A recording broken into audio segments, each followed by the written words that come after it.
Oh yeah, I gotta. All right. Welcome to Min to Max 20. Tonight we will be continuing our Through the Frost Trail arc. Left it on kind of a cliffhanger last week, but thankfully we are here to get it going again to see if how many characters or players this pack of wolves can helplessly slaughter. But yeah, thankfully this week we have Morello back with us. Sadly, we're sorry, man. Yeah, sadly, Nox had to go off cam because we got our boy back. However, I think next arc I will get a camera for Nox so that we can have him permanently embedded because who doesn't love a dog hanging out? So with that, though, let me go ahead and get things set up, and then we will go ahead and recap. I'm going to go ahead and pull up Tailspire before we begin here so I can get everything loaded, and then we'll just recap, and then we will... Fucking F7. Who updated Tailspire? F7. Okay, well... Yeah, it keeps coming off whenever I try and move my keyboard. I should have done this prior to. Installing Microsoft VD Redistributable. Well, no, it'll just take a couple seconds. It won't take long. Yeah, until my computer crashes, and then it's no longer a couple seconds. It's okay. If your computer crashes, you know... Well, I guess while this is happening, let's just recap real quick. Why not, right? Yeah. There's one thing I know how to do, it's chug. What? Here. Really? Come on. That was on a hot mic. That's pretty tight. Hey, yo. Hey, yo. The mute icon comes out. Hey, yo. Doing a goddamn stew. You're for one of the animals. Oh, actually, make sure everything's good for audio. So, did someone at least make sure that I'm like large sized or? Yes. Yeah, you are. Okay, all right. Large size. It was primarily if you were in control of them, certain things might have changed, but the recap will cover a lot of it. You just were in the front of the convoy when things happened. Yes, you are currently Yeah, we need the exact play-by-play of how every single person's turn went before we. I can explain mine so easily. All right, so mine are so quick. hey, I got you. Here we go. Let's jump into tonight's episode. So last we left off with our group having hunkered down amidst a blizzard that overtook their trek. That made it rather difficult with the traveling forward. However, they pushed onward the best that they could until Axoff started to. Oh, good. And there's Tailspire, and I think it's gonna cut some things here. Okay, there we go. As you guys stopped to let Axoff kind of take a bit to warm up, you guys decided that's probably best that you just bedded down for the evening, seeing as the blizzard would not make travel any easier. Kind of found like a little bit of a divot in the terrain to give your oxen like a windbreak of sorts to give them a little bit of respite as well. So, as you all took watch throughout the night. Eventually, daybreak came with the sad reality that the blizzard had not broke and that you guys would be continuing venturing forth ever onward amidst the storm. However, Axoff gave the good news that you would be supposedly arriving to your destination. Well, a destination of the destination. You'd be arriving to the eastern shore of the frozen lake that you'd be having to traverse by hopefully a couple hours after nightfall the same day. And so as you guys got up, gathered your things, and progressed, navigating multiple encounters, firstly was Zahir taking point, even though he was getting frostbitten fairly quickly. He still managed to roll a 78 on his survival check, keeping the party in line, making sure they did not fall It was prey. like a 74. Yeah, making sure. Yeah, it was with disadvantage. kind of overselling it right now. With disadvantage, he said, Well, mind if I roll it was this? a straight roll because of something. I don't know. Oh, because of your star map. Star map, yeah. Yeah. Okay. It was a low roll. But you, as he appropriately navigated you through the storm, and you guys continued on. Thankfully, some a fortunate turn in the weather allowed that this helped with the storm actually starting to diminish as you guys rolled on the encounter table, which actually lessened the storm, and so the storm actually started to fleet, and it made it a little bit more, a little bit less precarious going forward when it comes to having to, ward off the cold. And then with your third leg of the journey, you ended up encountering a couple of a box and a satchel of sorts as you acquired them, and threw the box, dealing with it a little bit later into the sleigh that Sir Denric now calls his mount. However, close but no cigar, you guys managed to finally, on the encounter table, roll some sort of combat encounter, which brought forth the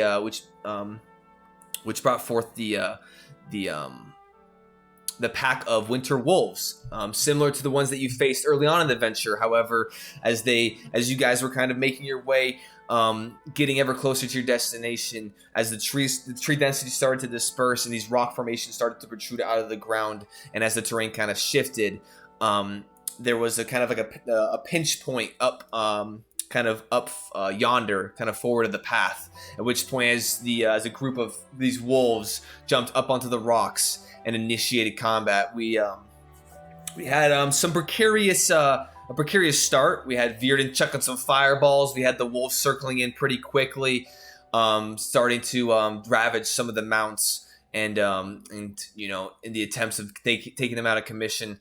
I want to say before we ended last session, Stuart did fall unconscious.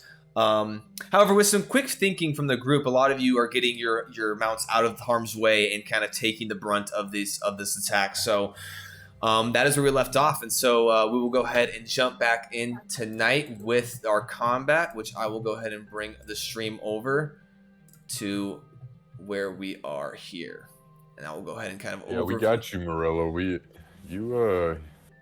Benny barely got out of there, dude. Benny had barely fucking got out. 5 health. Yeah, Benny was bloodied for sure. Like, yeah, the mounts. Healing happened since then. The mounts were. Oh, by the way, Morello, you are at 37 of 52. Okay. Yeah, Did you take into account the temporary hit points? I got the temporary hit point. Yeah, it wasn't Morello. You weren't, I don't think, close enough for Morello. Yeah, you ended up giving them to me after much deliberation. And then I lost them immediately as 2 ice holes decided to fucking at me. With much reluctance, I Yeah. suppose. Reluctantly helping out a good friend, alright? Yes, precisely. Yeah, kind of. Very reluctantly. Okay. I'm just kidding. Let me go ahead and actually hold on. Let my computer catch up. Holy shit.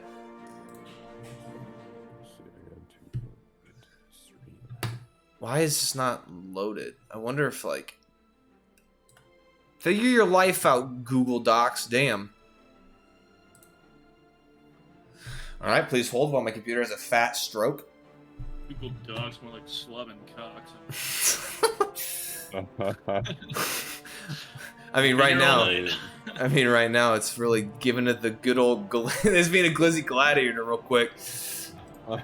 All right, so we will go ahead and quickly overview the combat scenario. That terrifies me more than any other statement. So as the group made their way forward, and they ended up seeing these rocks kind of creating a pinch point, as you can see here, the wolves, they jumping on the rocks and dismounting, ravaging the party, attacking. We can see Morello up in the front, you know, being a frontliner as they, you know, the best that they come. Virden soaking some good hits here. And everything just, you know, for the most part, getting weird. Please tell me. Technically, it's what his character Oh, what the hell? Oh, did it remove the initiative? It did. Oh, that sucks. Why did it do that? That doesn't even make sense because it saved it when I initially set it up the first time. I don't know if it saves initiative order. Like, I think it saves it as if, like, it saves the instance, but I think as soon as you leave Tailspire. Well, no, because I set it up before we did it the first time, and then it came up and it was fine, and I interjected where I needed to, but then it just deleted it for some reason. Maybe it was the update. I bet you the update messed with it. Okay, so yeah, as far as I know, it went Virden, and then it went it went the Winter Wolves, and then it went, I think, Axoff. I thought there was players between me. I was and after the wolves. baby wolves. No, it was you, Baby Wolves, Zahir, I think, Axoff, Sir Denric, I think adult wolves after that. and then Morello, I think. And Morello was like, he had like a 6 on his initiative. Yeah, he was last, I want to say. I think that's about right. Because that's how we ended last session, was with Morello going to end turn 2, and then there, it's right. Oh, you just did that. I'm I like, holy yeah shit, it's right I back. yeah no I had to yeah no I had to do that. I'm like, I my think God, you found it. I think that, I mean, regardless, I think that y'all going isn't as crucial. I think that's at least the order of the enemies, and of y'all in between. So, Also, do we need to move the sled over behind? yeah, Tiny? let me go ahead and do that. Yeah. I just deleted Oh, something. oh, that's how you do it. Nope, Dig hold up Wait on. a minute. Who's dead? There we go. Digging a grave. A pitfall trap opens up underneath that wolf. Oh, I want that Kavkin. wolf to take damage. Yeah, Kafkin. Oh yeah, Captain, not Yeah. Lenny. I think you Kavkin. also had an initiative for the Walian Oxes. I did. I did. Oh, Behind yes. Oh, You I go just. secure the loot. And they should go at this initiative step. No, I don't like 100. that. Oh shit, fuck. Okay. Is if everyone who has Tailspire, are they in Tailspire? Yep. We're all in here, but the Mac boy. I think. All right, sounds good. So, we did end it. The turn before the oxen. Morello, you are up. Welcome to the fray. Hope you enjoy your stay. Let's go and dive in. What would you like to do? This wolf in front of me, is he looking pretty beat up? How are all the wolves around me looking? So let's see. So sadly, all the wolves in front of you, they do look injured in some way. However, they all look fairly healthy in the sense of, like, they have some damage. A lot of them have like burned kind of chunks of fur and seared kind of portions of their body where they took fireballs multiple instances. However, they all are looking relatively healthy, at least at this point in time. So.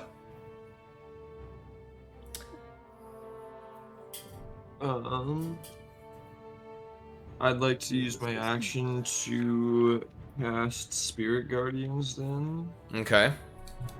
Ooh, there you go. He's back, baby. I really wish that like you could leave. I guess you can leave the ruler if you I want. wish I could leave too. Hey, listen I here. really wish. I would, yeah. You're obligated to be Yeah, here. I don't have that Different spell color. yet. You're obligated to sit here and take damage for your ox. Hey, Patrick. That isn't the realest shit. Yeah, I think they're all within 15 feet. Yeah, that's my radius right there. Okay. The one that's kind of Okay. behind is not in the radius. However, yeah, the three that are around you are. That one is actually blind. Yes. He has no idea where the fuck it is. That's fair. That is a blind little bastard. Bonus action, second win as well. Okay.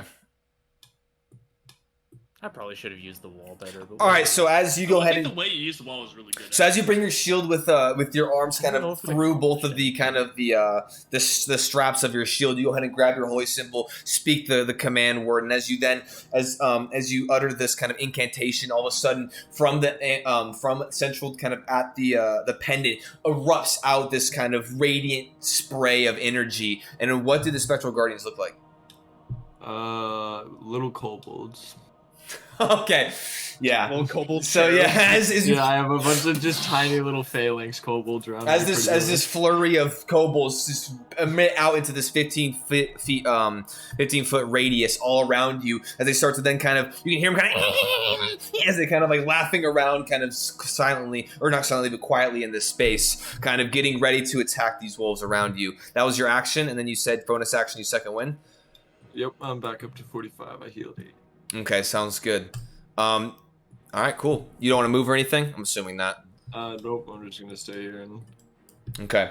It's going to be Stuart's turn, which actually Stuart is going to be on the ground, and so I'm going to roll a death saving throw for him. Damn, you really put him at this point in the initiative so we can get that stupid little wolf can get one last hit on him when I heal him. Come on, Google. No, I think all the Very wolves are badly. blocked right now, or else they're gonna take opportunity attacks. No, there's that one tiny wolf right in Oh, front that of tiny me. wolf I think is. I I guess think you're right. that it one's could've down worked. bleeding. It can. It fucking shouldn't, but it can. Okay. Oh god. And then Weldo. So Kavkin is just gonna keep zooming. Oh, what the fuck? Afghan knows what the fuck's up. All right, that's leaving. Look, Until we all can't I'm find saying him. is, one of the benefits of the sled is I'm not that worried. I don't need to feed the sled. You know. So as he beelines it, They already did their worst.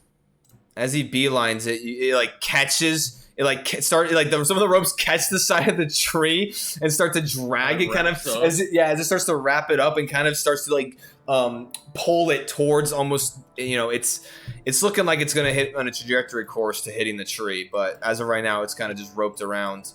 That's how it goes. I guess actually he would have more movement, so I think so at this point. So as Am I gonna lose my mount again? as it catches onto the side of the tree, is going to then pull back Kafkin as it jerks him backward, and he's going to make an athletics check for me. Make a strength saving throw for Kafkin real quick. Oh sure. You have the Yeah. sheet in front of you, Yeah, go ahead. It's plus 4. I'll just give you the die. I got a 14 on the die. 18. So it would have yanked him prone, but he does manage to like rear up and then step back down and kind of Dude, and whisk. I fed him at lunch. He'd been bulking. Yeah, he's ready. bulking. However, as it caught, and as he pulled that, it does manage to kind of whip it around, and it does manage to kind of come free and stays behind him. Why does it keep doing that? Please Why do you stop. keep destroying the earth? Are you still in edit mode? He has to be in edit mode to move the. Who is this? Benny? Yeah, Benny being injured is just gonna run straight this way.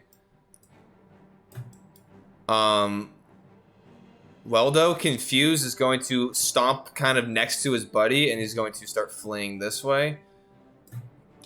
Good moves, Waldo. And Stewart obviously is sitting on the ground, just bleeding profusely. All right, that is going to be those turns. There's gonna be top of the initiative order at round 3 here. Who's drawn the 20-foot radius sphere on me? So hey, anyway, Morello, I'm gonna say sorry. I'm gonna say sorry. Don't get too burnt. And in this sphere here, this 20-foot sphere, No.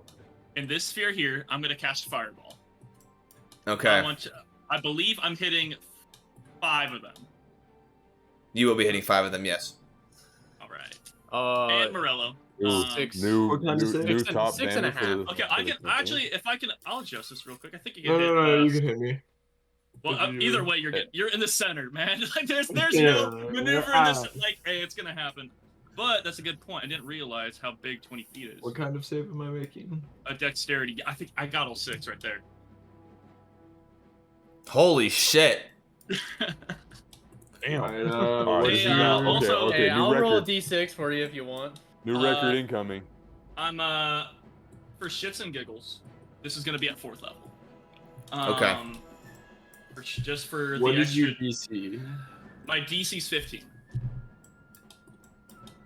So let me roll. I got a 12. And I'm resistant to fire. Okay, Yeah, let me that's go ahead and why I start was rolling comfortable, 'cause all I know these. you're resistant. Yeah, if I had succeeded, I just wouldn't have taken it. Because of Shield Master, if you succeed dex saves with the shield, you can just be like... with a fireball, I don't know how that works, but you know. Holy shit, Well, they're so we rolling actually so got- good. We actually got The nerfed. blinded one just rolled like shit, which makes sense. Yeah, that makes total sense. We actually got nerfed, Morello. What? Shield Master doesn't work for AOE. No, it does. It does. Your dex, you're adding your dex mod to your saving throw does not, but you can still use your reaction to for AOE spells. Okay. I rolled my damage whenever you guys are ready. Okay. Yeah, give it to me. 17. I'll wait for Jared. Okay, so I will say that. 100. Okay. Let me go ahead and let me erase some of these numbers that I've created already here. Make sure I. Wait, so are you Knock starting to off roll that. them? No, I I already already, rolled my already finished. All right, go ahead and hit me. I got- I haven't heard them yet. I would like to use Woe on the large wolf Which that's one? in front of Morello. That's a good one to get. Go ahead and roll. 4. -4. -4. That is gonna be still a 17. He rolled a natural 20 on his save. Damn. But nice looking I got out though. 32 on the damage. Go ahead. 32. Holy fuck, dude, that's crazy damage for all 3 fireballs. It was technically 9d8. It was Or upcasted. 96, sorry. Nice. So that's going to be 16. Wait, it Hey, adds you got the new 3d6 per level? What? No, 1 second. So Fireball is 8d6. Oh, I thought it was 66. Okay. No, 8d6.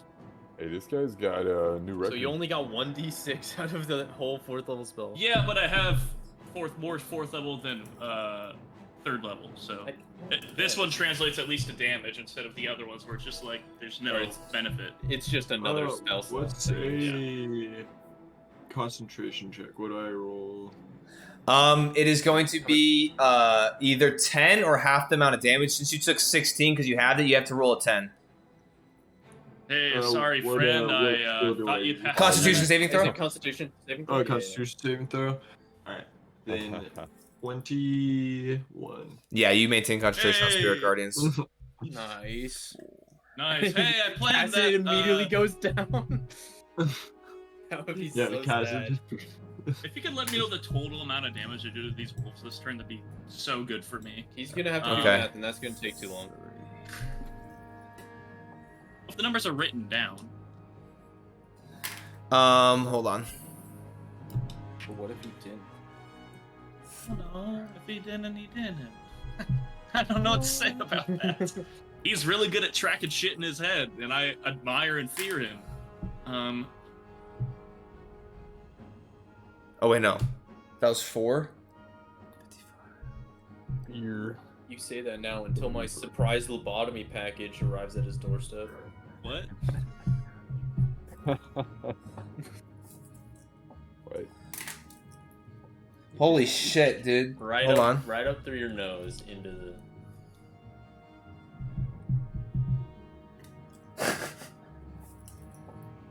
What? Surprise Virden W? Look, I didn't get it. As a Uncommon player, I've beard never and been able to really use Fireball. So this Well, combat, This makes that's up for all of it. Just add more Yeah, that's kobold pretty good. sorcerer pyromancers that have fireball. You did 128 fire damage spread across all of these dudes. Oh my god! Let's go. So as both of these winter wolves just rush up and you can see the frost emitting from both of their mouths, they just cross slam you and Sir Denric, with both of this frostbite biting cold across your bodies as it kind of sets in. You take a second to kind of recover, and as you can feel as the pause, as then all of a sudden you can feel the warmth start to overtake your skin and your body once more, as it kind of seemed to be paused for a second from this blast. You then just kind of look over to this empty space in the middle of this field, kind of doing quick calculations, and you just sling this tiny mote of fire as it hits and detonates, just encompassing this landscape, just as this hot inferno. Everyone, Morello especially, as you are now engulfed, and you don't. All you hear is a before all of a sudden the back of you is just engulfed in flame. Also, if you like to use your reaction to you failed. Never mind. If you failed, you don't get to use it. I apologize. For absorb elements. Not for absorb elements, but for your shield master. But if you want to use your absorb elements as a reaction, you Can can. I use my absorb elements as a reaction? Yeah, actually? fuck it, And, yeah. It made yeah. I'm me just gonna feel fucking so much better, actually. Yeah. Go ahead. What is it? I think you roll, right? You have resistance I gain to the resistance. But you're already So resistant. I think so you, then I think you can't take half stack the them. damage, and then you But get I a roll for the damage. Get a dealt. d6 for the next turn. I would say So- rule of cool. You already have resistance as your Dragonborn, but like it's a secondary effect making you resistant. So it'd be 16. So it'd basically be the 16 damage. Well, no, the absorb elements would basically take the initial brunt, and then anything making its way through would be your natural ability to ward off fire. So basically, you only take 8. As you feel this blast, and you hear this blast and feel the heat wave hit across your body, your scale armor activating and warding off some of the fire, and you can feel some of it still leak through. However, not as bad as it would be for most other folk, as you are resistant to this type of damage. But everyone else, with the flames kind of rearing up and just get close enough you can feel the heat, which is kind of nice considering you were like frostbitten as shit. You can feel the nice warmth for a second as the flames quickly dissipate in the space. The blinded wolf you can see is just singed to a black corpse, dead. It's dead as hell. All right. And And oh, then I just my deleted sword. him. Hold on.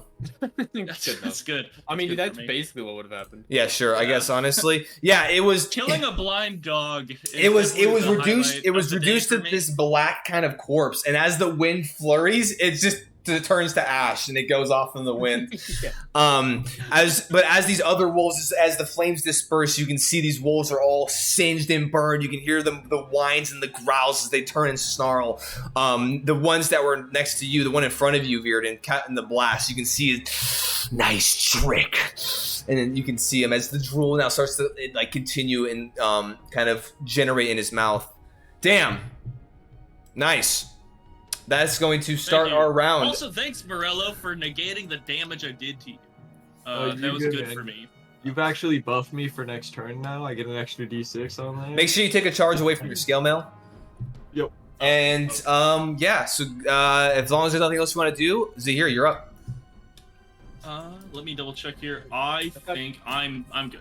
Zahir, sadly, I have to give you the unfortunate news that you do have 3 levels of exhaustion from the cold, which will give you Yeah. disadvantage on attack rolls and saving throws, and your speed is Yeah, I currently know. half, and also it is difficult terrain, so your speed is currently 10 feet.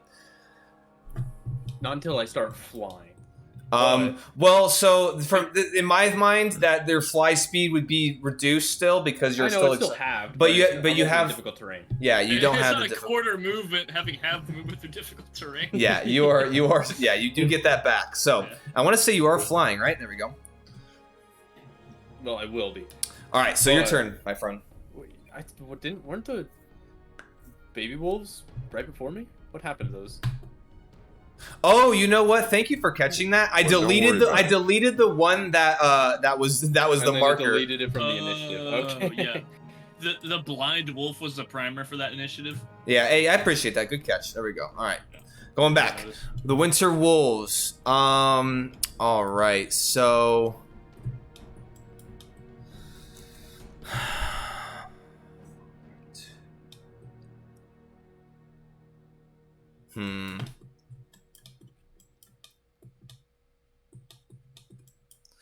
I want to say that one's still pretty. That one's fucked up too.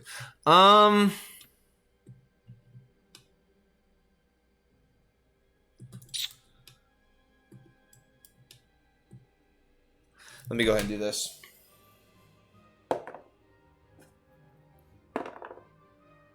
Okay. All right, so these ones are going to stack up next to the big one to kind of get pack tactics. To This one, concentrate themselves so that they all get hit by the next AOE.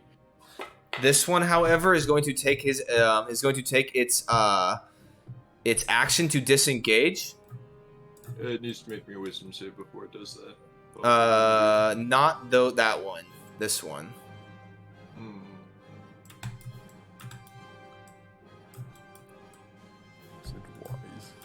Okay, and then these needs to make wisdom saving throws.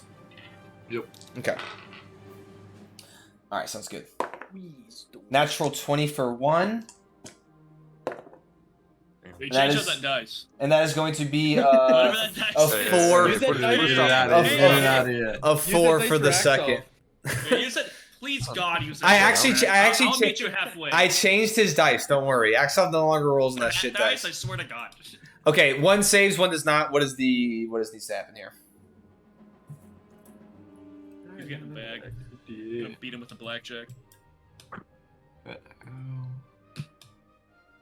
17. 17 what? Radiant damage. Okay. Holy shit. 2. What level is Spirit Guardians? Third level, it does 3d8 Oh, okay. if they fail their wisdom save. If they succeed, they take half. Nice. So even the nat 20 boys taking damage. That's pretty cool. Oh, is that? Okay. I don't like to use my third level spell slots, you know, just in case of death, but Where did we... Oh, he fucking dipped. Okay. Yeah, I'm good with that. That's why I'm making fireworks. Okay, sounds good.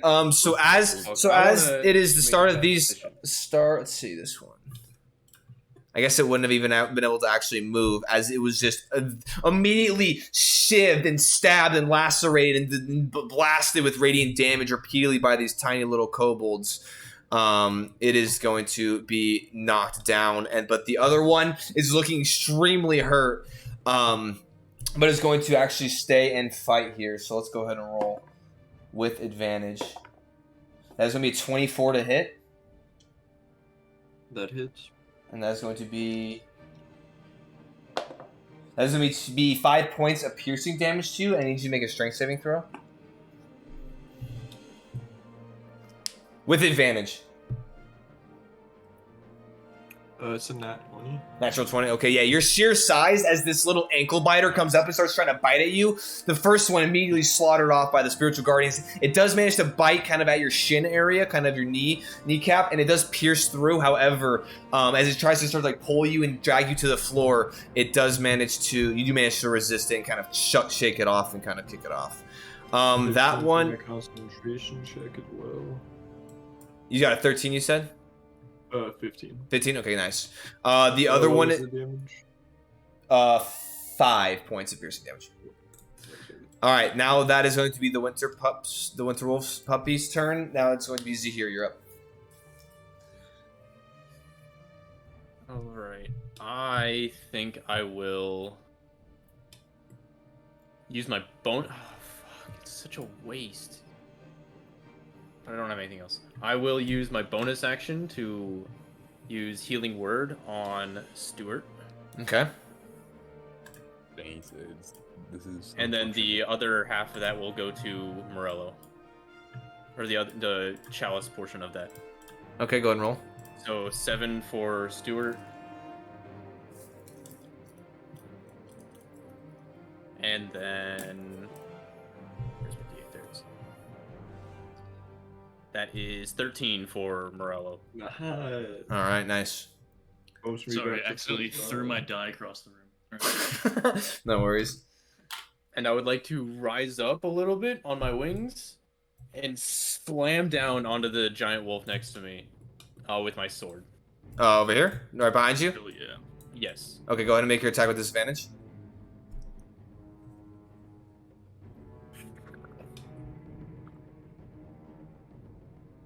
He said we up.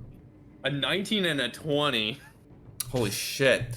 Let's Go ahead and roll your And damage. So that totals more. Yeah, you go ahead. You definitely hit. Alright. So that will be 1d8. Oop. Okay, 2 plus 4. That's 6. Plus another 6. That's 6, 8. And then on top of that, 8 more. So 16 damage. Jesus Christ. 6 of it. Oh, 6 wait. Of it, You said how much? Sorry?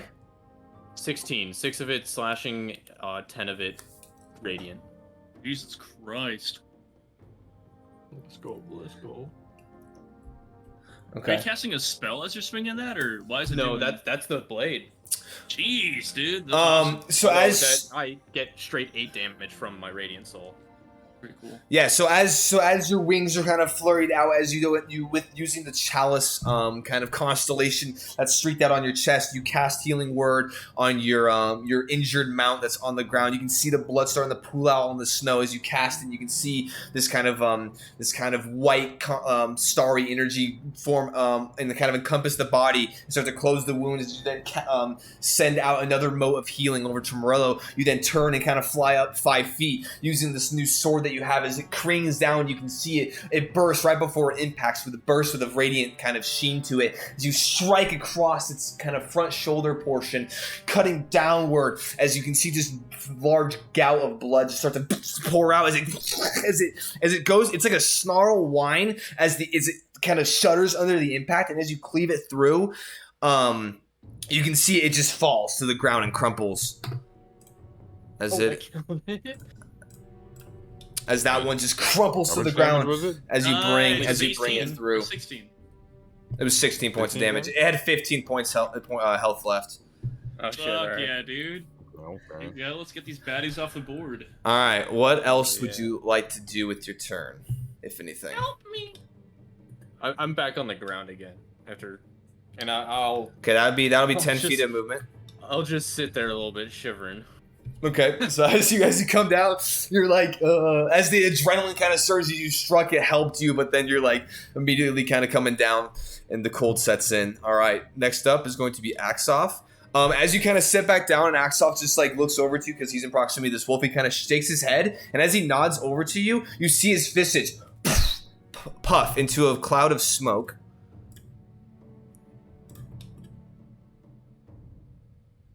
What? Your mic cut out. Yeah, I stopped talking. I guess the stream's delayed. Why are you? Oh, you're listening to the stream. cut. Yeah, unless is my mic cut out on the stream? I don't think so. I think so. I'm not listening to the stream sound. No, am I here though, right? Yeah, no, sorry. So no, I just stopped talking in a moment of dramatic pause as you see his form just dissipate into a smoke. As you see this almost like kind of fog cloud quickly shift over, and you can see him reappear in another kind of similar flourish as he's now behind this wolf. He throws up his dagger and catches it and jams it into the hindquarters. He's going to roll with an attack, flanking with advantage. Get him. This dice roll a natural 20, baby, for Axoff. Nice. Was it the same fucking wolf die? No, it is different. Ah, okay, that would have been Yes, yeah, I'm gratifying. gonna need Well, that. yeah, because he'd already used need up the 20 20 bucks. on that other dice, so now Okay. he's gotta not. Right, you just keep rotating the. Yeah. Yeah, that's good. I appreciate you using that on the beneficial NPC. Yes, sir. Yeah, I got rid of. Dude, the other Axe dice off, were stab so him up the shit. ass. All right, so it's going to be. Oh, and this is sneak attack too. So hold on. Yeah. Oh, this Ooh. thing's dead as hell. I like that the thing just whispered to me, "Nice trick," and then it gets stabbed in the ass. And then he gets tricked nicely. He gets Okay, hold on. That was just 2, so that's 2, 4, 4. So that'd be 9, 8, and then he's going to roll sneak attack damage, which is then also doubled. Oh, that's so ass. But 2, 1x up. Make up for all your transgressions. that is going Kill to that fucking dog X off. Channel your inner ATF. Oh, you better do it or else you ain't get no XP. Go on.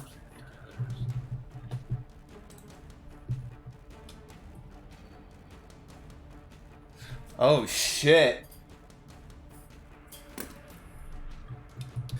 So as you see him, as he with the flourish flips the blade over onto the back, and as he jams it into like the last couple ribs of this wolf's ribs cage, and then just drags it and just, and you can see him kind of as it kind of gets caught on different pieces of muscle and bone. He just continues to tear it back, and then recoils it and stabs it one more time. And this wolf kind of snarls back, and he turns, and as he's just jamming it, and he's just like as he goes to turn, it like falters in place, and then as like mid rotation to turn towards Axoff, as Axoff retrieves the knife as the body goes to turn, its hind legs give out, and it just falls into the snow as it kind of, you can hear it kind of whimper and then just lay still.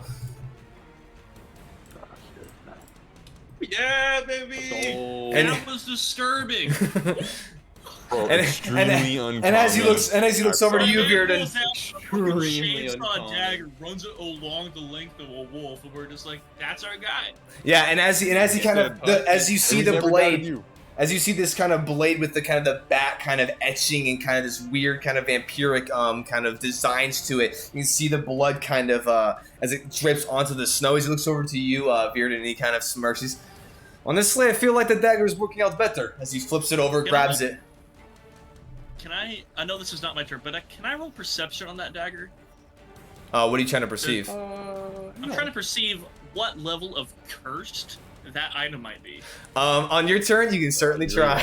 Okay, on my turn, that's no And problem. it'll use your action, bonus action, and reaction. I don't give a shit. I'm out of fireball. Well, I'm not. But I But don't that wanna is hurt more going. people. That is going to be one charge of that. He's going to. He just moved. You can see though he's going to step. He's going to step back just a couple to kind of just give himself a little bit of a distance here. But he's going to stay there. Next up is going to be Sir Denrick. Bearden's actually wanted to roll need.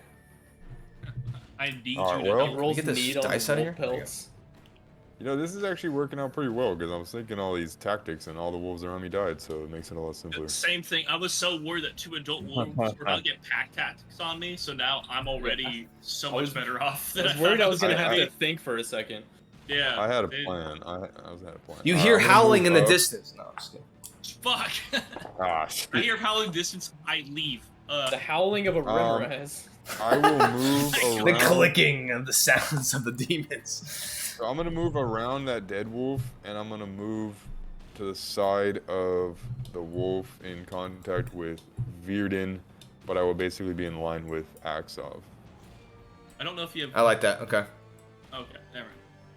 But I kind of thought you like had a to go wide, around. You're good, yeah. wide. I was just so swing. worried to go around the base and shit. And I know we're in difficult terrain, but I guess you're. Well, he was here, and so yeah, it's just like Yeah. it's just like 10 feet. So No, that's.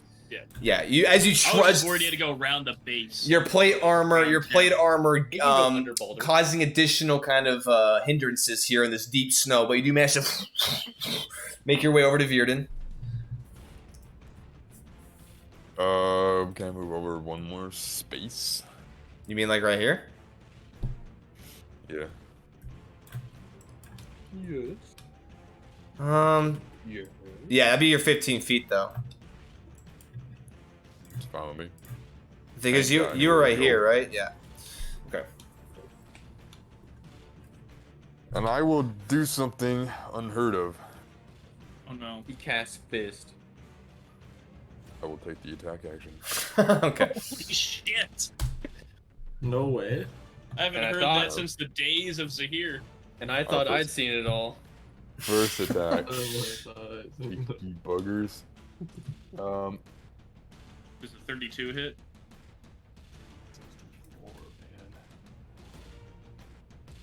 You know what? Fuck it. I'm going to add some dice to that. You need a So bungee it's- cord on the back of your helmet to like link to the front of it to keep the visor up. There you go. Yeah, I really do. Okay. I just need to attach like a. That's the bungee next cord to stretch the goal for wall. the stream is getting our. Oh mana- yeah, yeah. yeah. Or get like some sort of Bro, roll your attack, Like, homie. What's Yeah, up? please tell me I'm that. looking at my character sheet, bro. Chill. Bro, this guy's had How the many same different character attacks for do you have? 15 sessions. He does in fact have, I believe, one attack. Well, different Is weapons. a 17 hit? He does it, yeah. Alright. Second one. No, the 17 hits in this economy? So the 27 hit? It does, yeah. what the. Okay. This man's being cheeky. Damn, your fireballs For this damage? fucking iteration have been disgusting. Mhm. Virden, you're the reason why this is so much easier than it should have been. Yeah, but he still Look. has the most team damage, so. I don't care at all, in character and out. It could have I done. did not get He to could have been. He could have been vulnerable to fire. I would have done Yeah. it twice. Yeah, Well, you're not you're gonna. not wrong. I literally would have. I'm like, we got healers. 29. You're gonna lose. 29 points of damage Mario total? Party star for having most team damage. Yes. Okay. Look, see, you think it's just a simple attack, but in reality, it is fine Two art. attacks. Not even Okay. gonna end So with it is. so as you kind of trudge through the snow and stepping forward and getting into attacking proximity with this wolf, you just as you're walking over, you two massive swipes down the side of its body as it's kind of focused on Virden, who's casting all these spells. As you just cream down the sides, large gashes with blood just starting to soak the white fur exterior. As you then kind of stand posted, ready to repel any attack back, what would you like to do? Else or anything else with your turn? And that was Unwavering Mark. Okay, sounds good. So as you attack this, you kind of I have nothing else. you mark it, and you are now how do you flavor it? How do you flavor this? I'm assuming when you mark it, you kind of like yell out. But what are you doing to make it so that you're kind of gaining its attention? Hitting it with my sword. That's strong. Okay. Next up is going to be the wolves, the large wolves. I guess, yeah, just kind of just yelling and sometimes like hitting my shield with my sword to kind of get his attention. Okay. Sounds good. Thanks, bro. Appreciate it. A lot of effort to distract him from Virden's juiciness. I feel pretty juicy, so I appreciate that. I'm ready to get squoze. Okay, we're gonna see. What? You go ahead.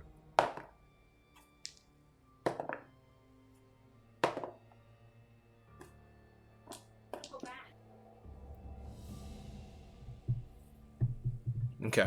I don't know why it took me this long to decide to listen to a fantasy combat playlist on D&D instead of like, gothic country.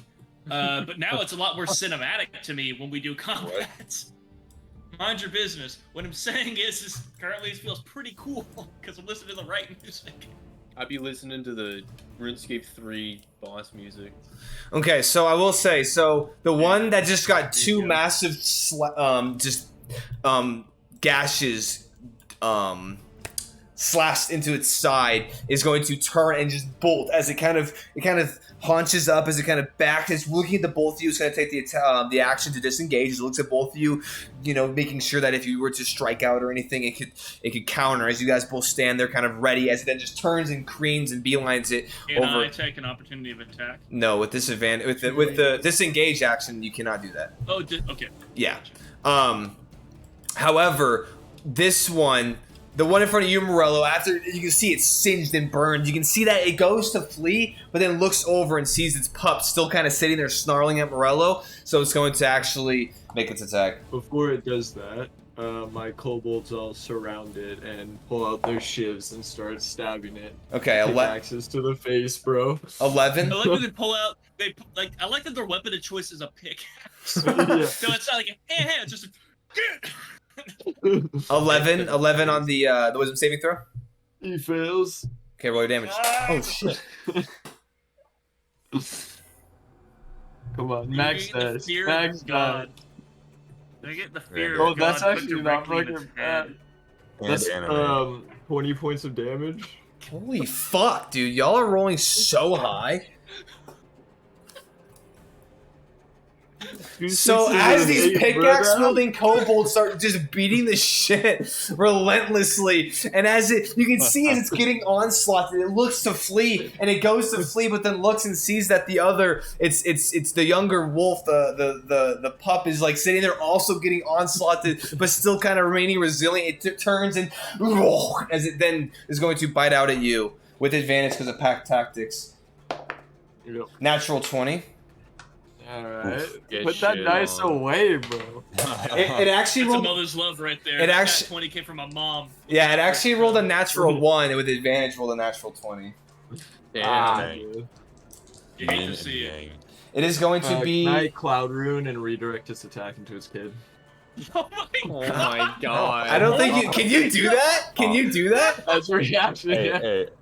Hey, How does that work, that's a though? Shift right there. Oh wait, no, I don't have my reaction for this round. Oh, yeah, I It's was within in- 30 feet. The attack Oh my that they God. rolled hits, so it's nat 20 would still nat 20. Yeah, but you used your reaction for But it's- the. yeah. It's not back to me yet. It's I am so Okay, upset.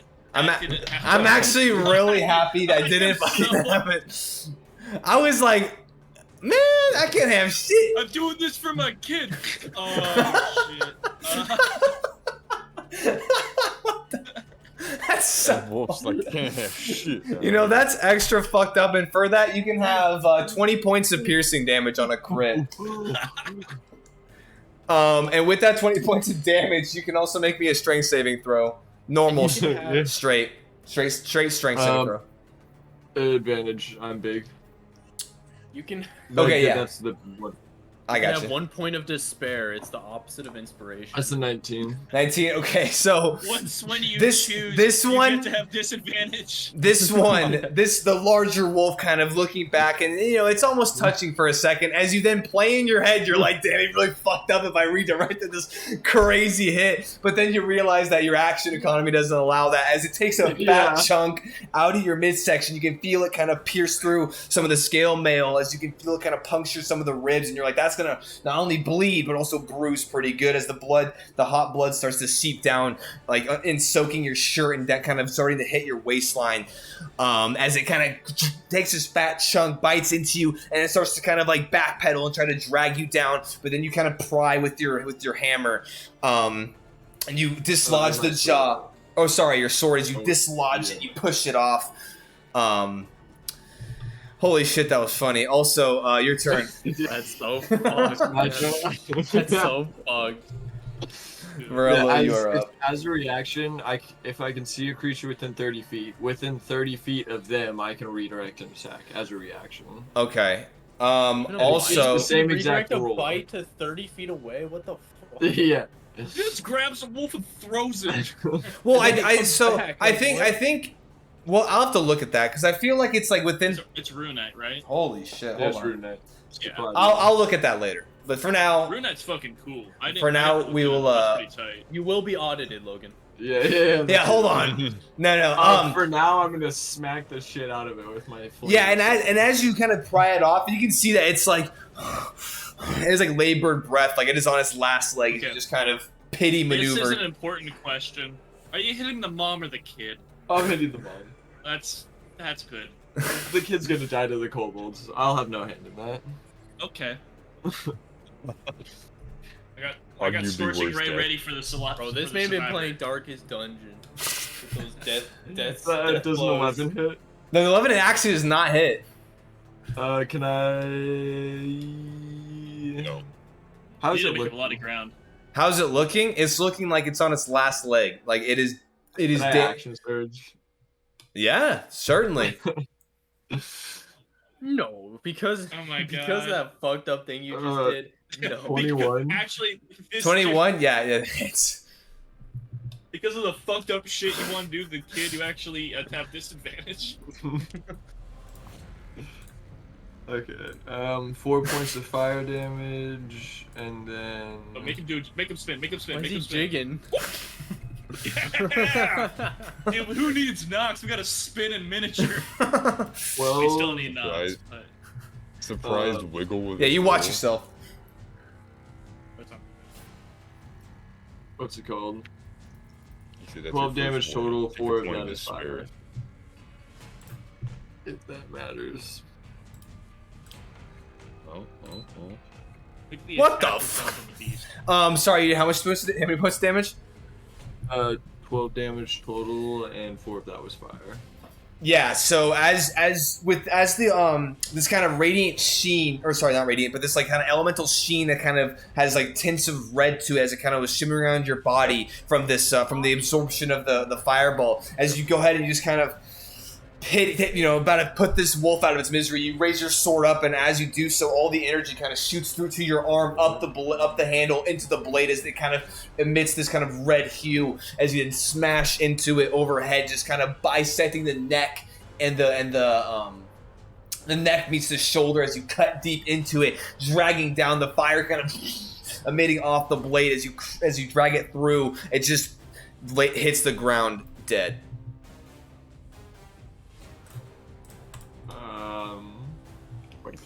I then. Even the music in here is morbid. Paranoid. I then redirect this attack to also kill it. That is the most ominous burden I have seen.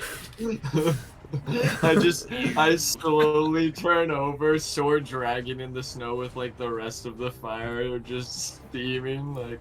Yeah, and as you do so, this wolf's kind of like it's hurt, and you can see it, and it sees what you did to the adult wolf, and it kind of doubles down. And as you turn slow, you can see kind of falter and its eyes kind of go, you know, its pupils kind of dilate and it kind of like its teeth kind of close in its mouth and you can see it's like, oh fuck. You have a chance. I will let you run. At this point, kind of, it starts to like whimper and kind of look around, which is now up to Stuart. Stuart's turn. Stuart, kill him. Up with 7 HP. Stuart is gonna start flailing on the ground and go to like try to stand up. But he will, Stewart with the steel chair. and he will be successful From the top turnbuckle comes Stuart.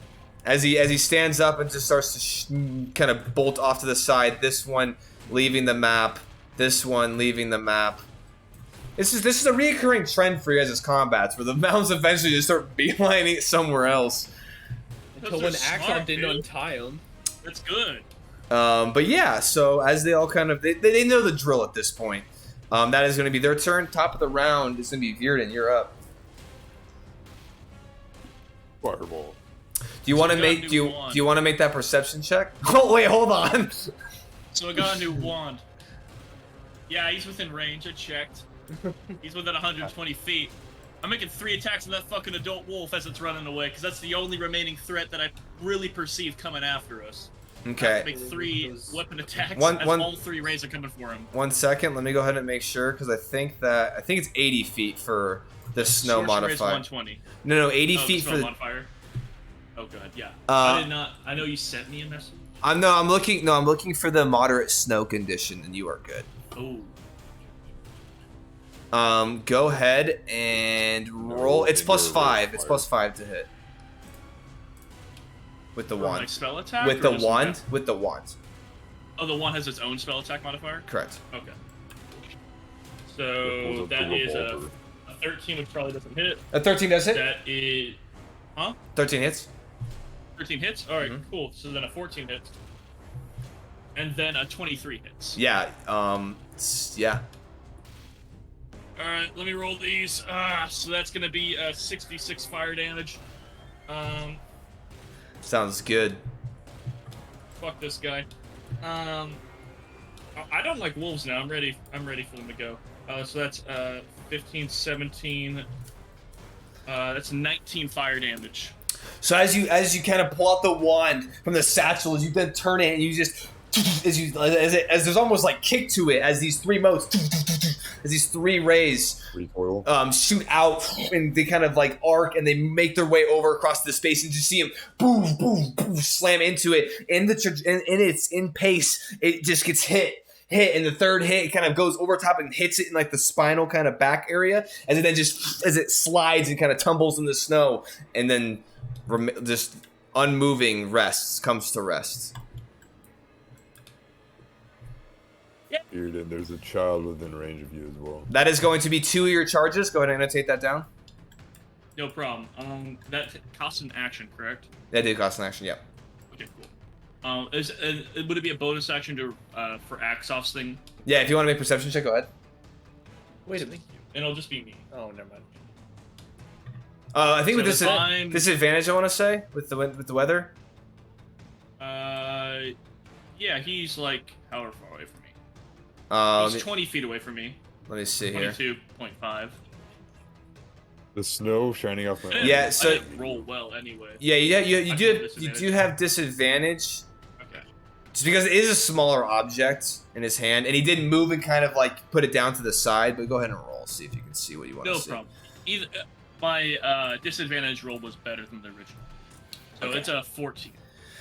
14. I mean, as you look at it, you got a glimpse of it earlier. I want to say along your travels, and it's obviously a gnarly looking blade. Whether it's cursed or not is hard to kind of distinguish. However, you still can see. I guess even with the 14, you can see as he kind of lowers it down. The blade does have this kind of dark kind of sheen about it. It's an ominous blade, but whether you can just determine if it's cursed or not, it's pretty hard pressed at this moment, especially within the heat of combat and the snow. But that is what you can gather at this point. Gotcha. Okay. Cool. I guess my remaining movement will be towards Kafkin. I guess which will be 15. 25 feet of movement. 15. Oh, I guess. 50, I have 50 with my mobile and blade dancing. Okay. Oh, Kafkin! Oh, no, we're not going up that direction. We're also not casting a cone. Would using the wand like that, does that count as casting a leveled spell for the purposes of using a bonus action spell? Yeah, it would be the equivalent of whatever it is. Okay. That I is. don't think I can use my wand and then use a full spell. No, yeah, you'd be channeling the weapon, or the. But it does the save thing. my own spell slots. It's like extra spell slots. I think. Yeah, because you still have to use Okay. you still have to use it as a basically a focus to then cast the charges through it, but it still expends the effort to do so.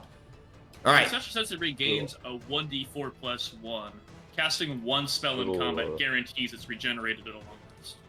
But as far as my movement, that's it. I'm just gonna. I guess I rolled up on who is this? Benny. I think it's Stewart. I'm gonna roll up on Stewart. So if there's anything I can do to interact with them, try to calm him down. If Using not, your then I'm just- using your bonus action to perceive, there is nothing at the moment, but Cool. Yeah, it's no problem. I guess I'm gonna make sure I don't get kicked in the head. That's about it. There was Okay. nothing you can do. There's nothing. make a persuasion check, Morello. No, make a persuasion or intimidation check on this wolf. That's a 3. Okay. Which It is Which not one? persuaded, He's- whatever Is the it his hell that turn? means. Scary. It is his turn, He's a yes. Scary guy, Can bro. you make me a wisdom save? Oh shit, it doesn't even matter. that one. Nine. Shit. That fails, and he is going to take 13 points of radiant damage. Yeah, so you can see that your words don't really ring true as it then just gets and like it's swarmed like all of the celestial guardians just swarm it and encompass its body to where you can like barely see it as you just see this kind of like blender of blood just emitting from it and shooting out as it's eventually just beat senselessly to the floor and killed. This one is going to basically just get the fuck out of here. Yeah, it's going to use its action to move and then also dash, as it is now just going to head. Baby wolf, I'll watch be your right family back. get killed. What a bitch. And I will say, oh no, yeah, that's everything. That was the last wolf that I'll be actually. right back. Okay. Gotta move my power. They're doing maintenance. Okay, sounds good. But yeah, that actually will go ahead and conclude combat as you killed the other wolf that was fleeing, and that one is just gone, like obscured behind the rock, and I mean, for all intents and purposes, out of this endeavor. So, all right, Hey! hell yeah, Let's go. those fireballs made short work. I'll say that. I And mean, no one died. no one died. Even we have Benny, or we have Stewart up now, so yeah. I guess if I have any say on my movement, again, it's moving as quick as I can towards Kafkin. If I can, having Bald or helping me trying to herd him towards me. Yeah, I didn't feel like making it so your mounts get knocked immediately dead. That would kind of suck. Though maybe for difficulty it would have been more fun, but that's okay. Well, I mean, We'd we have had to a fashion bit new of a sleds. scare. I was definitely like, there was a point in combat where I'm like, mentally, I literally, first round of combat went, I'm writing off all the mounts. All the mounts Yeah. are gone, and that's okay. I'm Yeah. gonna act as if they're dead now, and just keep going. Well, all right, nicely done. So Hell yeah. let me go ahead We and gotta go find him. let me go ahead and shift. Yeah, let me go ahead and shift out of here though. That should be it for Tailspire. So I'm gonna go ahead and close it out. No problem.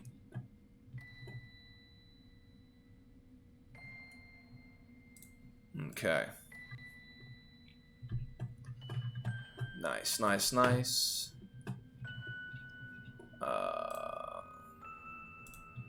I would like to patch up all of the mounts first, all of the oxen. Okay, well hold on because you first have to get them back. Second here. Yeah, you're good.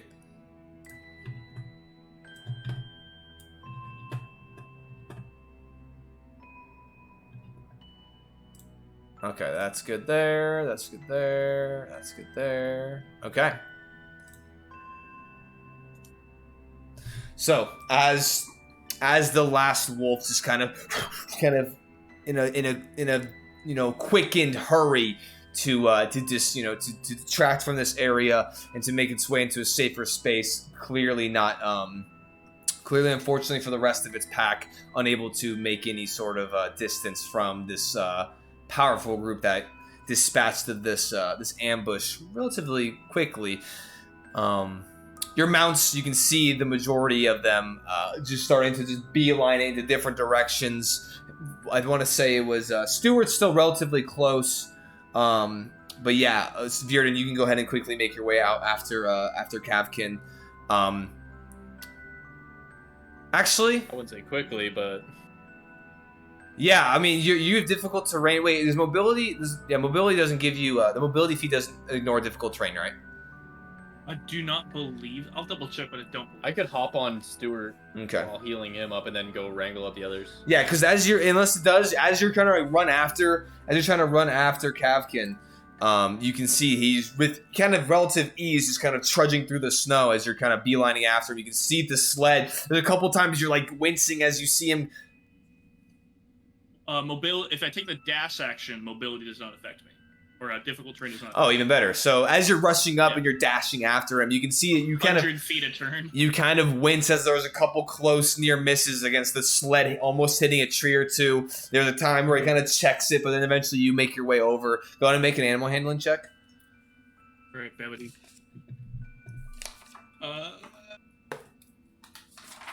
I'm not feeling hopeful. Oh, okay, well, 13. 13 was the DC you needed, so nice.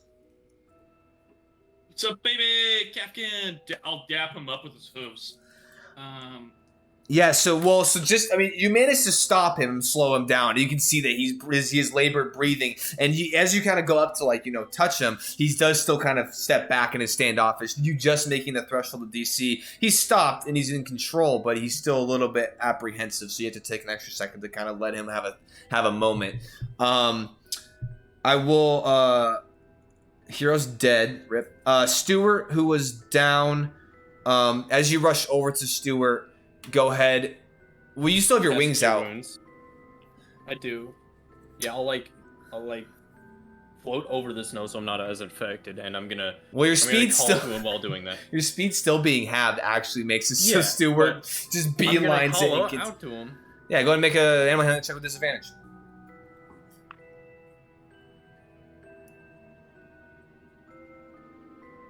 15. Oh, nice.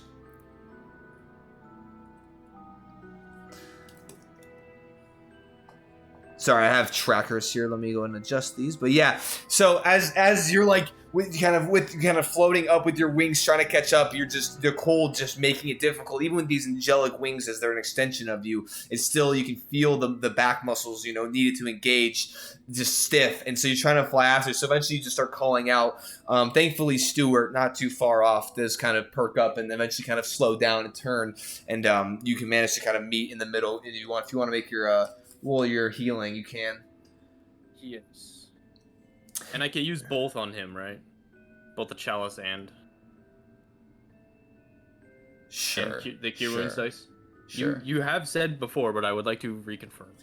Sure, yeah. It's fine. 31. That's sad. 14.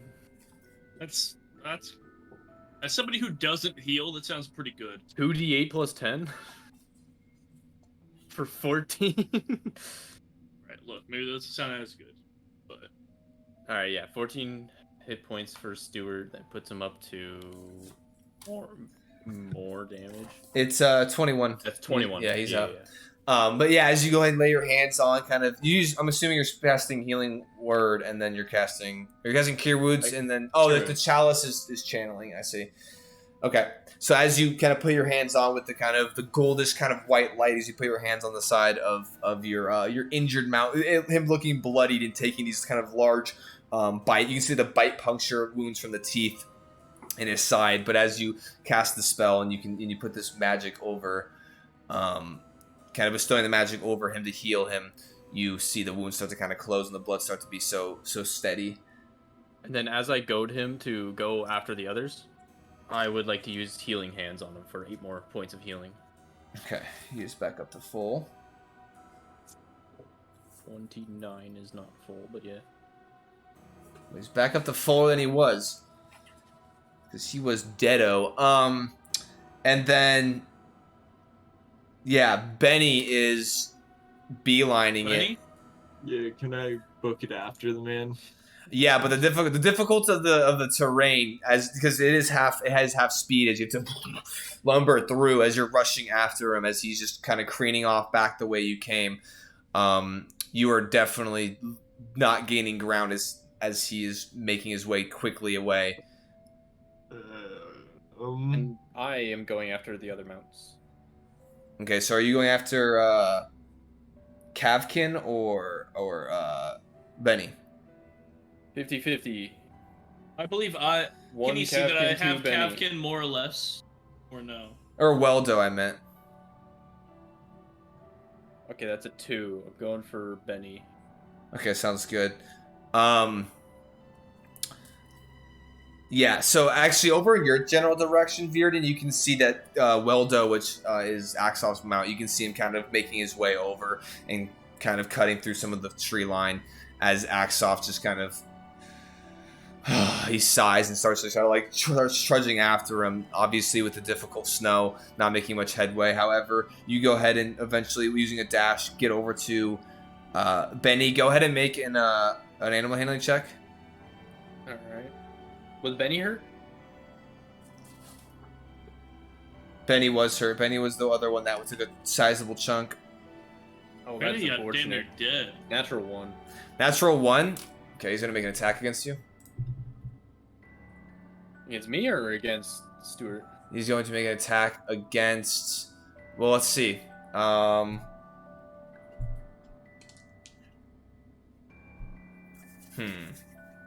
He's just going to buck over, and we'll just go ahead and roll this. That is going to be against you. As he still kind of stands a little bit tall with his head, and he's just going to turn. And as you try to turn and careen away, it's going to connect with you, or we'll see. It's going to make its way. It's actually going to be a gore attack, which is plus 620 to hit. Yeah, that hits. Okay.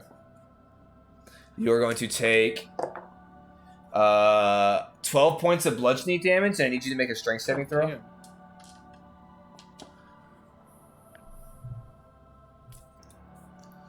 Oh, another natural 1. Okay, so as you get Throw that die away, my friend. As Throw it you- in the trash. I'll fucking eat it. Shit.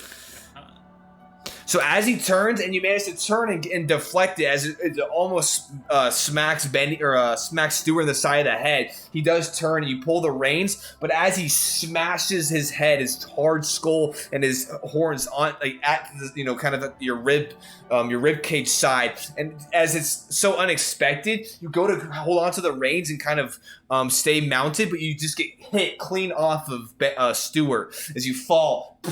Thankfully. Cushioned by the fall with the snow, but you do manage to get dismounted, and as you're gonna feel it, and you heard like a crack, and you feel your ribs. You're like, God, that's gonna hurt, and you have to like suck air because the wind's knocked out of you as Benny continues off into the night, into the distance. Morello, you kind of see this off from behind as you just see this exchange. As you kind of sit in there, kind of sucking breath, Stuart does come up and kind of like looks over you and kind of like, yo, you good? Vibes kind of. Oh, I'm just gonna sit there for a while. Okay. Are you going after Weldo there, Bearden? Do I have Kavkin relaxed there with me? Yeah. So you've calmed him down. Like you kind of calmed him down. You can either mount up, but you having a sleigh or like a thing attached might be difficult. But you obviously with dash, you can just quickly make your way over. You can see he's kind of off, kind of making his way south, kind of past where you were initially I'll going. land Balder on Kavkin because they're such good friends. Okay. More of it's like he's like landing on his head just so he's there too. But yeah, I'll dash towards Waldo. Okay, go ahead and make an animal handling check to Weldo as you kind of dashing your way past and getting him kind of under control. Well, friends, that's a 12. That's exactly what you needed. It's funny because I already had written down a failure. Oh, Thanks, dude. Yeah. Well, no, I got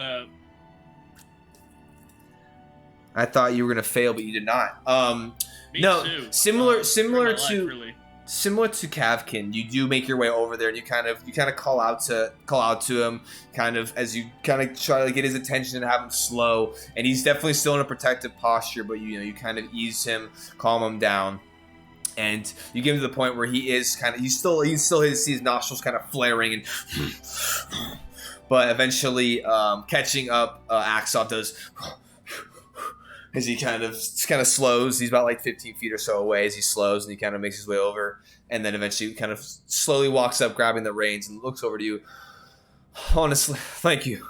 Though this snow makes it fairly difficult to navigate, but honestly, it does not seem that you have any problems seeing as you're able to dash like the wind across it. So he kind of nods. Thank you. Yeah, it's kind of like water. If you just move fast enough, it doesn't really you don't get sunk into it.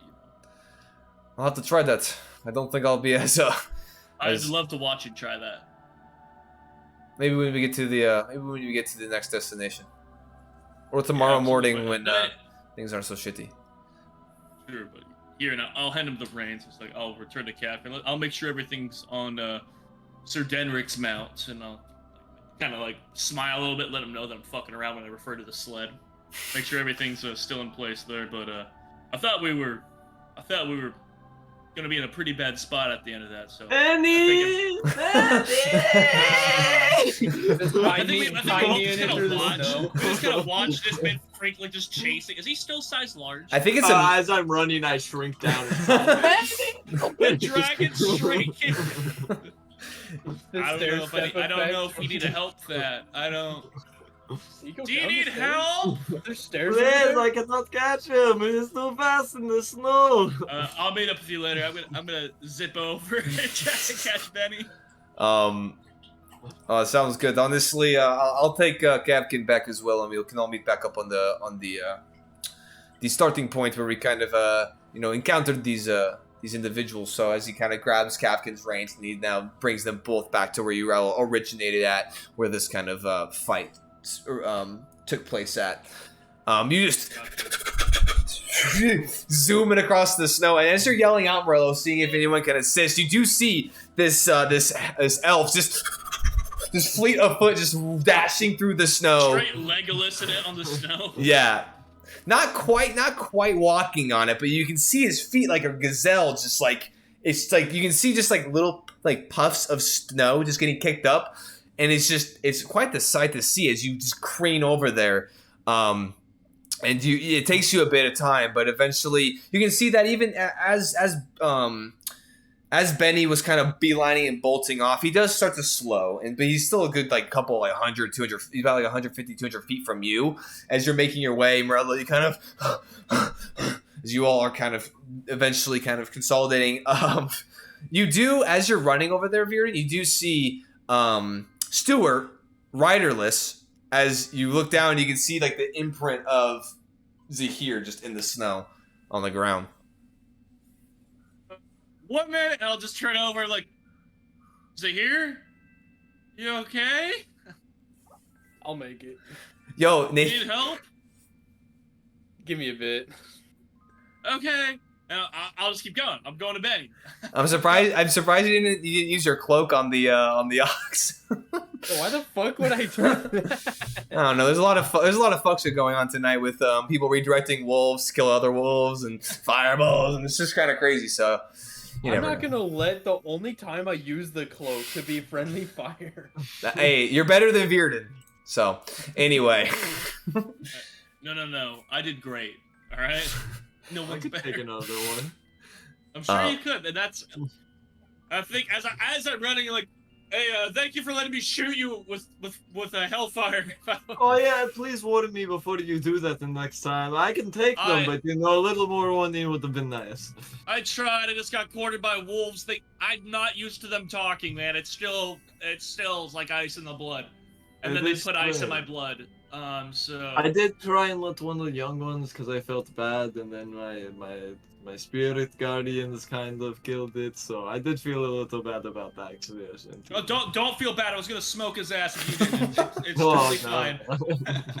fine. By this point, I'm just like so far behind. Yeah, it's like getting. It's like getting. I'm turned like this. Yeah, by the way. Trying to have a full conversation while sprinting. Exactly. As it gets quieter and quieter, you eventually catch up to this restless ox. Go ahead and make your animal handling check. Oh, God, No, please. Bearden, you get up to him and he's like high kneeing. You're just like running in place. 22. Holy shit! Yeah. Nice. Does that pass? Surprisingly, yes. Thank God. Dude, I didn't know I had the animal spirit in this build. Yeah. So as you make your way and you rush up, Greetings. you hello, welcome back. You calm the situation down with this oxen, and Stuart does, or not Stuart, I apologize. Benny eventually gets his shit together, and you manage to be able to fairly quickly and easily grab the reins and start to be able to make your way back to Morello, who's out of breath at this point, trudging through like 2.5 foot snow. As you eventually guys, everyone meets up, you guys all collectively make your way back to the starting point where all this kicked off.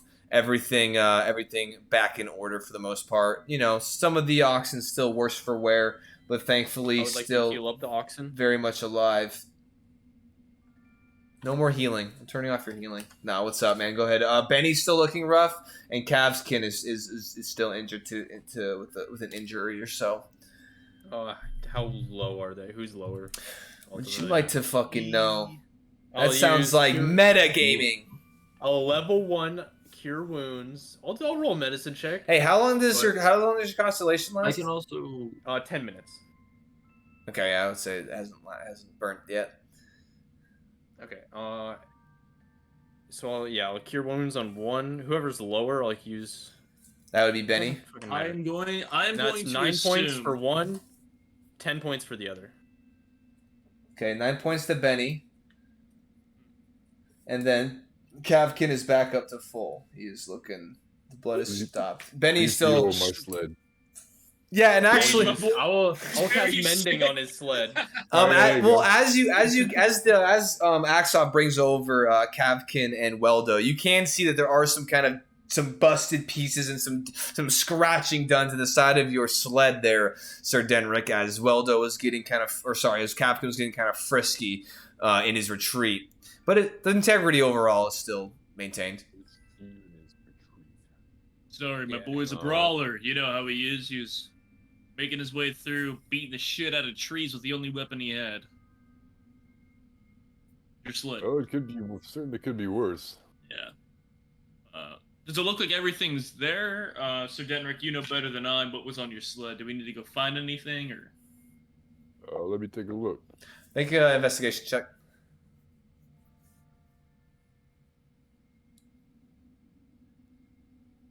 Bam, bam, bam, bam. Investigating. 10. Everything looks there, man. You're looking around, picking up everything, looking through your shit. Looks like everything's is in order, respectively. Is the chest still there? The box is still there, yes. There's fairly deep, kind of set inlay when it comes to this kind of storage area, because the Goliaths at least had the understanding that things get kind of weird, and so they want things to just fly out, and so everything seems to still be there. Nothing, yeah, especially the case, the oh so beloved loot box. Perfect. Well, Overwatch loot box. I'll go up. that's right. Sir I want to get Denric. my gold fucking Bastion skin. I'll go up to Greetings, Sir leader. Denric and say, thank you for the training that we went through earlier. I was able to use the overhand swing that you showed me to take out one of those wolves. Yeah, I mean, it wasn't much, but quite an effective maneuver. Yes, this sword is excellent. It really dealt a blow, even with as exhausted as I am. Does look like quite a fine blade. well, we should probably. Uh, I think we're getting close to our destination, so we should probably get going. Yeah, You're that's a not, good point. I need to sleep, man. Next to a yeah, fire. you're not looking too well. Do you want to ride in the sled? That way you can get some rest. Axov, how much longer do you think? Honestly, I mean, we're probably about another hour or so from our normal 8 hours of travel for the day, but I think we have at least another 2 hours after that, so it looks like we're probably about 3 hours from our destination. So we'll probably have to ride past the nightfall, but we'll be there within the next couple hours or so. Zahir, do you feel like you'll be up for that, or? I don't want to risk it. I'd have Well, in order to we could travel ensure an I'd have to hour. waste some more resources, and I don't feel like doing that. We could travel another hour and then put up camp if that's going to be more comfortable for everyone, and then get to the village in the morning. No, we can bust through this. Okay. If you're gonna, especially if you're sitting into the, if you're gonna be in the sled that I'm pulling, just let me know and we can stop it up. Is that fine with you, Sir Denrick? That is why I offered. Oh yeah, then I believe I'll uproot you. You can have some quality time with Stuart. Nice. Back at it again. Achievement unlocked. Back in the saddle. All right, nice. So, as you all, rearrange your positioning, is it going to be? Let me go ahead and reset this marching order real quick. Really quickly, can I preserve life myself and bump myself up 15 HP as well? Yeah, sure. Yeah, I should probably heal myself. I'm gonna. Yeah. I was like, form. yeah, all this healing is good, and I was like, probably heal Axoff myself, man. Axoff does kind of reach into, like, kind of unslings one of his satchel, or kind of his bag. God damn it, what's the word? Straps, and he kind of swings around front. And he does pull out a health potion. Honestly, I mean, so far I've seen the majority of you are taking the brunt of a lot of these encounters and these fights, and so he kind of outstretches a hand with the potion. If anybody needs this from the last encounter, feel free to take it, because thankfully the majority of you are getting between me and the threat. So I appreciate it, but I'll count on rest tonight. I'm not too banged up. Yes, I am okay. I still have a little bit of magic left in me, so if I'll feel more comfortable knowing you have that on you still, Axoff, in case you need I it. say thank you, Axel, when I drink it. Drink. I'll feel more comfortable, and there he goes. This motherfucker. yeah, if you want to take it, you take it. Hey, I was getting Does a little he- frost. I took like 30 points of frost damage. Well, man. then I come gotta say. You ask did, on me those two for breath some attacks, you got healing. fucked up. Oh, man, I didn't probably would have wanna went take down it. taking that much damage. Oh, jeez. Nah, Depending to Axel- myself, I'll Axel- realize that. No, other people to are probably- Denrick, honestly, I mean, I'm offering it for a reason. If I wanted to be stingy and greedy, then I would have honestly just kept it in my bag. Here, and he kind of tosses it over to you. Considering you, the amount Axel. you offer to pay us, I don't think anyone's thinking you're stingy or greedy. Hey, full disclosure. I mean, it is not necessarily me who's paying you. So, Oh! Well, It I was is- planning on having a conversation later, but if we want to talk now... I mean, Um, that is all I will say on the matter. But I will say that, I mean, y'all do not feel indebted necessarily to me. I am not personally going to be paying you. Do you- Well, Axoff, how about this? Let's get around the campfire tonight, and I'd love to hear what we can about this. honestly, I think I we've mean, been traveling long enough. I consider you, if anything, a close confidant, good friend, and I think we've been traveling this long, and I'd love to know why. well, I mean, I feel like as he pulls out the dagger again, I feel like when I'm wielding this, y'all are a little bit nicer to me than as he kind of nods over to his crossbow as he resheaths, as then when I'm using that. But it is all right. Feels hate. I like to see an artist at the top of his game. That's what I like to see. Deserve. So, It is true. I think I prefer to get a little bit more close and personal. So I mean, I cannot knock you for pointing out the flaws in my combat. How do they say game? So, but hopefully, I mean, we've been through a lot, so hopefully we can just get to this next portion and maybe take a rest, and then hopefully it's pretty, home stretch after there. Because once we get to the frozen lake, and then once we get to the other shore, it should be pretty quick, journey from there. So at least less precarious. Am I close to Sir Denrick's sled at this point? It's everyone's collectively. Yeah, y'all haven't actually set out yet. on wood. Okay. Nice. But honestly, I have a feeling this is not going to be the end of it. Which is why I honestly commend you here. I feel like if we just continue to trudge on, I know that the crossing it's a little bit more fortified than just out here in the open. So especially for our oxen. So I pour a glass of water, prestidigitation, make it warm. There's still some spider blood nice. in the remaining cup, and I offer to Zahir. Zahir, Warm spider. just stay warm, and hopefully this helps you out a little bit for the first. Would bit of I the have journey. heard how Axov reacted when he was offered a couple of Fucking couple spiders? grateful? Yeah, you would have. Would I have heard how he reacted? I think it was a blizzard at that point, so it would have been pretty hard pressed. I will thank him, and I will. It tastes like this kind of gross, but it's warm. It's warm. It's warm, man. It is warm. Warm. I grimace, but I get it down. Okay. Yeah, you do. Sounds good. Well, One single frame, I turn into grimace.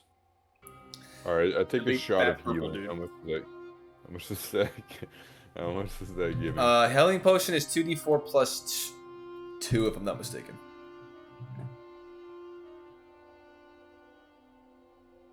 I'm pulling it up just in case I'm wrong. But I believe you're right. But I also have, whenever I go do this, it's like 500 pages of notes that has to load too, which is super cool.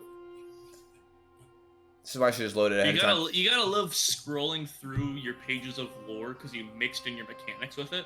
I've actually been pretty good about separating a lot of that stuff, but yeah. Yeah. 2d4 plus 2. That is correct. Yeah, I have like a whole different doc for lore. It's great. I only recently separated. Welcome, By recently, I mean welcome to a 3 more days ago. organized life. Welcome to an easier. No, my life, it's not more organized. Now there's 2 sections of disorganization. Oh, okay. Nice. Yeah. Okay. I have like random post-it notes, stuck. This places man- that I tell still, me have, Yo. I still have napkins that are canon. Logan writes Canon, napkins that are still. one word and says this is the session. And it either says fight or RP. And that's it. With one No, setting. no. I just have a list of names, and that's it. I'm like, all right. So When much I That's better than me, straight up. All right. So What's his name? Fred. Tommy Two Skin. Fredrickson. Tommy Houston. All right. So as you all go ahead and Tommy Fort. as No, That's his as brother. That's his brother. that's his twin. as Sir Denrick goes ahead and chugs the healing potion, as you then make your way over to I guess I don't need this up anymore. Stewart. To Stuart. And I'll just say, it does feel good to be back in the saddle there, Sir Denrick, as you make your way back on top, elevated above kind of You know the what? snow. You know what? I bring my lance with me. Oh shit! Okay. That I fixed up for you. Recently fixed. I will say Alright. you do have to kind of readjust like the sticks that you use to make the fort, because Captain did do a number to it, jostling it. But Z here, you do manage to get the fort back up. You do manage to kind of huddle up in the blankets, giving you a +5. Also, I would like to note, and Zahir was good about it, and I meant to get on top of you until we went to break. Actually, I guess it wouldn't have mattered too much, besides Morello, because you didn't drop your cloak. Sir Denrick, you didn't drop your cloak either, so you should have technically had penalties to your attacks, but that's okay. Well, I I get thought a I left minus it- 1 from I thought I mine, left but it in evens the, out. Yeah, there My is no plus universe I would have ever dropped the cloak. I know Sir Denrick my specifically condition. stated he dropped it in the sled. Yeah, I dropped it. And Oh, I I think Sir Denrick was the only thought one to I do it. said No. Sir Denrick was the one to do it. Zahir, yeah, everyone else wasn't, but that's okay. It is what it is. I Yeah. forgot. I even out now with my cloak on because the sword's a +1 for the Daylight Defender sword, and I get a -1 for my light cloak. Yeah, I believe I have many bonus actions that I let just go to waste. through the combat, so hope I dropped it then, but also didn't move. No, I was gonna say, but you cast spells, which actually wouldn't hinder it anyway, so you're totally fine. It actually panned out to work pretty well. The only person that actually would have affected would have been Sir Generic, who actually dropped it. So, and then Zahir, who rolled a freaking highest shit on his roll, so it doesn't actually matter. Anyway, maybe going. I had a disadvantage anyway, so Yeah, all good. So, but continuing on, let me go ahead and switch the music for.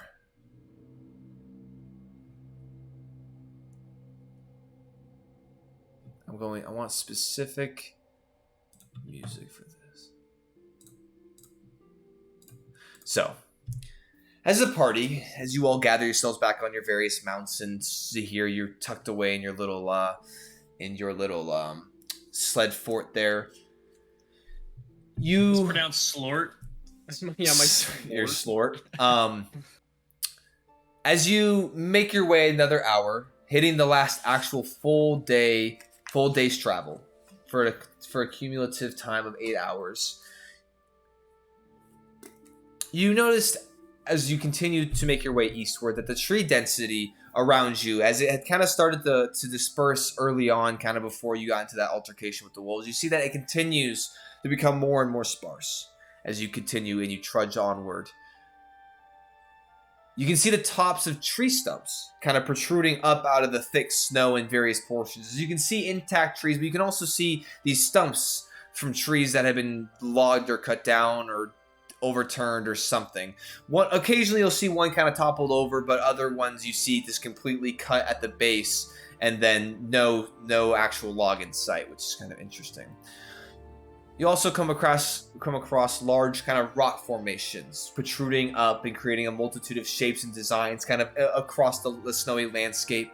Occasionally you see some of these formations kind of blocking the path forward, so you kind of have to, shift slightly and kind of curve around them, being ever so careful as you've been ambushed once, and so you want to ensure that you are not ambushed again. I just backflip, tech deck, kicked my fucking pencil away. Hold on. Ugh. It's a cool trick, dude. Yeah, dude. All the freaking middle schoolers would have been proud of me just then, but they were not there to witness it. They are. I asked. Nice. And as you guys continue to navigate, the storm continues to die down to the point where the snowfall is light and is also kind of peaceful, as it's just every once in a while you see some flakes kind of enter into your pathway and kind of fall and kind of rest onto the floor beneath or onto your shoulders. And the wind being kind of, more infrequent and barely noticeable as it comes every once in a while, but, it starts to calm down from the kind of hectic journey that you've had so far. And as the last kind of bits of light off in the distance behind you off the western horizon kind of starts to fleet, you can see now more of the space around you.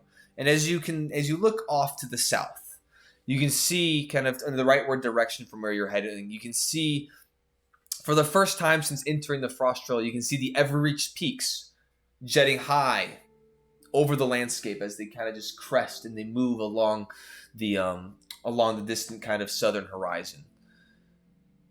And as you kind of follow them, you can see that they eventually, at a certain point, kind of at like a 45-degree angle or so, start to kind of cut and veer. And as you follow them, they protrude and block your pathway forward. Or at least they appear to block your pathway forward as they kind of crest forward on the kind of eastern horizon. And as they continue to cut northward. Eventually, you can see off in the distance that they don't cut northward, but they kind of double back and they connect. And you can see off in the distance, this massive... How'd I write it? This massive stony spire that projects high above any of the mountains that you've just witnessed along the Everreach. You can see it threefold, if not fourfold, taller than these other mountains. And at this point, you can hear Axov as he pipes up and says to the group, So, there's a pass that divides the mountain range in front of us, which is where the Summer Sun's Crossing is, on the eastern shore of the lake. Sun's Crossing isn't a very large town. I mean, shit, I wouldn't even necessarily call it a town. It's more of like an outpost. It's probably no more than a dozen or so buildings, but I want to say, if my memory recalls, it's like 30 or 40 people from Grimtoll. They run it in the spring and summer months, and they kind of use it as a ferrying point to get to one side of the lake to the other. But like I mentioned before, the buildings, they will be boarded up, and so but I mean, nothing a little bit of strength can't overcome. Oh, I personally have no qualms with that. I think we find a spot, feel safe, and spend the night. Honestly, I agree. I've been to the Summer Sun's Crossing once or twice. The building I have in mind, it's actually should be pretty held up pretty well. It will accommodate our needs nicely. So, but I'd say let's press on. At which point you guys continue, kind of taking a second to kind of take in this kind of atmosphere around you, and it's about at the actual kind of actual 8-hour mark that you because that was kind of up to this actual 8-hour mark. You hit the entrance of the pass. So as you guys have continued ever onward, as the mountains continue to get closer and closer, the sky opening up. You can see the clouds eventually start to kind of disperse and dissipate a little bit, kind of making so you can see the overhead sky for one of the first nights actually on the frost trail, as the snow has kind of dissipated, the wind non-existent. It's making it significantly warmer than it has been for these last couple of days, especially passing through a blizzard. And eventually you guys make your way to where the mountains are much closer now, as they're kind of right up on top of you, as you're now you can see a little bit more clearly. You can see where the mountain what is it called? The mountain range kind of has this break in between it. And it almost has this kind of narrow kind of gap in between the section that kind of jetted off and cut in front of you. Yeah. At this point, the sunlight has completely settled over the western horizon. The storm having basically completely passed. You do see kind of up, especially usually here, and now finally be able to kind of see the stars that you cling to so closely. You can now see a half moon kind of illuminating the space beneath, kind of around you, as it refracts off the snow, or reflects off the snow, and kind of makes it so even those without dark vision can see relatively with ease, as you guys are so distant from any civilization, and as the kind of barrier between the sky and yourselves is kind of at this point finally dispersed. You can see go ahead. I'll open up the top a bit, and I'll just yeah. Open up the top of his shelter. Yeah. And then I'd like to play a little bit of a prank. Is there like a loose object somewhere away from us? Somewhere away Like from you? Yeah, like 60 feet away, just as we're going. Yeah, there's been various kind of rock outcroppings. I'd like to cast daylight on something. Okay. Behind us. Typical Zahir W. Okay. So as you kind of look out and you kind I of channel through the blade. Oh, okay. So yeah. So as you go ahead and you channel through the blade, as you see the arms kind of start to glow, and the flame that it kind of crosses and holds up on the blade as it starts to emit as you channel this energy through it, as the blade as from the flame, it's kind of the flame engraving itself almost streaks across the top of the blade to the point, and as it hits the point, you can almost see in your mind's eye, see it go and hit this rock. And as daylight then erupts into the space, all of you kind of turning and looking, as all of a sudden there's now this bright daylight emitting from kind of back behind you guys. And I'll duck back into the slurp. Okay. What are y'all doing? How much of a dick do I want to be? How far behind me is this? It's 60 feet at the point of when you cast it, so it's probably about like 65, 70 feet as you guys are continuing moving. Yeah. I think I'll just see that. I'll look back. Do I see Zahir popping back in his tent? I would say make a stealth check as you pop back in. with disadvantage. Yeah, you're fucking cold as shit still. 2. You very evidently just see him kind of. You can see the rustling of the fabric as it comes back over, and you kind of almost hear a slight hee hee hee hee. I think I see him do it so shittily. I don't know he was trying to be sneaky about it. Just go, okay. Like, I was so ready to cast darkness on that as he kept going. I was this fucking close, but it's out of range.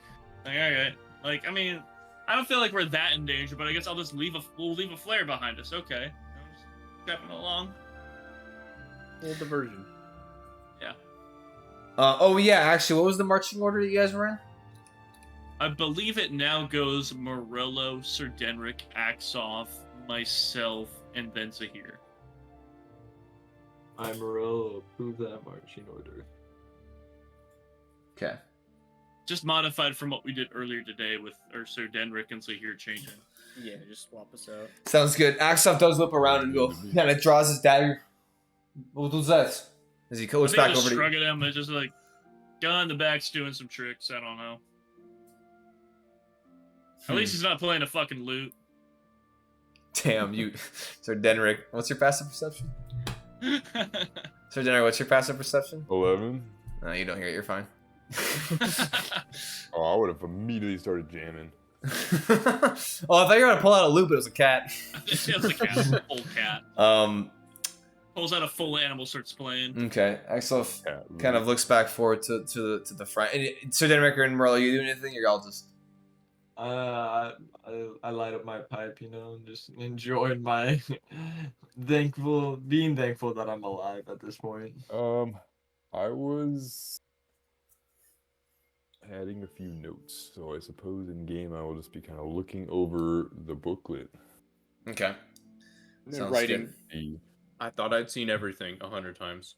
but there was this one. Morello, thing do you that want to I go ahead was and make looking a for. perception check for me? Yes, sir. Viridin, if you'd like to as well. With Boulder, Yeah, whatever you want. It's a 6. 21. Nice. Okay. So as you continue ever onward, and Zahir, as you look up into the sky, having pulled your nice little cool prank, Big prank. you can see now the clouds have almost at this point kind of completely cleared. You can see kind of large ones every once in a while breaking it up, but you can just see the distant kind of twinkling stars. And as you look around you, it's just thousands and thousands. You can even see at this point you're so kind of far out of civilizations. You can also see that kind of that back layer of the stars, you know, where like you can see, you know, there's the brighter ones, but then you're at that point where you're so far like out in the middle of like the wilderness, you can see the kind of the ones that are kind of even smaller and kind of farther off, and you can just see them scattered across the night sky. And it's peaceful. As you kind of walked into Boulder, as you kind of flying over the landscape, kind of looking, and with the moonlight kind of creening down, you can see, especially as an owl, you can see relatively with ease, and it's almost kind of artistic, seeing kind of this you know, the landscape around, the mountain range off in the distance, and this group of adventurers kind of just making their way ever onward. It's not before too long you eventually get to the point where this pass is created by these two mountain ranges connecting, or almost connecting. As it ends at this point, Axoff kind of yells out, or kind of calls up to the group. All right, honestly, it should be about another hour and a half till we actually make it to the crossing. Good. So, I think we're Oh, all. Zahir, are you still good for another hour and a half? Have we had to make any rules? I will. I would say at this point, it is now hitting kind of like just past 8 hours, and so this is where you're gonna have to actually start, you know, having to make rolls again. However, I want to say with the current conditions, it'll be a low con save every 4 hours. Okay. I'm doing a whole heck of a lot better. Or sorry, no, every two. No, actually, no, it's just cold because the wind died. Yeah. So I would say at this point, everyone go ahead and make your Constitution saving throw. No. Well, actually, not. I mean, Unless you, okay. Advantage or no? I'm saying no. With advantage. Um, With advantage, yeah. Okay, cool. Okay. Well, Damn, Axoff barely almost fucked that up, but he didn't. Morello. If he ate shit right now, we'd keep going. Morello. I'd drag him. Here's your body. Now pay us. 24. All right, Denrick. Yes. 23. Okay, and then Zahir. with a +8, 14. Holy shit. Yeah, that would have been There's kind a of. 6 and a 2. So he has a +5 because of the tent, right? Yeah, which is why. Yeah, +8. yeah, Oh god, he already factored it. yeah. That's pretty nuts. Oh god. But yeah, I So would he say did it, right? at this point, everyone is it is comparatively warmer. It is still cold as shit. Like if you were to like exit out of a warm building and come out here, it's still cold. But you guys are like, wow, this is pretty nice considering you've just endured much worse. But yeah, Considering I'm still pulling shards of ice from those wolves out of myself as we're traveling. Yeah. yeah. So as you all continue making your way, I will say this: as if you were to continue at this point, since you are pushing past the normal kind of day's travel, you will be taking points of exhaustion. You will take a point. Everyone will cumulatively take a point of exhaustion by the time you get to the actual crossing. That it's not cold exhaustion either. You need to take a full rest to actually get rid of it. But That includes a here. that will include Zahir, but he'll be at 4, but he can get rid of at least 3. Once he Alright, warms full up. rest. No. We'll get rid of 3 when he warms up, then sleep off the other one. Yeah. Got you. Alright, I'm good. I'm good. Yeah, we can sleep it off. To Denrick? Well, it's not like A-okay. I'm exerting myself. Backs I could off, be you- sleeping in the sled, in the slort. The slort, yeah. Okay. Balder, go warm him in the slort. Send Balder in to cuddle with him. Nice. All right. As this owl, this kind of What a mule. this shimmering kind of fey owl makes its way over Cover onto yourself in ferrets. the sled. Hmm. The bag of tricks. He said, I'm gonna warm myself up with this animal. Here, you should fill the sled Animal. with animals, with andermals. All right. I'm trying to think of a way I could like test to try and get a small animal, but it doesn't just get left behind. He said, I don't want If you're a this. big animal, tell it to stay behind. I get a moose, and I'm like, oh fuck, what do I do with this? Get out. So, as you all If make I your throw it way, away, I can't get the- choosing to trudge on, regardless of the kind of the state it'll put your bodies in. You guys now at the mouth of this pass, as you now can see the mountains high above to your left and your right, as they continue in either direction, as you all kind of nod and make your way in. And you can see that this pass is probably about maybe a mile and a half wide, kind of total. So I mean, it's not the narrowest kind of gap, but it is still relatively tight fit as you guys now make your way in. I will go ahead and ask for perception checks from those who would like to make them for this leg of the journey. I would like to perceive the stars. I will Okay. perceive. You have I a will blanket over your head. perceive With a 6. Can I also disadvantage. perceive, or is that enough? Two people to perceive for the group. I'll let the other two. Are you Who's doing it to here? Sir I thought you had a Denrick, I believe blanket. No, Sir I'm Denrick and looking at the Morello. stars. Because Zahir's looking at stars. yeah. Alright. 7? Easier. Your perception has been ass. I think it has been the entire Frost Trail. I think most of the time I'm just Yeah, I literally typical perception L. And Bearden's like, yeah, I'll y'all got this. I'm gonna take Roll a a second. Practice roll as Veer. That one. Okay, so it doesn't matter. Okay. the, Y'all choi- did good. the Y'all choice, did good. the choices were made. Choices were made. So as you all make, and I'm gonna actually change the music for this. I'm just a normal guy, dude. I can't see very far. Y'all are magical beings. So as you all now make your way kind of. And there's enough space for you guys to disrupt your marching order if you guys want to go 2 by 2 or anything like that before you enter into this pass, if you'd like to. Or would you like to go single file? I'm good. Let's go single file. I'm good with how it is right now. Okay. So as you all single file start to enter into the mouth of this pass and get yourself, nice and snug between this mountain range. Thankfully, the wind no longer flowing, which would have been difficult to endure had this been a wind tunnel, because that would have sucked. But thankfully, the elements and the weather have continued to hold off and have only gotten nicer with time as time goes on.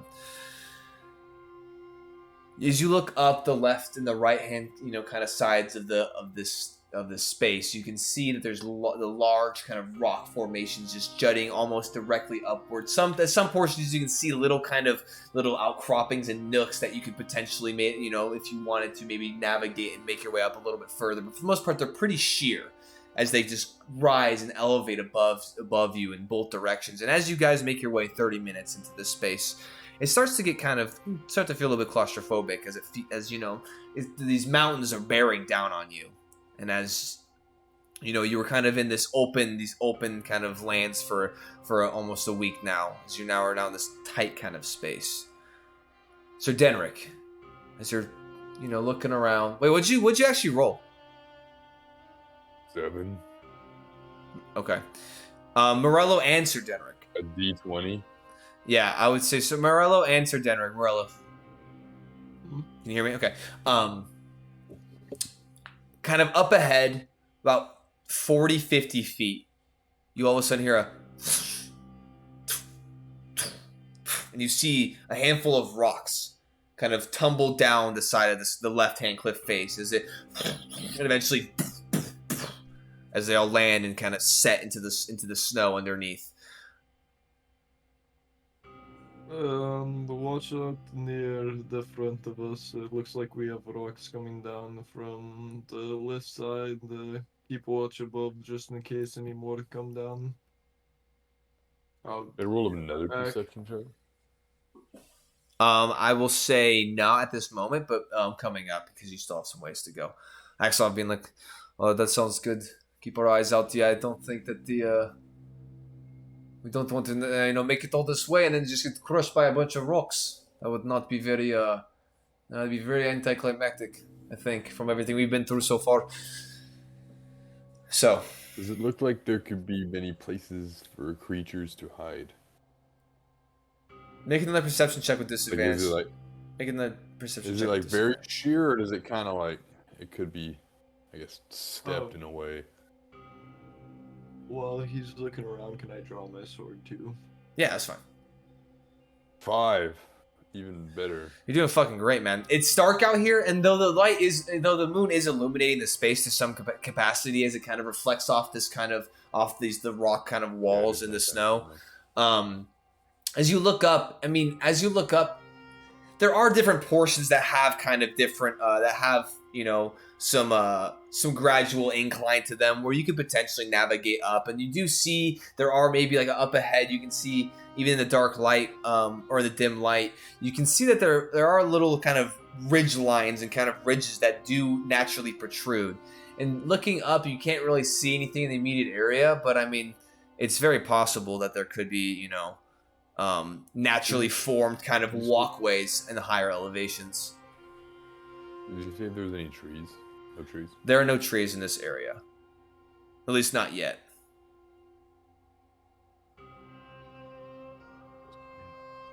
What was that? So what was that supposed to mean? You haven't seen any trees yet. Trees. Hints. Okay. Army of them. Spill your secrets. Tell us. Show us your notes. All right, so Move forward. you continue on. All right. Yeah. As you Must land on my sword too, so it's All the things that happened, I don't think any of them happened due to lack of trees. So I think I'm ready to keep going. okay, Yeah, that means there's less Ents to attack us. nice. That's my So primary concern. as you all continue forward, His head is Zorn. as you now another 30 minutes passes, as there are different portions as there are portions of the pass that kind of can get narrower or wider at certain points.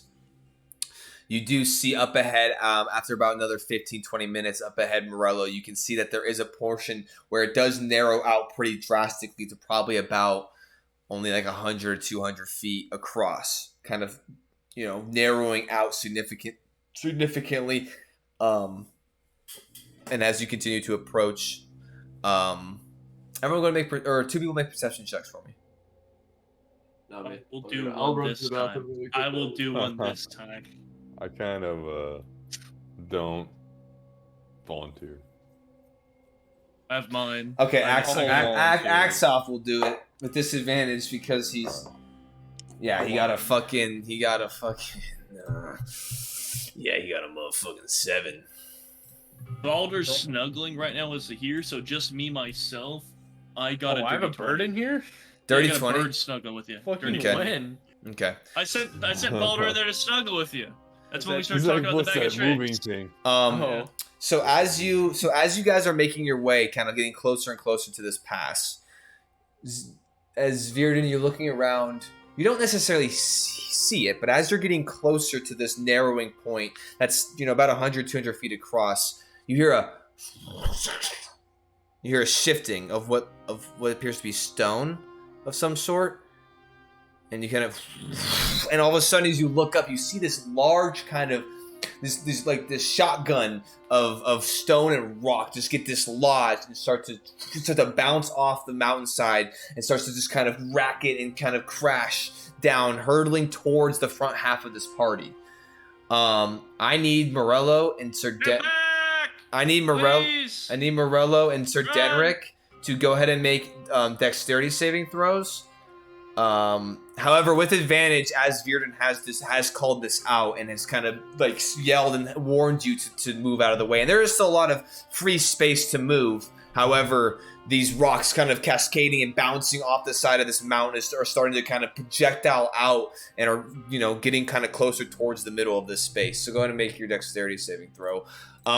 With your mount. Can I add with the mount? Yeah, if you're gonna, unless you want to just jump off and ditch your mount, you're gonna need to navigate the mount. So actually, I would say make an animal handling check. Okay. Animal handling. Yeah. I do believe be like that.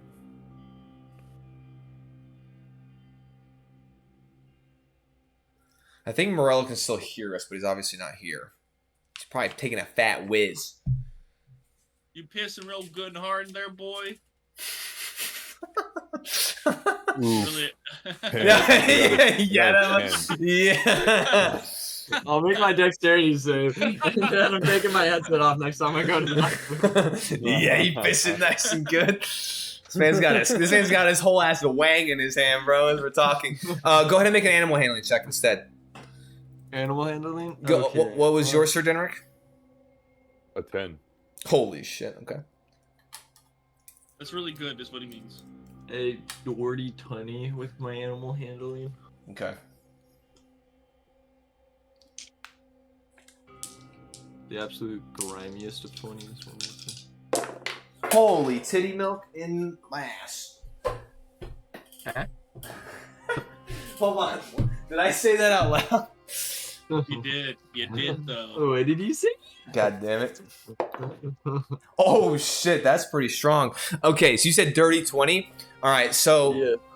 as Virden yells out, and then at which point you look up and you can see like these dark shapes just cascading and hurling towards you. Morello being in the front, you kind of just whip the reins and just shoot shoot forward with Benny, and it cracks me up because the thought that came in. That came into my mind was the fact that Sir Denrick, tries to manipulate Stuart, who Stuart kind of is kind of confused as all of a sudden kind of this panic onsets you, and you kind of try to whip the reins and turn him, and him not being accustomed to you, as you just all of a sudden get shotgunned and hit with these large-sized boulders. As one hits across your shoulder, kind of your shoulder pauldron, you hear one crack into the side of Stewart's side. One rock bashes against your head. Can you make a strength saving throw for me? Is it to fall off a mount? Yeah, you don't have you're immune to that, huh? I just have advantage on saving throws to avoid Okay. falling off. Sounds good. Holy shit! Hold on, this might actually just kill Stewart. Is it athletics? Stewart, Bro, I can't catch a fucking bird. I'm cursed. yeah, How am I you're cursed? fucking How is the Cavalier cursed? cursed to kill mounts. Is it athletics? Holy shit! It is a strength saving throw. Stop rolling, please, for a minute. No, I'm not rolling anymore. I'm just realizing. Strength Roll saving for throw? Stewart. I'll roll for Stewart. No. The whole thing Yeah. was him maneuvering Stewart out the way, and he did not successfully Oh. do that. So now he's taking the I damage. am okay though. I rolled a natural 20. Yeah, well, to stay on the mount, yes. But you will be taking 27 points of 20? bludgeoning damage. 27? How much health does Stewart have? He wasn't even at 29? full health, was he? He had 29. 29. So Stewart, 29. amongst this, my- amongst this cascading rock, just gets pelted in the side of the head. You can hear it crack as one hits his skull, and another one kind of deflects off and hits him into the side of his ribs. At which point, that kicks him in the action as he cries out in pain and starts beelining it, kind of at like a 45-degree angle away from this kind of these rocks that are falling from overhead. As Morello, you're kind of ahead of the group, as now the group's kind of cut in half as you both kind of beeline it forward, and the rest of the group acts off and behind, or kind of hold up and stop, as now these large stones are now kind of scattered amongst this space in the snow. Yeah. As your head is ringing, Sir Denric, as you can feel the pain of your shoulder and kind of portions of your chest piece as you just got cascaded with these rocks, you can see Stewart just kind of shaking his head, as you can see, and you can kind of hear like a soft kind of groan / like whine emitting from this creature. That's why I was laughing earlier, because you just can't catch a break with animals. Stewart almost gets beamed, and you can see that there's like a large gash in his head, kind of in like the middle section, kind of. You can see part of his horn broke off. You can see this large kind of section that's just covered in blood and running down the side of his face. I will Is hobble everyone over. okay up there? Is everyone okay over there? I'm like holding my head, dude. I'm like, no, we are not okay. I'm Is gonna the hobble road on currently over. think, blocked by stone? Or I think Stewart.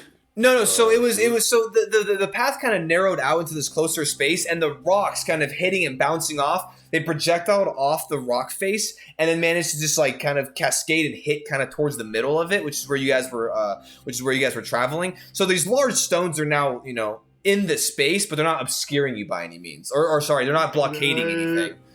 okay. All right, so I Right guess back we'll- over to Denric and Stewart. Yeah, you guys all kind of Yeah. as Zahir, you jump out of the sled, and you start to kind of hobbling over, trying to get warm. I mean, thankfully the cold hasn't gotten any worse, but it's still still holding on to you as you kind of rush your way over. I'll That's hobble what I over. say. No, it's Stewart, right? That was Stewart, yeah. Here, Stewart is badly hurt. Hold. Everyone hold here.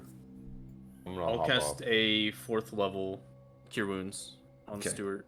Sounds good. As you're hobbling Jesus over, you just see Christ. this bright white and kind of gold energy as you see Zahir, my baby, as he has this like the Cure Wounds like prepped, not like actually saying that, but you're like rushing over as you then kind of make your way over, and you then clasp it onto like his head and his side. You can see the magic start to work. Sadly, it does not repair his broken horn, but you can see that the bashed and kind of gashed open portion of his head, you can see it as it starts to close and heal. Could I use mending on his horn? I don't believe so. I think it has to be like a material. I don't. Let me look at it though. Horn is material. Can I cast a first level Cure Wounds on Sir Denrick while he's healing up? But yeah, that's 24 points to Stuart. He's back up to 26. 1 second, Morello. It says an object you touch, such as So I would say it's more of like a thing for fixing non-organic or non kind of. I guess a horn, could be. Maybe like a you put horse. the horde in place before casting the spell, maybe, or something like that, or I mean, they're casting both is not healing. living objects, but it's fine if not. It'll just be sad. I would say. How almost about told this? How about this? Make an investigation check as you search the snow, as it got bashed off, so you have to find it in the snow for sure. Morello, what were you doing? Investigation. First level healing Cure Wounds on Sir Denrick. Okay, sounds good. Yeah. So Oh, Denrick, that's you're. a 4. Yeah, you don't find the bit of horn, so sadly you could even if you could mend it, you cannot find it to do so. Morello walks over and casts Cure Wounds on you, healing. Max, so 13. Thank you, my friend. I'm going to quickly turn around and I'm going to turn around and look up. Open my visor and look up at Make where perce- the rocks came from. Make a perception check with disadvantage. Throw a grenade too. I just can't win. For a More higher, rocks. hi- 7 yeah. and a 17. 7 and 17. So 7 9.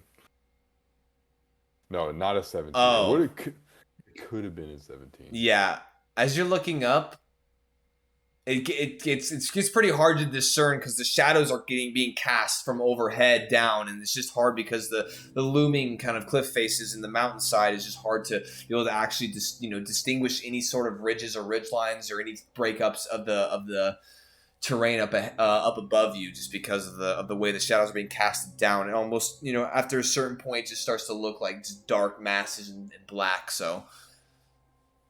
We should make haste before these trolls throw more rocks at us. Honestly, I feel like that is probably the best idea. I mean, it looks like you knocking on wood didn't really help Bearden, considering that we're still having complications. But I see if we heard him, maybe.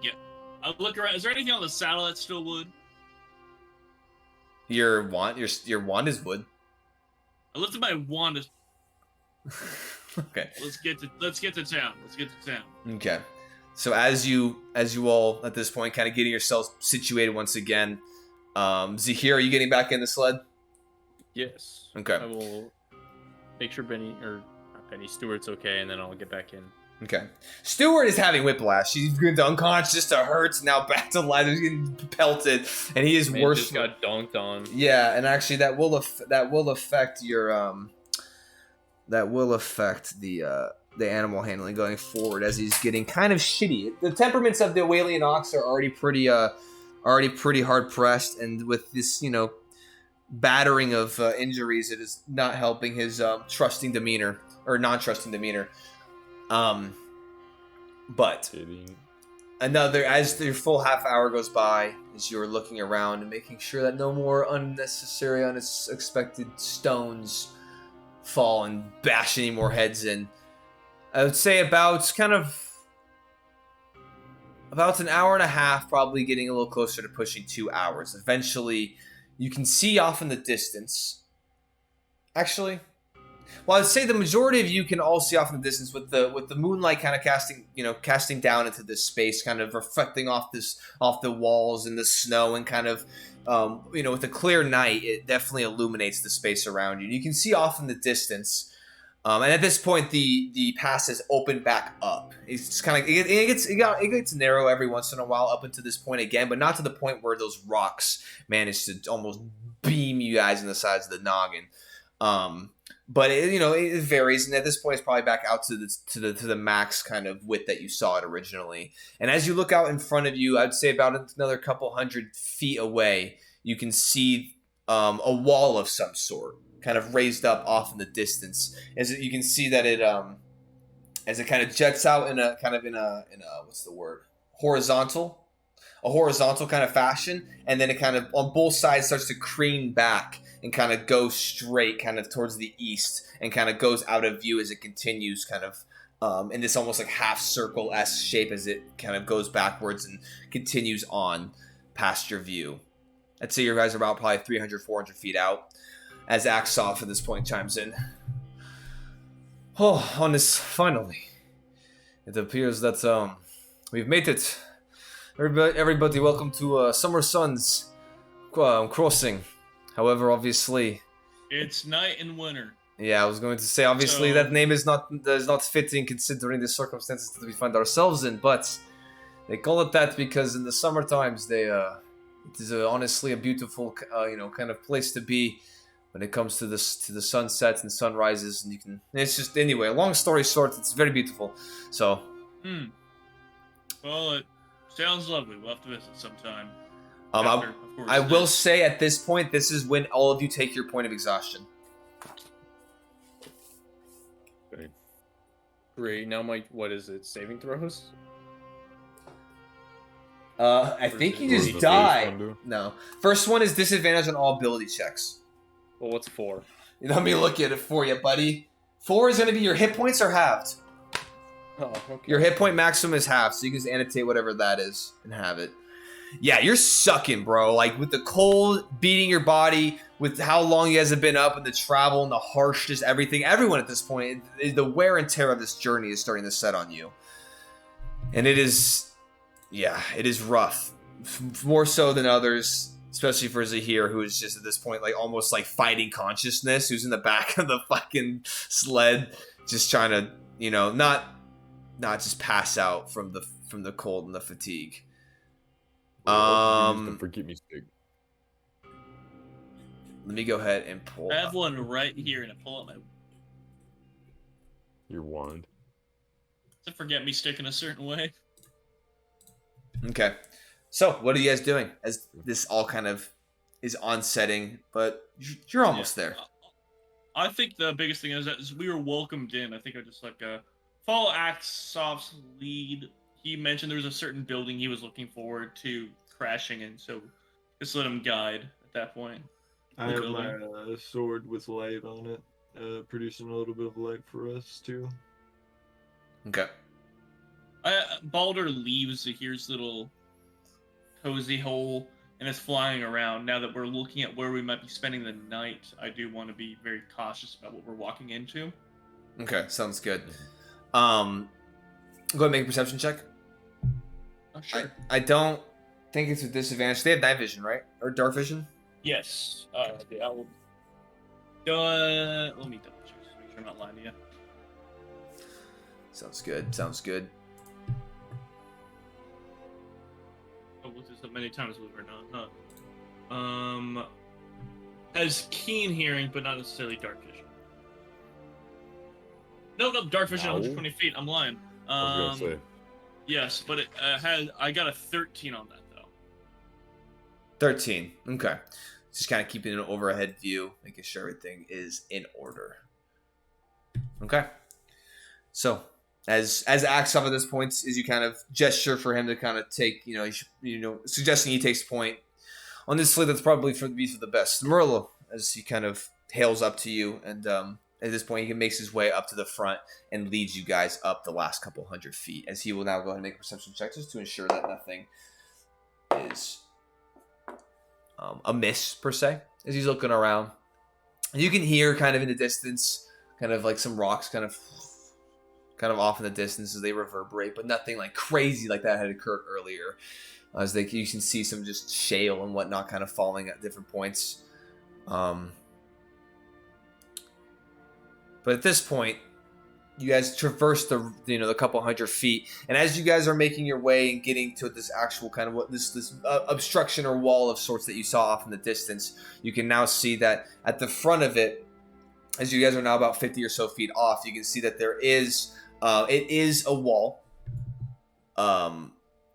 It is a tall kind of wooden wall that seems to be resting on the perimeter of the outpost. You can see that the front double kind of gates, and it's probably about 10 to 12 feet tall, maybe pushing a little bit taller than that. You can see that the actual wall itself is made out of large logs that seem to be placed in side by side and then fashioned together, because even from this distance, those with dark vision, you can see that there appears to be like some sort of like cording or rope that was, fastening them together. And then at the tops of these logs, you can see that they're, whittled out to a point to be like in a spear-like fashion. And then the front gate, you can see, looks to be more of worked wood, not so much these logs, but actually like smooth kind of wood that these doors seem to have been made of, made instead of just logs, built up and protruded up. The front doors, they do seem to be reinforced along the edges, and you can see that there are cross kind of X's across the middle of them with reinforced kind of steel. And as you make your way ever closer to the gate, you can see just even from this distance, because the wall itself is incredibly tall, you can see a handful of large steeped roofs that kind of project up over the actual wall kind of visual itself. And now, as you approach the door, you can see that the door itself is actually fashioned closed, as you can see these two large handles as they are fashioned closed, and there seems to be a multitude of chains and locks kind of intertwined, entangled, and rested, kind of keeping these two handles locked together. And you can see that the handles are made out of iron or metal of some sort. At this point, you all kind of collectively are now kind of huddled around the front door.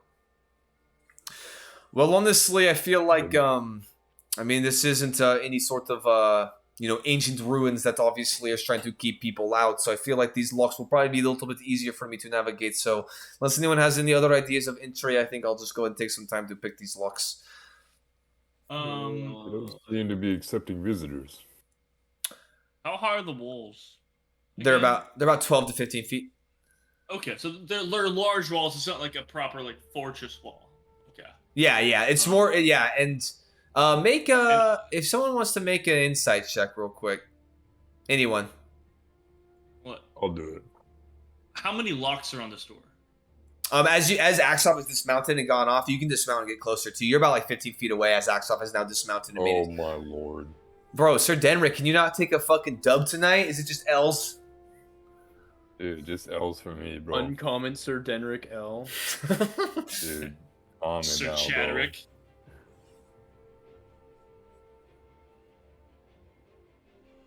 Or Okay. Anyway, Or- continuing on. it's moving on. So Hey, as this man's sleepy. So as you go ahead and make your way, dismounting also and making your way over to the locks, you can see, and Axop has already been fumbling with them, and you can see him kind of grabbing individual locks. He does have gloves on, or else that should be cold as fuck. He's like moving some of the chains and trying to like get the locks kind of ungrappled by these various chains overlapping. And as you walk up, you can see as he's kind of counting 1, 2. It looks like there's 5 locks in the total on this door. All kind of. Why are there Yes, sir. 5 locks? It seems excessive.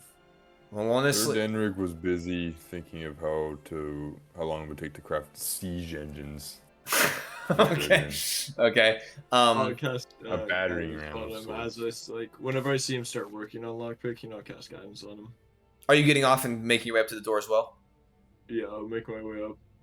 I think guidance is a little bit further because I want to give him a little bit of space still. I But think still, it's touch. I'm pretty sure guidance is touch.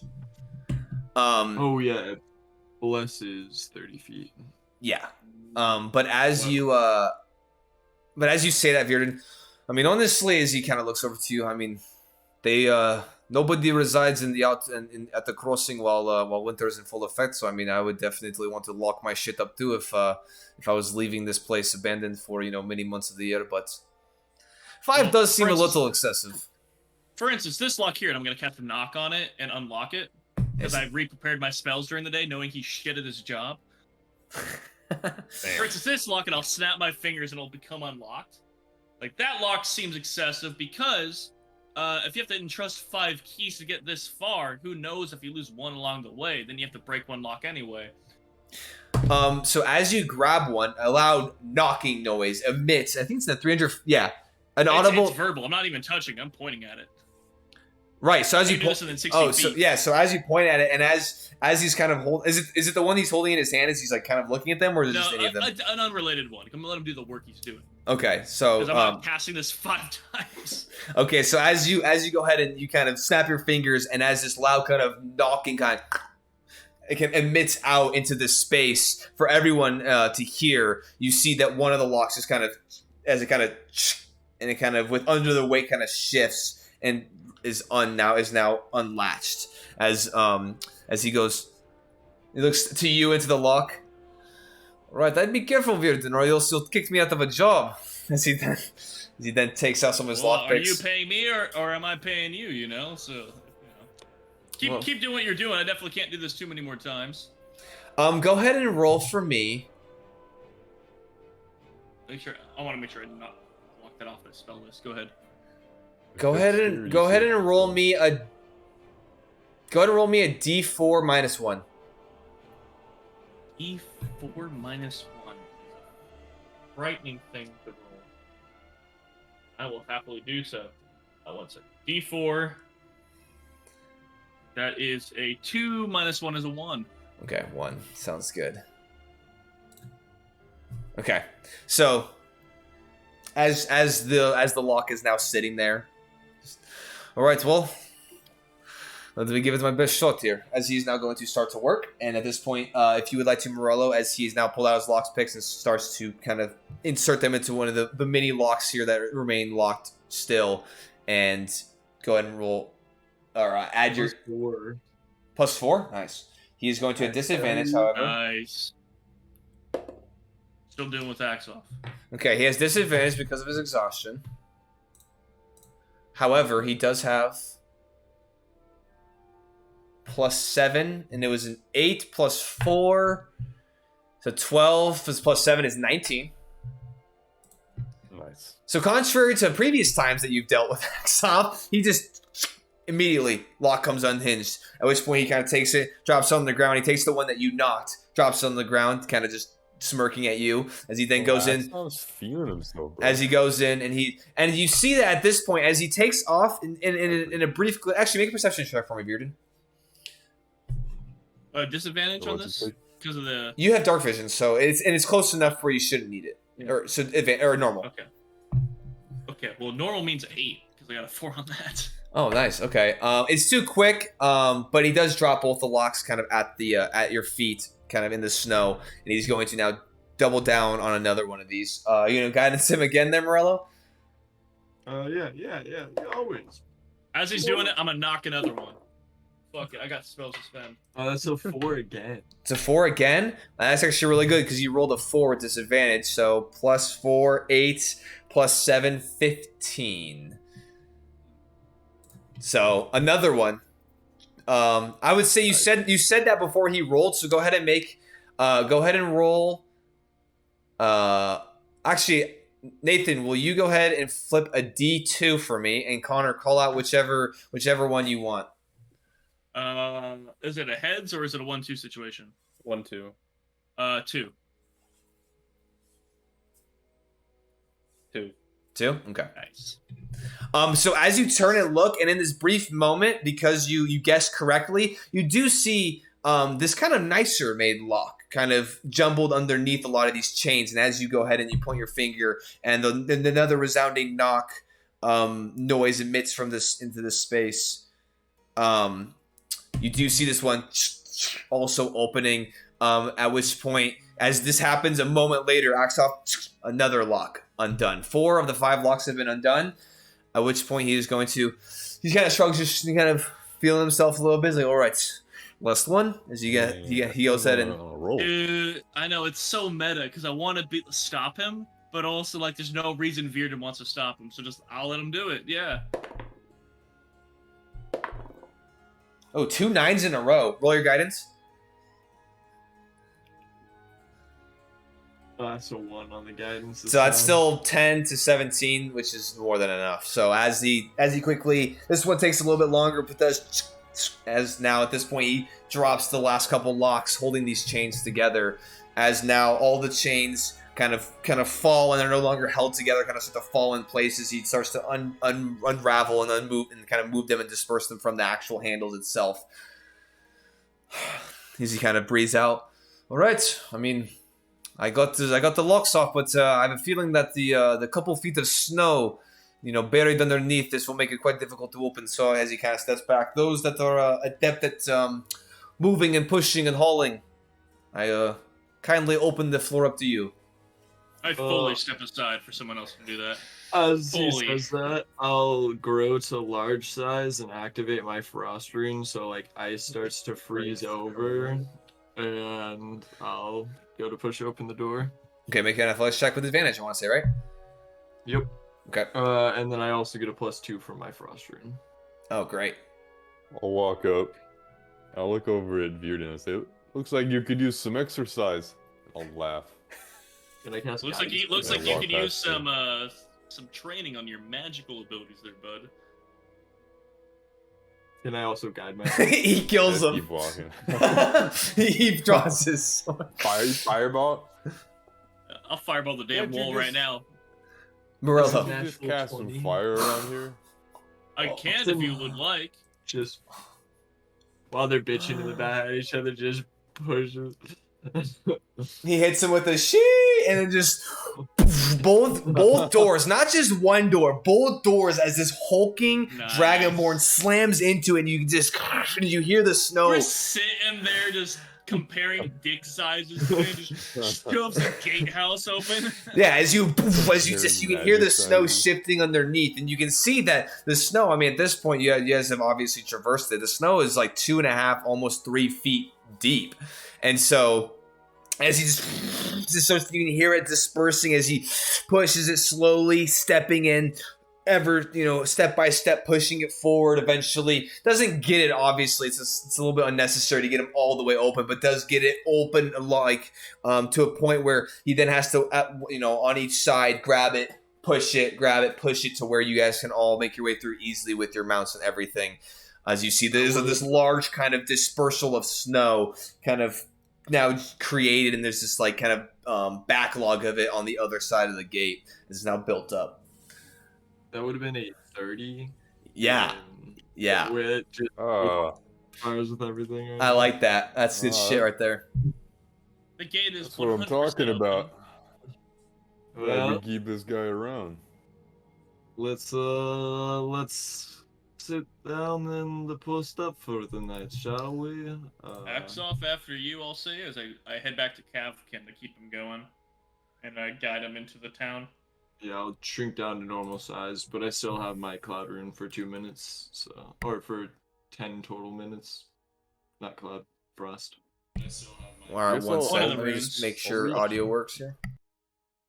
Lost in the sauce, dude. Who isn't? I'm gonna reach down and pick up the locks, and should we lock the gate behind us? That's not a bad idea. Actually, and I'll produce my shackles. There's like, if this will work, if there's handles on the other side of the gates, maybe we can close them and just shackle them closed. You hear Axoff laugh. That's gonna be very interesting when the owners come here in the spring and are realize we'll that they're. take them off when we leave, but for the night. That is If we very, remember. that is very kind of you. As you kind of hear him calling out as he makes his way deeper into the outpost. So Uh, I'll pick guess up if- the locks and put them in the sled to lock up when we leave. okay, I'm still in the sled.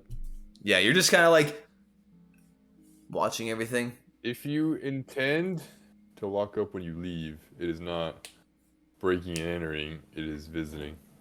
so you just wait. We'll do both.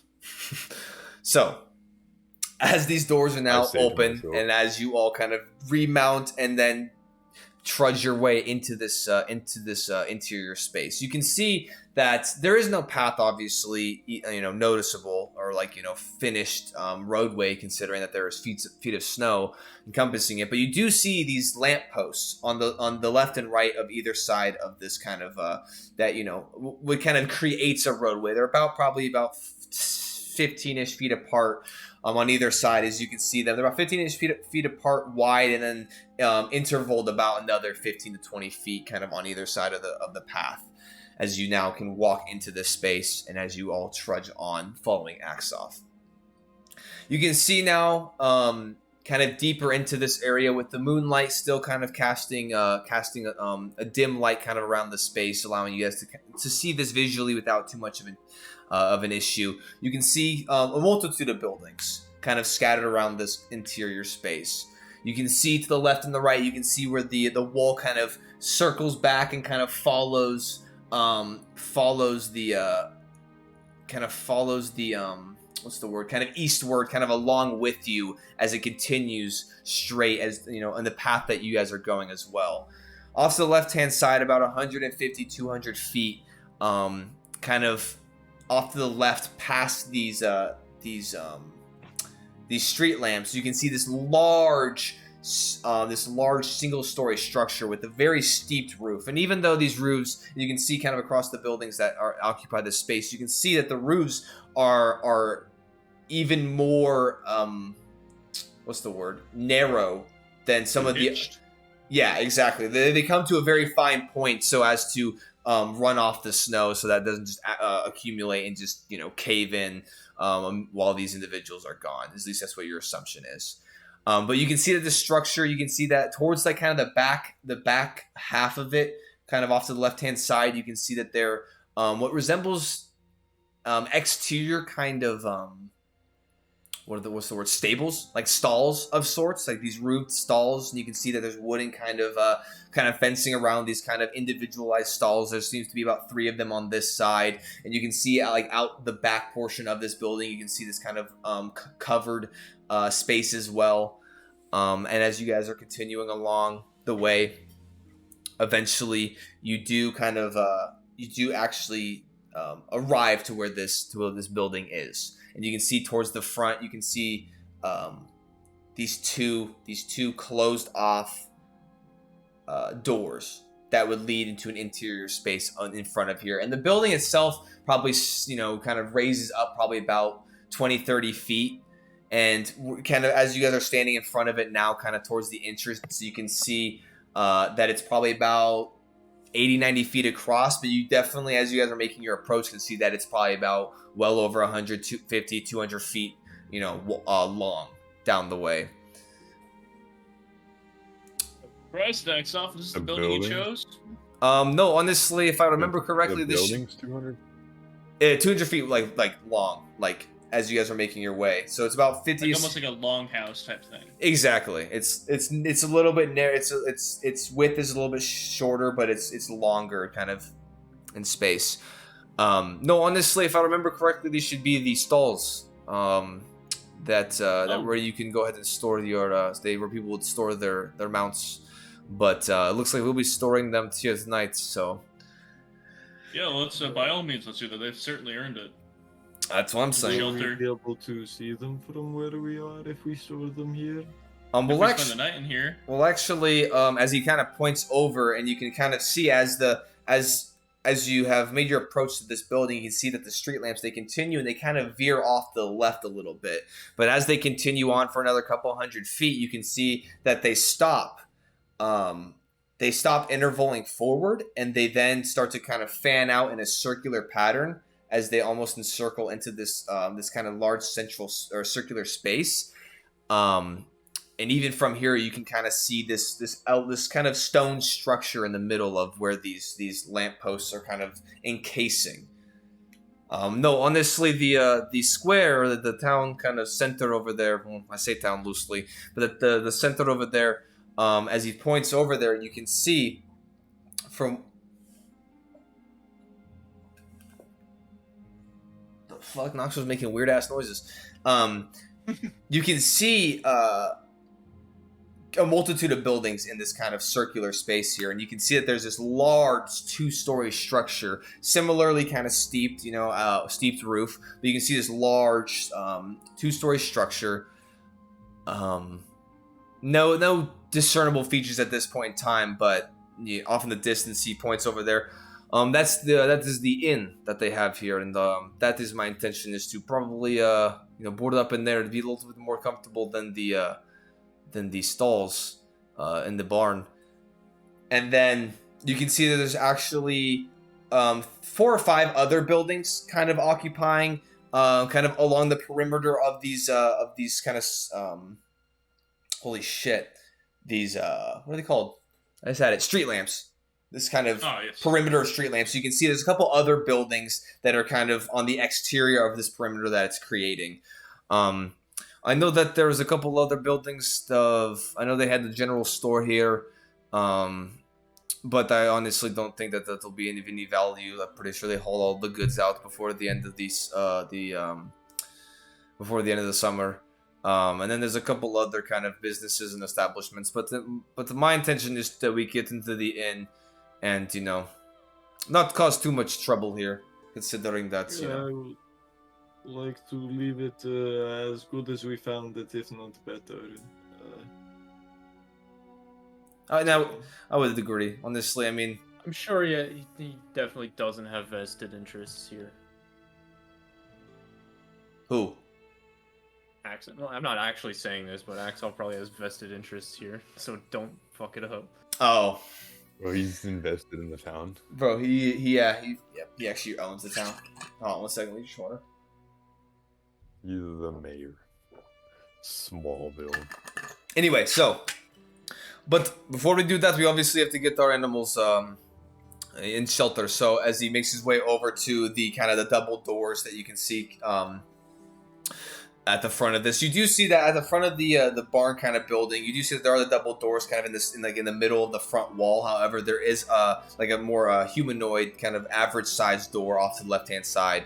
But Axel makes his way, dismounts, makes his way over to the barn.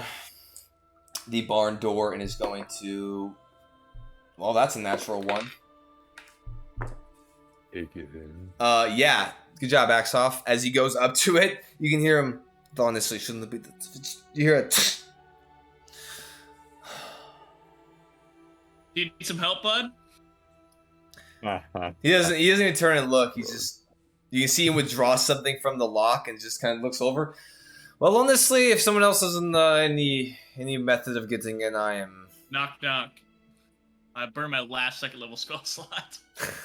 as a loud, resounding knocking noise emits in the space as the lock comes undone. Axel's starting to walk away, just magic users. As he turns back, as he then undoes it, and then A lot more locks in the wilderness than I expected, so yeah, you would think. I wouldn't feel so bad. Hey, Sir Denrick and Morello, you want to come over here and give me a hand?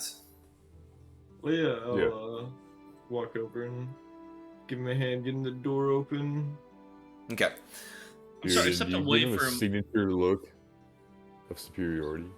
You give me my signature look of superiority. What were you gonna ask, Fjorden? Because I stepped away for a half second. Did we put the mounts in the stables? No, that's what you just unlocked. Okay, thank you. Appreciate it. All right. Can I cast guidance on myself? Have you already rolled? Yeah, with guidance attached. So if you said no, guidance goes away. If not, No, if you, yeah, that's fine. 22. Okay, Sir Denrick, do you want to do the other one? As you guys step up, Sir Den. 24. 20. Okay, 24. Axoff says, Lockpick? no, to open it, to push into the side. Yeah. Lock's already picked, baby. Honestly, they should wheel I off. was like, what? They should wheel off to either side.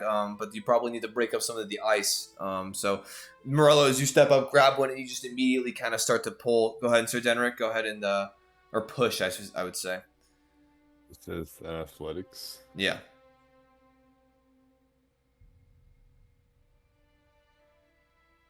Hey, look, A man, I may not disadvantage? be pretty or smart. but With if you disadvantage, think with I'm exhaustion, wrong- yeah. You may not be smart or pretty either. 11. 11. Okay, I would say to combine both of you, as Sir Denrick, you pull one, as Marley, you push another. You hear that's kind of the breaking up of ice as you then get both of the front doors here to kind of wheel off to the left and right and kind of create this opening to where you guys can all now at this point bring your mounts in. As you do get the doors open, snow immediately kind of tumbles into this space as you see that obviously the buildup of snow has elevated the ground level on the exterior as you kind of have to step in as the snow kind of starts to funnel in and fall within this space. Oh, I chose the... There we go. But yeah, you can see now in this interior space that you can, the left-hand side, the right-hand side is is a multitude of stalls, interior stalls in here. Left-hand side, you can see that there's kind of piles of hay, some kind of old-looking hay amongst a bunch of other kind of various containers and crates. And as you actually are now stepping into this space, you can see that there is a sectioned off portion that you would assume that that side door would have led into. You can see that there's another kind of door attached to this kind of subsectioned off wall in the actual space. So as you guys are entering in, there's almost like this cubicle off, like kind of subsectioned area, which would be like an office of some sort. But as you guys are making your money and stuff, or Huh? like, know where they take money and would know where they board their stuff. Exactly, yeah. It'd probably It'd probably be like an admin kind of little office. Not very large, but you can tell that it's kind of sectioned off. But yeah, as you walk in, you all can at this point dismount and get your oxen kind of indoors and out of the elements for some time here. I'd like to Yeah, bring can Kafkin to the closest stall to that little admin cubicle.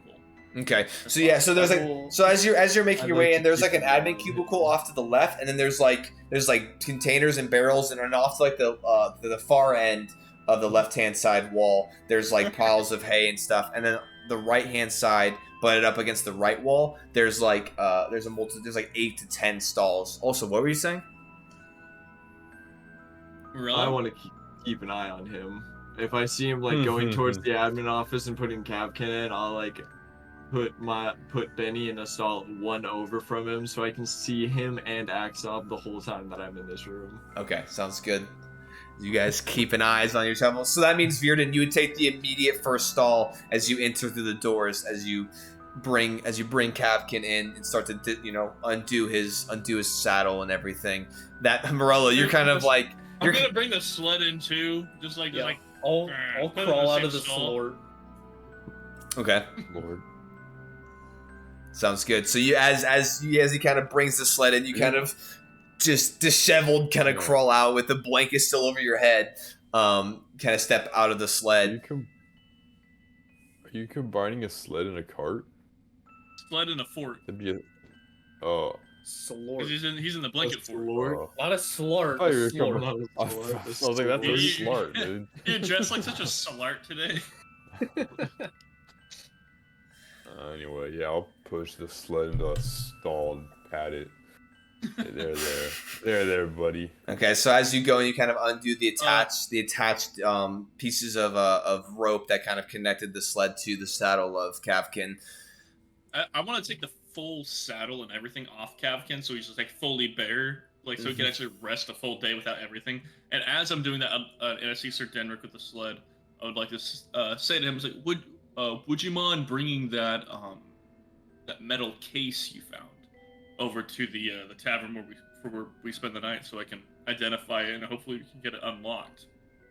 Of course, I was I'm interested to see what's inside. Me too. And here I got extra food on the cart. Can give some to Capkin. I appreciate it. Thank you. I'll happily take a day's rations for Kafkin for today and tomorrow. I'm gonna wander around and hand out gifts. Okay. Well, thank you very much.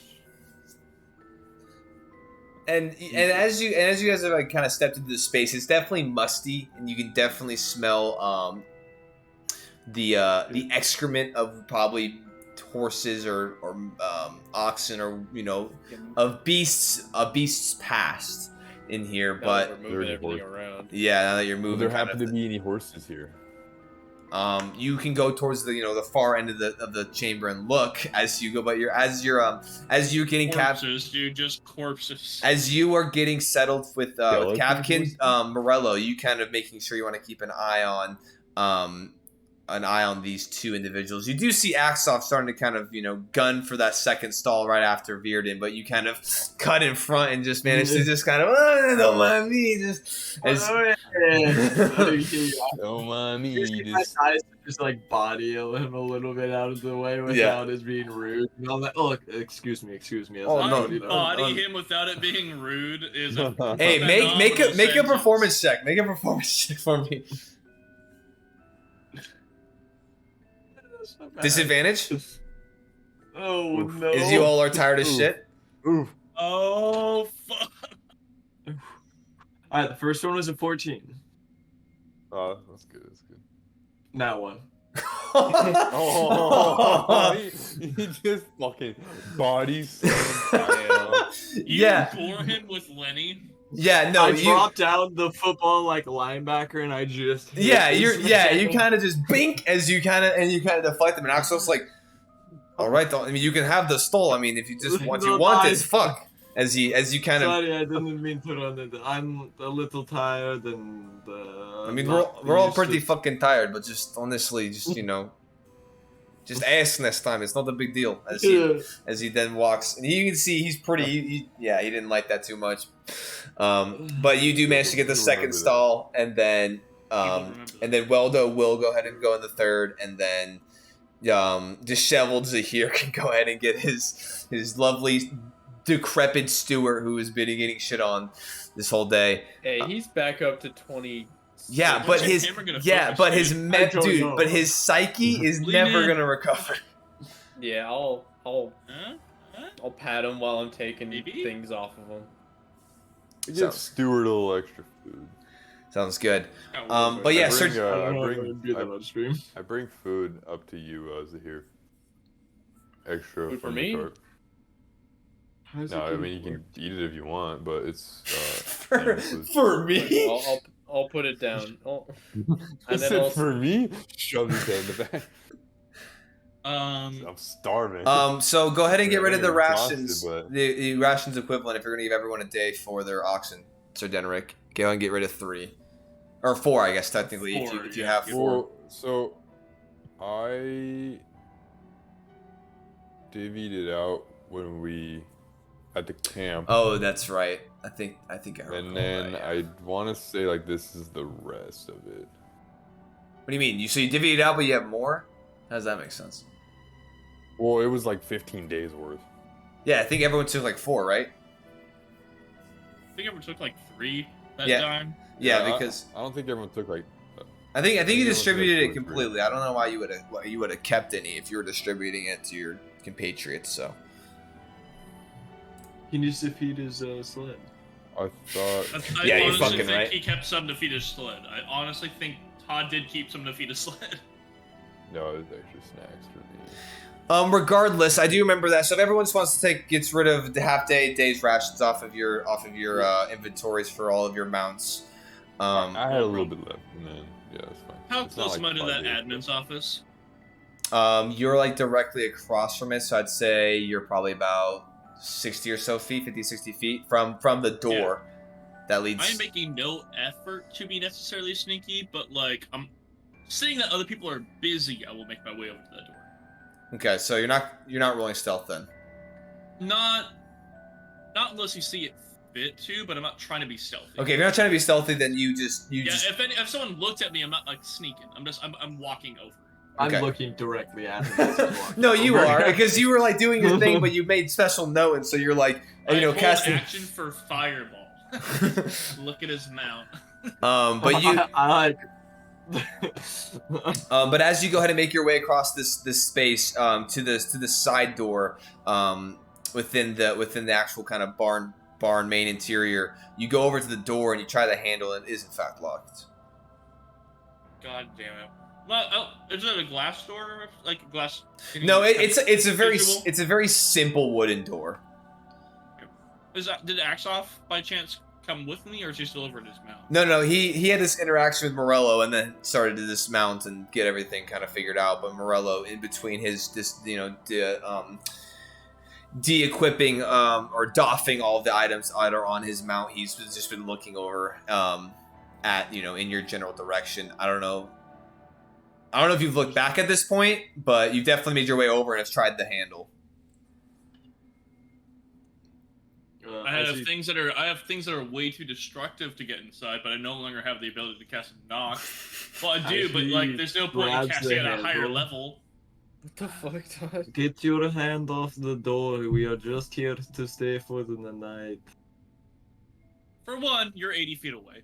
For two, I'm just like, I figured it's good to know more about the town. Todd. Just try to see if we can, learn more about the town, see, when the last people were here. It's good to gather information. I have a third level spell slot that I'll burn a cast knock on that door. So as you say this, you just hear another. You can hear it within 300 feet. Yeah, it's like and it also reverberates off the massive walls of the pass that you're in. So it's just like echoes and reverberates within this space. I'm gonna sigh, start making my way over to him. Just try to check out the door. Just knock it. As the door just kind of. Yeah, I start making my way over at this point. Come on, gang. I'll say like smoothly, come on, gang. Then as soon as I'm inside, I know I have very limited time. Where's money? I want to roll perception for money. Okay, make a perception check. Okay. Bro, Disadvantage or exhaustion? It is. Oh, if you're exhausted, yeah, with disadvantage. Okay. Well, I rolled a 9. Said, do I need to roll with exhaustion? You said, yeah. So that's a 2 on the die. 6. Yeah. So as you step into this space, immediately you can see that it's probably like a 15 by 15-ish room. It's not very large. You can see as you're stepping through this space, you can see off to your immediate right, you can see that this kind of like it's not even like a desk, it's like a table propped up and set up, and it's kind of reinforced with some bits around it. You can see there's a chair behind there. You can see that there's it's kind of pretty rudimentary. You can see well, I guess it wouldn't be a table. It'd be like a countertop. Like a built-up countertop. You can see a couple chairs off to your left that are kind of pressed up against the wall, kind of somewhat on the opposite wall as well. You can see there's a plant in here, kind of in the corner, next to the front door that is very much dead. And as you kind of step in, you're looking around immediately. You do obviously know that you would need to go to behind the counter if there's anything. And as you go behind there and take a quick look with your dark vision, you can see that there's there's 3 books. Kind of one kind of fell over. There's 2 other books kind of propped up on this kind of top shelf. And as you're looking underneath on the shelf, kind of across from that one, you can see that there is some ink and quills just kind of scattered about, and then there's 2 shelves, and there's 2 shelves underneath that. So there's books, ink and quill, and then the 2 shelves underneath, I mean, doesn't seem to appear to have anything of value. Okay.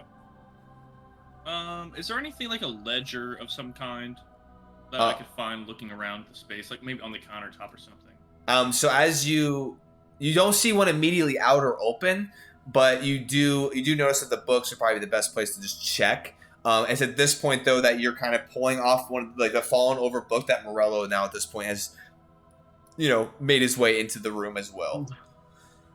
And you see Vierden kind of pulling off a book as he's kind of crouched down on one knee, kind of pulling off a book behind this kind of counter, kind of in the right hand side of the room. I'm just staring at him silently for a second, the most disappointed look on my face, and I'm like, do I see him doing that? I mean, yeah, because like you kind of went, so where you're stepping in the counter, and the back kind of wall is to your right, and the front door is to your left. So as you're kind of you made your way to the behind this desk and like kneeling down, you still can see in your peripheral where the door that you entered in is to your you entered in on, and you see Morello. You can actually hear him too, as he's not. He's a large dragonborn. As he's walking in, as you kind of pull the book off and kind of start to open it, as he comes in and starts staring at him, you guys like make eye contact. Yeah. Holy shit, that was so loud. Soundboard volume all the way down. Thank you so much for the option. Appreciate that option. Well, they lock eyes and then. I like the dramatic effect though. Yeah. If it was gonna happen, that's when it should have happened. But anyway, yeah. So you were saying something when I interrupted. We are trying not to make any changes to the town other than the space we need. And going through the ledger books is not learning much about the town, but learning about what they're doing here business-wise and money-wise, and that is not information that we need.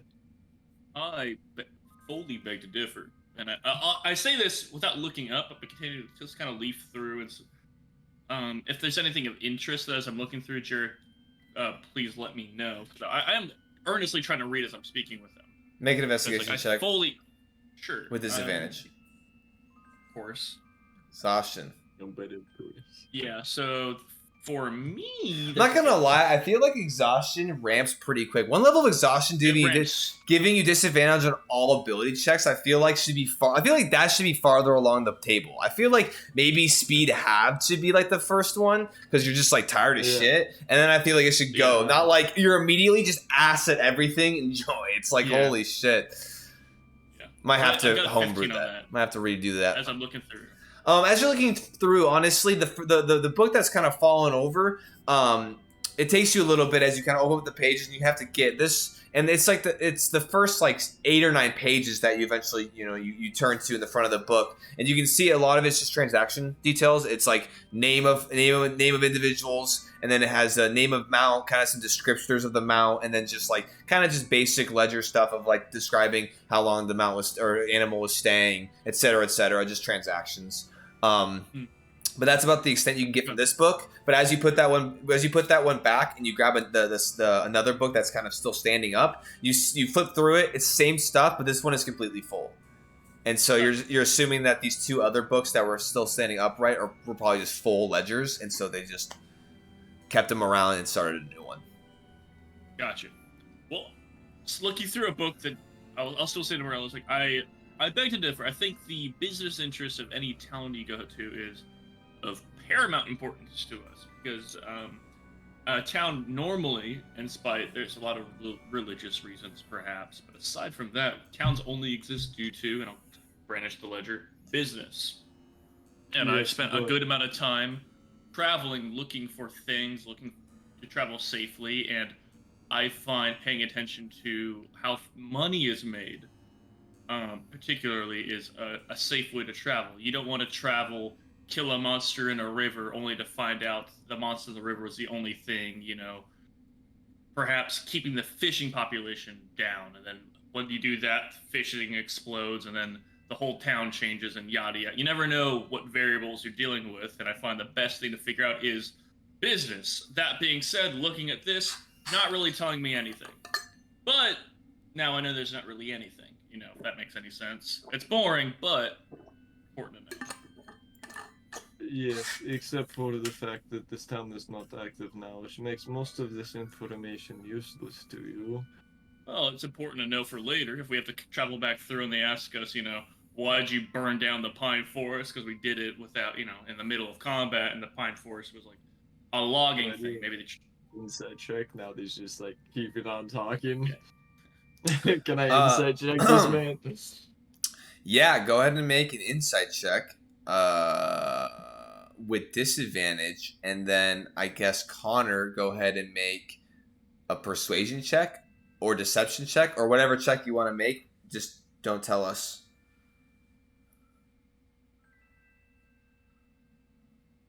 Either way, not good. That's a 14 for me. Okay. That's a 2 for me. Oh my god. So what were you trying to glean there, Morello? It feels like he's talking way too much about business for this to actually have been like a business thing for him. He's pulling up as many examples as possible. He's like going through it. I'm like, I've never seen Virden talk this much. Okay. So I would say Virden with what he's trying to glean, you don't have to say what your actual motives were or necessarily, but you can describe like since you failed, whatever you want to kind of indicate. For sure. Virden got nervous because he's doing something that like he just does normally, like because I think the business thing for him is like this is an avenue he pursues, but now there's somebody there questioning it. He's like, oh, I do this because like he's just like, oh, I never had to think about this critically, and now he just has to talk about it a lot, and he's spending so much time justifying it. It's like I feel really uncomfortable. Like this is a normal thing, right? Yeah. So he's saying this so much because he's like, Morella, please tell me this is okay. Like, it's okay, right? You're But, muted, like, Sir just Denrick. tell me it is. Huh? I just said wrong. Okay. Well, look, put the books back when you're done with them. Try not to go digging too deep in anything, and as long as you leave everything as it was and don't take anything with you, then looking into businesses is not terrible. But do not take a single thing with you. If I take something, I'll tell you. How about that? Honestly, I'm telling you not to take something knowing you probably will behind my back, and if I cannot see you do it, then Well, no. not as much my If I problem. take something, I'll tell you and explain why. How about that? Just do not tell me. Keep me. I know it's happening. That's just I do not want to hear about it at this point. Sure. I turn off kind of like reluctantly and just leave. The exhaustion of the day kind of hits you, and you're just kind of like, "What the fuck ever?" Like, okay. I've tried, man. I fucking did. Sir Denrick, go ahead and make a perception check for me. With disadvantage, sadly.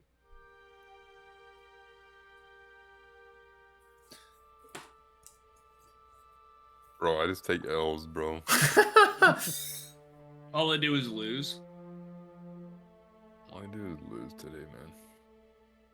Rock to the head. I'm feeling that rock to the head. You want to tell me what it was? 4.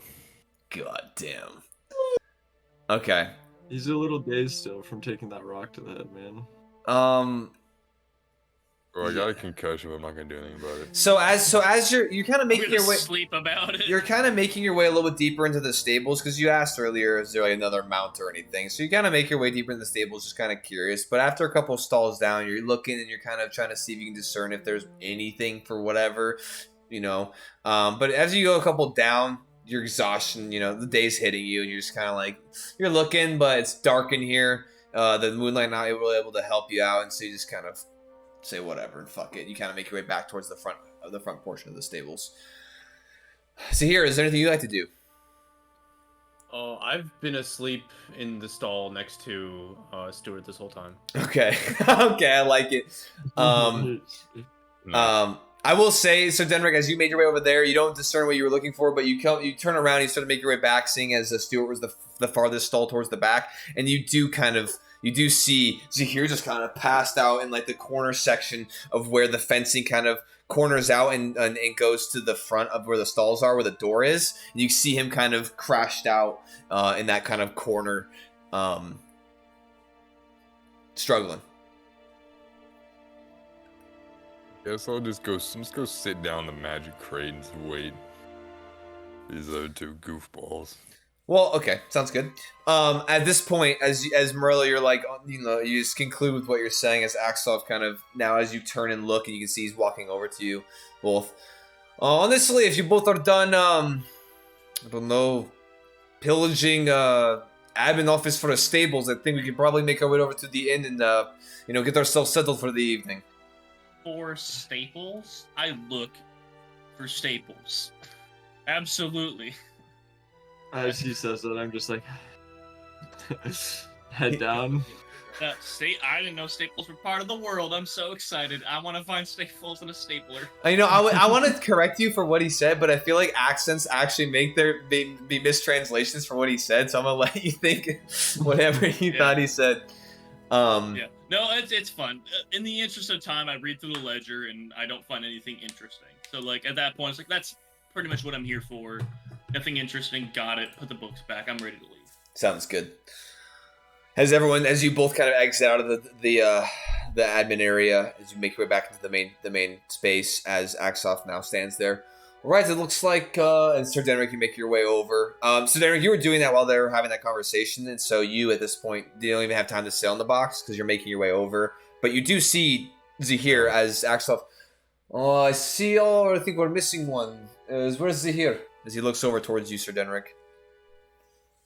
I will approach him and I will wake him up. Here, my friend. It is, And I'll we're heading immediately start shivering again. Oh, you were shivering before you got up, but yeah, you now are consciously. Yeah, on this. I'll get you your blankie, dude. What are we doing? What are we doing? On the, we're heading over to the inn. Oh fuck. Are you okay. A proper are you night's fit to rest. walk? I've been moving, but you guys gotta go slow with me, Okay. and I'll That's fine. start hobbling over. honestly, I feel that as well. As Do Axoff. you want to piggyback ride or something, Zahir? Are you strong enough to do that? Not for me, I'm Damn. just Sir Denrick. You're offering Sir Denrick. I mean, I would, but I'm gonna carry this box over. I look over You at wanna him and reach out my arms. Damn. Sure, I'll hop on. And fireman carry him. Yeah. you kind of just like fall next to him, and he just kind of grabs you. You're like limp by, and just picks you up. Make an athletics check Yeah, for me, real You quick. go toss me in the drunk Yeah. tank. I think I smile, going like, "I did good. I offered for other people, and I did good." Don't tell me you dropped Oh, Zahir no. on his fucking head. Oh, I got a nat one. Oh. I don't only Oh, no. drop Zahir, I fucking pile drive Zahir. no. And he's a little lighter than I expect, and so I just sling him all the way Just over goes into over the top. snow. Zahir, You're you just so ready, just fucking shot put. I Zahir, get knocked out. Zahir. He's half HP. He died. Oh, no. He's gone. You are- Zahir, you literally finally get an ounce of just reprieve as you get picked up and then immediately dropped onto your back as you just hit the ground and you're just like, make a Constitution saving throw. God. With this. I With this- immediately No, that's start hell panicking. hit points. With disadvantage because you do make saves with disadvantage. Damn. Wait, I make saving throws with disadvantage? Yeah, I thought because my health that's is not that's half. no, that's 3. 4 is health is half. 3 is disadvantage I on thought three attack, was attacks and saving attacks throws. and saving throws. Yeah, it's pretty nuts. Oh fuck. This man's on the verge of death. If Well, I pushed Constitution, him a you little said closer on that. Con, yeah, con. Actually, man. 14. Okay, you sadly stay conscious. Oh fuck! I I just sit immediate- there. I just lay there. I'm so sorry. I was not expecting you to be such a small person. I'm casting Cure Wounds on him at this point. Okay. My eyes just start drifting. Just Just No, stay with us. it's so I cute, pull out a stargazing. diamond. I pull out a diamond just in case. He burns her vivify on him. I just lean to Axe off. It's like he loves the stars so much. He's stargazing. On this, You on six. Man. Axoff walks over and he like starts to pick him up again. You do cast Cure Wounds. Go ahead and roll your health. Though you cannot go above your already have total. Wait, so how does that? I was down 8 points and it got halved. So would it just be at half? Yeah, Or yeah. below half? No. You just be at half Okay, considering so you. I wasn't hurt. Yeah. But I'll just, I'll Cure Wounds the man. Yeah. I'm so sorry. I did not. Just get me by a fireman. Yeah. Can I? attempt to very gently pick this man up one more time to get him Mhm. towards. Go ahead and I'll roll. I'll cast enhance ability, and I will give him bull's strength. Okay, this man just dying. You can see the twinkling of magic as he slaps your leg, and you feel yourself like, okay, I think I can do this. Go ahead and make Get me Wait. to a fire.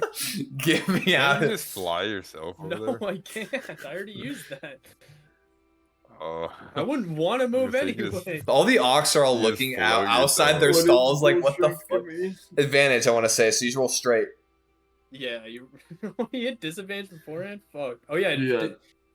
Fucking Because of first level of exhaustion. exhaustion. Oh, yeah, We're straight all roll. exhausted. We're a bunch of fucking like klutzes right now, just like all trying our best. You said 18. Yeah. Much better with Axoff kind of helping you up and like getting him situated. Instead of fireman's carry, you just kind of like dead man carry him over your shoulder as Yeah, he just just- flops over. As you then just kind of grab on. As you now at this point are all collectively making your way outside of the stables.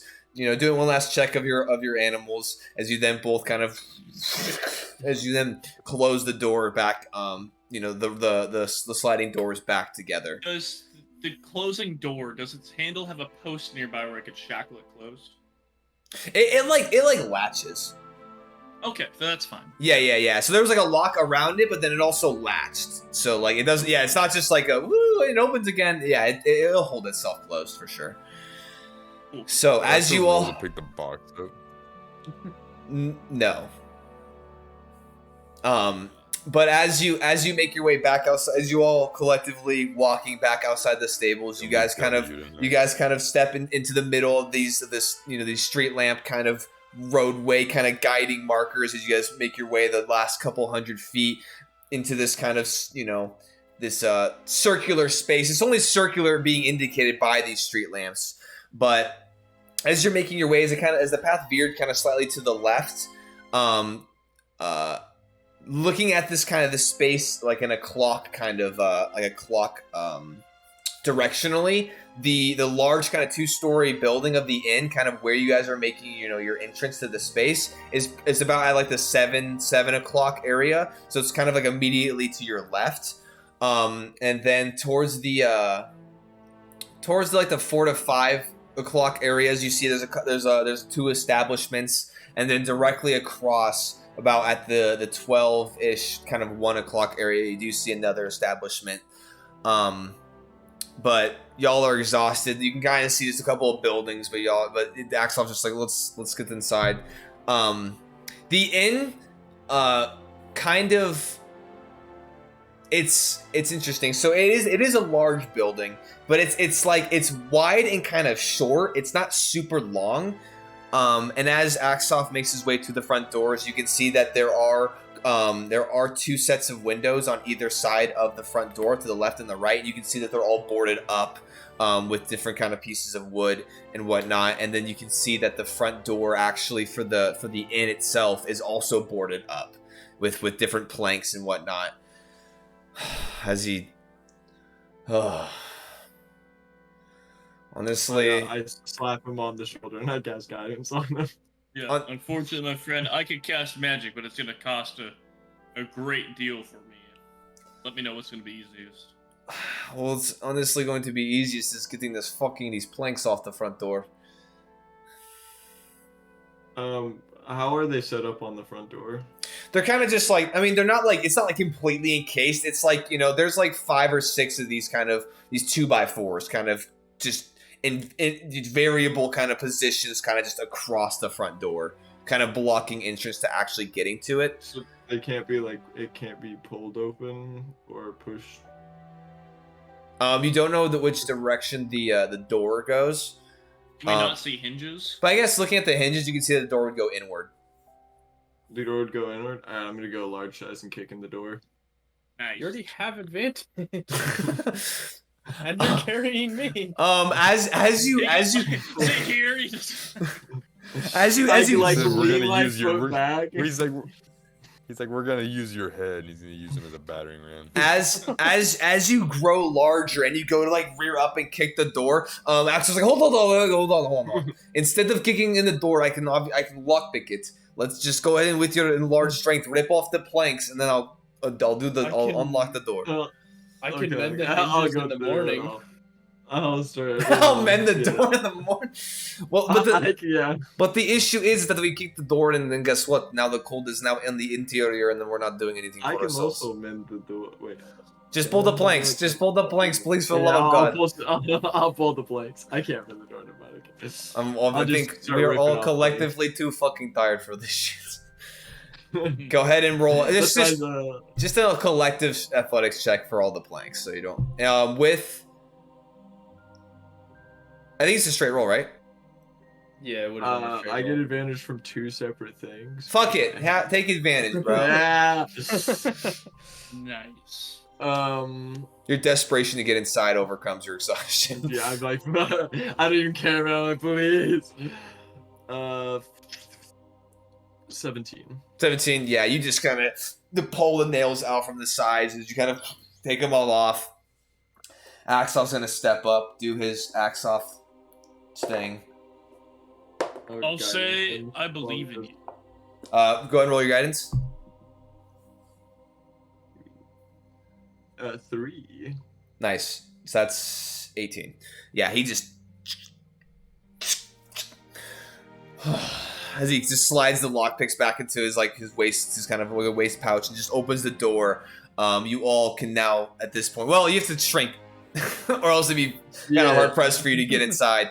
But you do manage to go ahead Axe off. as you're stepping in. No, go ahead as you're stepping in. I was gonna say axe off. I couldn't have done it better myself. Yeah. Okay. I could have, but yeah. appreciate you doing it. All right. As you all step into this space, and quickly closing the door behind you, it is not much warmer in here, but you are out of the elements finally after a very long day. As you look inside this space, about 60 or 70 so feet directly across the front door, you can see this large kind of U-shaped countertop bar. As you see, the stools are kind of in front and off to the sides of it, as it connects to this kind of back wall directly across from you. And in the middle of the space between you and the bar, you can see that there are multiple different kind of circular tables kind of scattered around this interior space. To the left, probably about, I would say, 100 or so feet, you can see a secondary kind of secondary kind of desk area, and you can see there's a carpeted area, and there's like a coffee table, some nice kind of furniture over on that space. And kind of on the far side, kind of butted up against the left-hand wall, you can see a set of stairs that go up. And as you kind of follow these steps and you're taking in all this space, you can see that the interior space, the ceiling is vaulted to a high degree.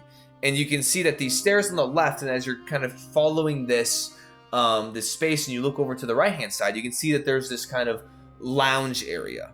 Kind of, you see that there are also tables over there. There's a couple booths, but you can see there's like some dartboards. You can see that there's two individual kind of two separate hearths off to that right hand kind of nooked area, and on the opposite side, attached to that right far wall, you can see another set of stairs. And both of these stairs, as they step upward, you can see that they lead up to a kind of like a balcony or kind of like a raised area. And in this raised area, both the left-hand set of stairs and the right-hand set of stairs, they both eventually connect together. And you can see that the balcony, it kind of runs up, kind of recessed into the space, but then it kind of doubles back out, and there's almost this overhang that hangs over top of the bar.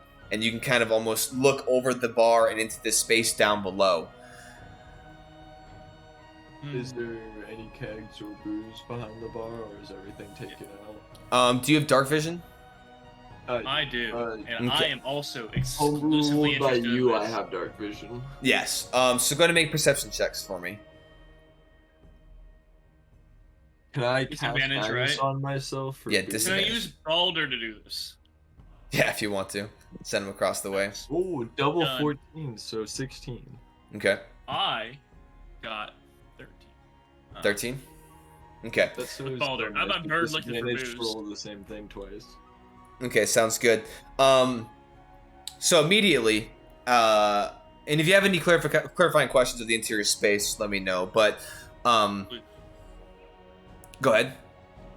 I was just gonna ask, the hearths you described. What is the closest kind of bar? Because you described the U bar and other bar. What's the closest situation to a hearth?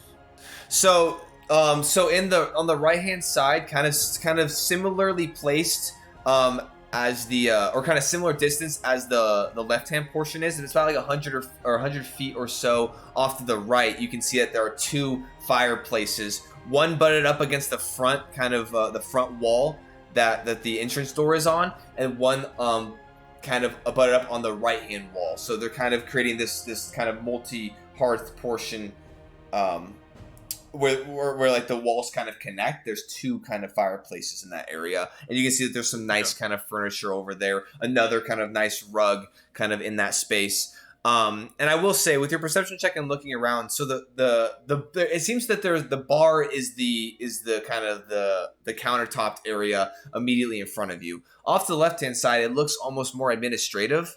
So the vibe is you can glean is that the bar is the kind of the front thing you see, and if you actually want to check into a room or get a place, bedding down for the evening, you go off to that subsection. So it's almost doubles as an inn and tavern of sorts.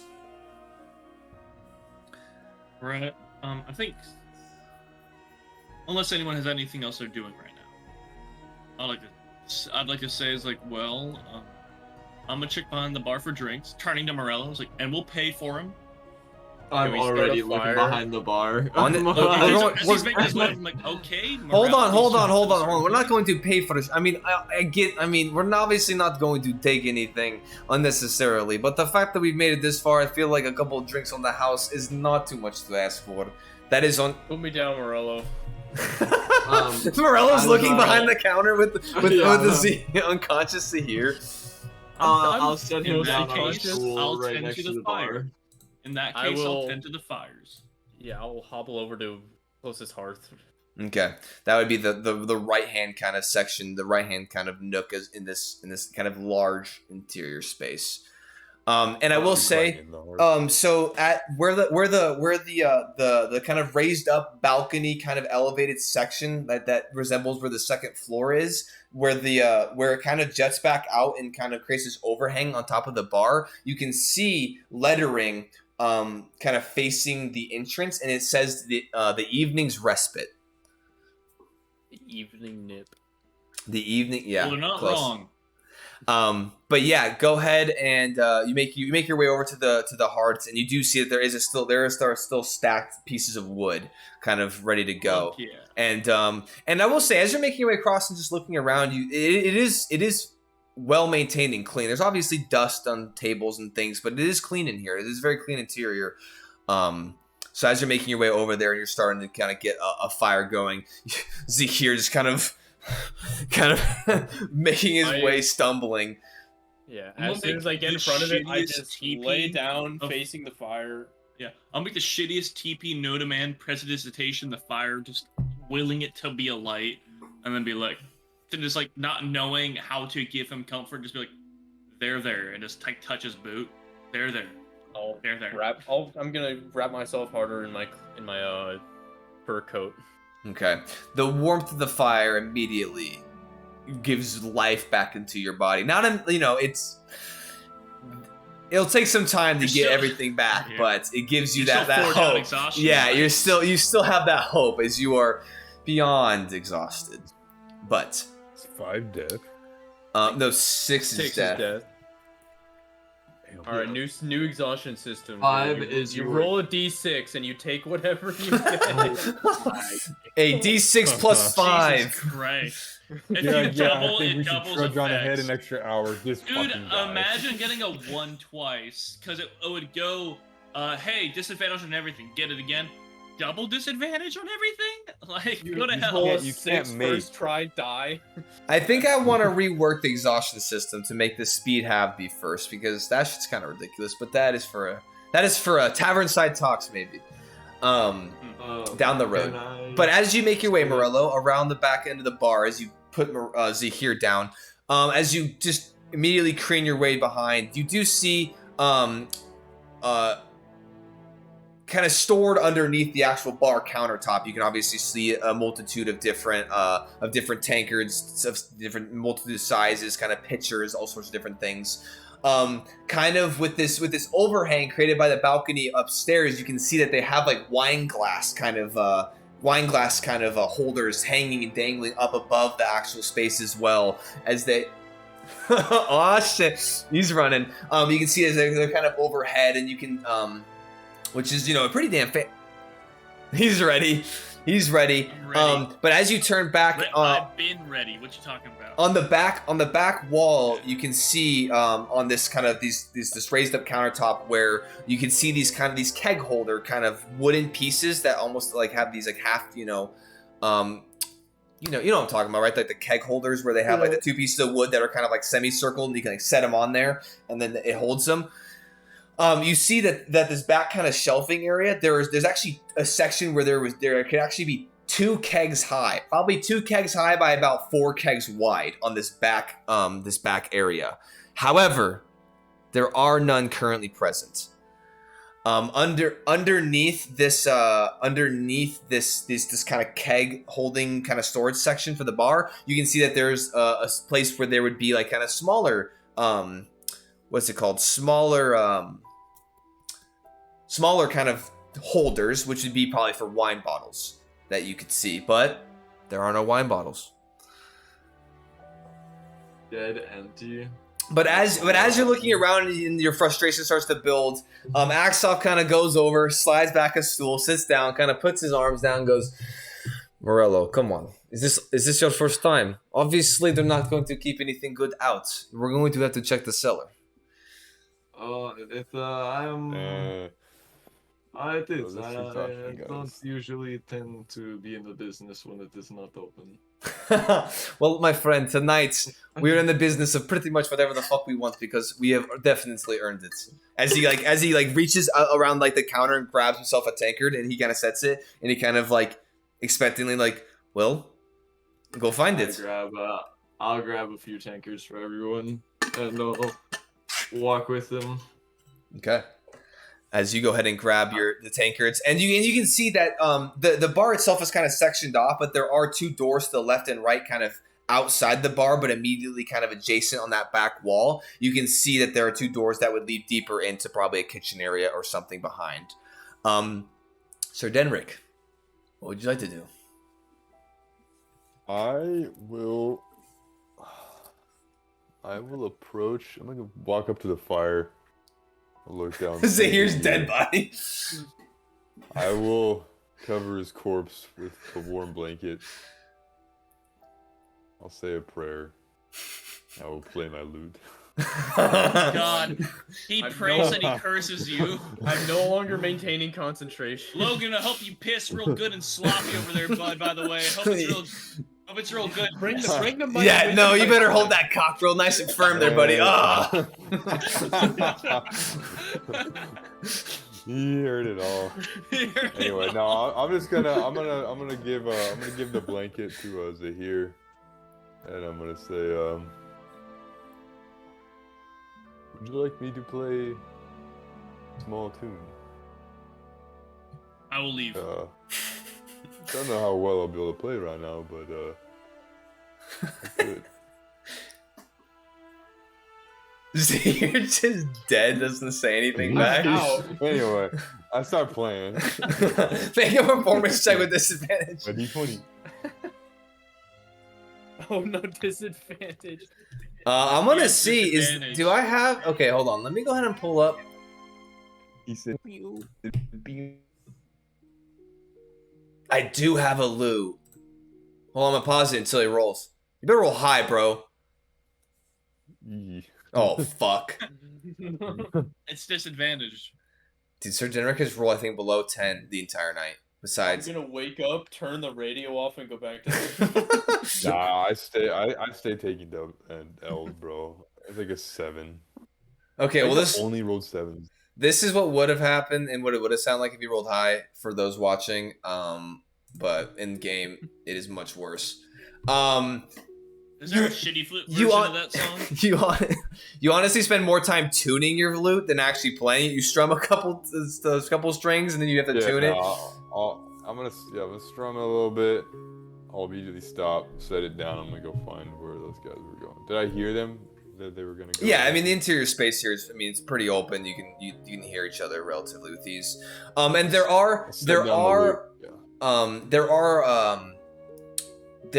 even though the ceiling is in this space kind of higher up, almost like a 2-story kind of elevated portion, there are these like long kind of I wouldn't say chandeliers so much, but kind of these metallic kind of lanterns of sorts, kind of hanging down from the ceiling, that you could potentially light if you would like. There is obviously the light emitting from the hearth, but it is fairly dim in here. Am I aware of the chandeliers as well? Yeah, you're all looking around this space and kind of can see this.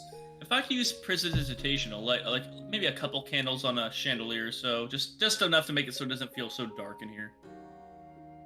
My less dark vision abled friends. 10 feet. I would say that you get to like, and it's like kind of, you know, it's like about 15ish, 18ish feet. They're pretty high up. Yeah, this space is fairly large, but they do hang low. But you're like it fizzles. Your spell fizzles, and then Sir Denver gives you uppies, and then you manage to get to the point. Yeah, like if there were say 12 of them on the chandelier, I'll light 4 of them. There's actually 3. So there's 3. There's 3 kind of. Well, then all 3. Yeah, there's one kind of hanging over the bar. There's one kind of hanging over the kind of lounge kind of hearth area, and then there's one hanging over the like admin kind of far portion. No, I mean if each chandelier had 12 candles on it. So how many chandeliers per or how many candles per chandelier? I guess. Yeah, that's all right. Sure. How to go buy a new dice set? I'd buy a new dice set. Yeah, I'll see, take one. you $50. I don't want your cursed dice. Holy I shit. Roll 1. Yeah, you go ahead and you unlight up the candles. You're muted, kind of. by the way, Murillo. Yeah, I just. How was your It's pee? not 20 dice, man. Yeah, I don't know what that was Yes. about, but I liked it. He's solid, dude. Sloppy? Dude, just everywhere, man, around the entire bathroom. You know, I was spinning around the whole time. What the fuck fuck is wrong with this guy? But no. So as okay, and Morello first pisses all in the kitchen. Going down in the cellar, he's like, Axoff, watch this. I see a pot across the room, and I just like lean all the way back. Make an investigation check for me. 13. With disadvantage? Yeah, 13 is 17, so 13. Okay. You desperately want this alcohol, so you are like pushing through, Dude, pushing it's through. been a long So day, man. as you push through the one of the side doors leading to the back, you immediately are met with this kind of large kind of kitchen space. And I guess a note that was given a little late that there actually is this kind of like half slit. Oh, actually no, I redact that because that would not function with what I've already pre-described. So never mind. As you make your way into this large kind of kitchen space, you look around, immediately don't see any sort of alcohol just like resting, laying out or anything. And there are a couple different closet doors or additional doors that you can see in this. So you start to check each one. You open up one, you see that it's just kind of pretty bare. There's like some ingredients that would probably hold throughout the winter, but a lot of things have been taken out.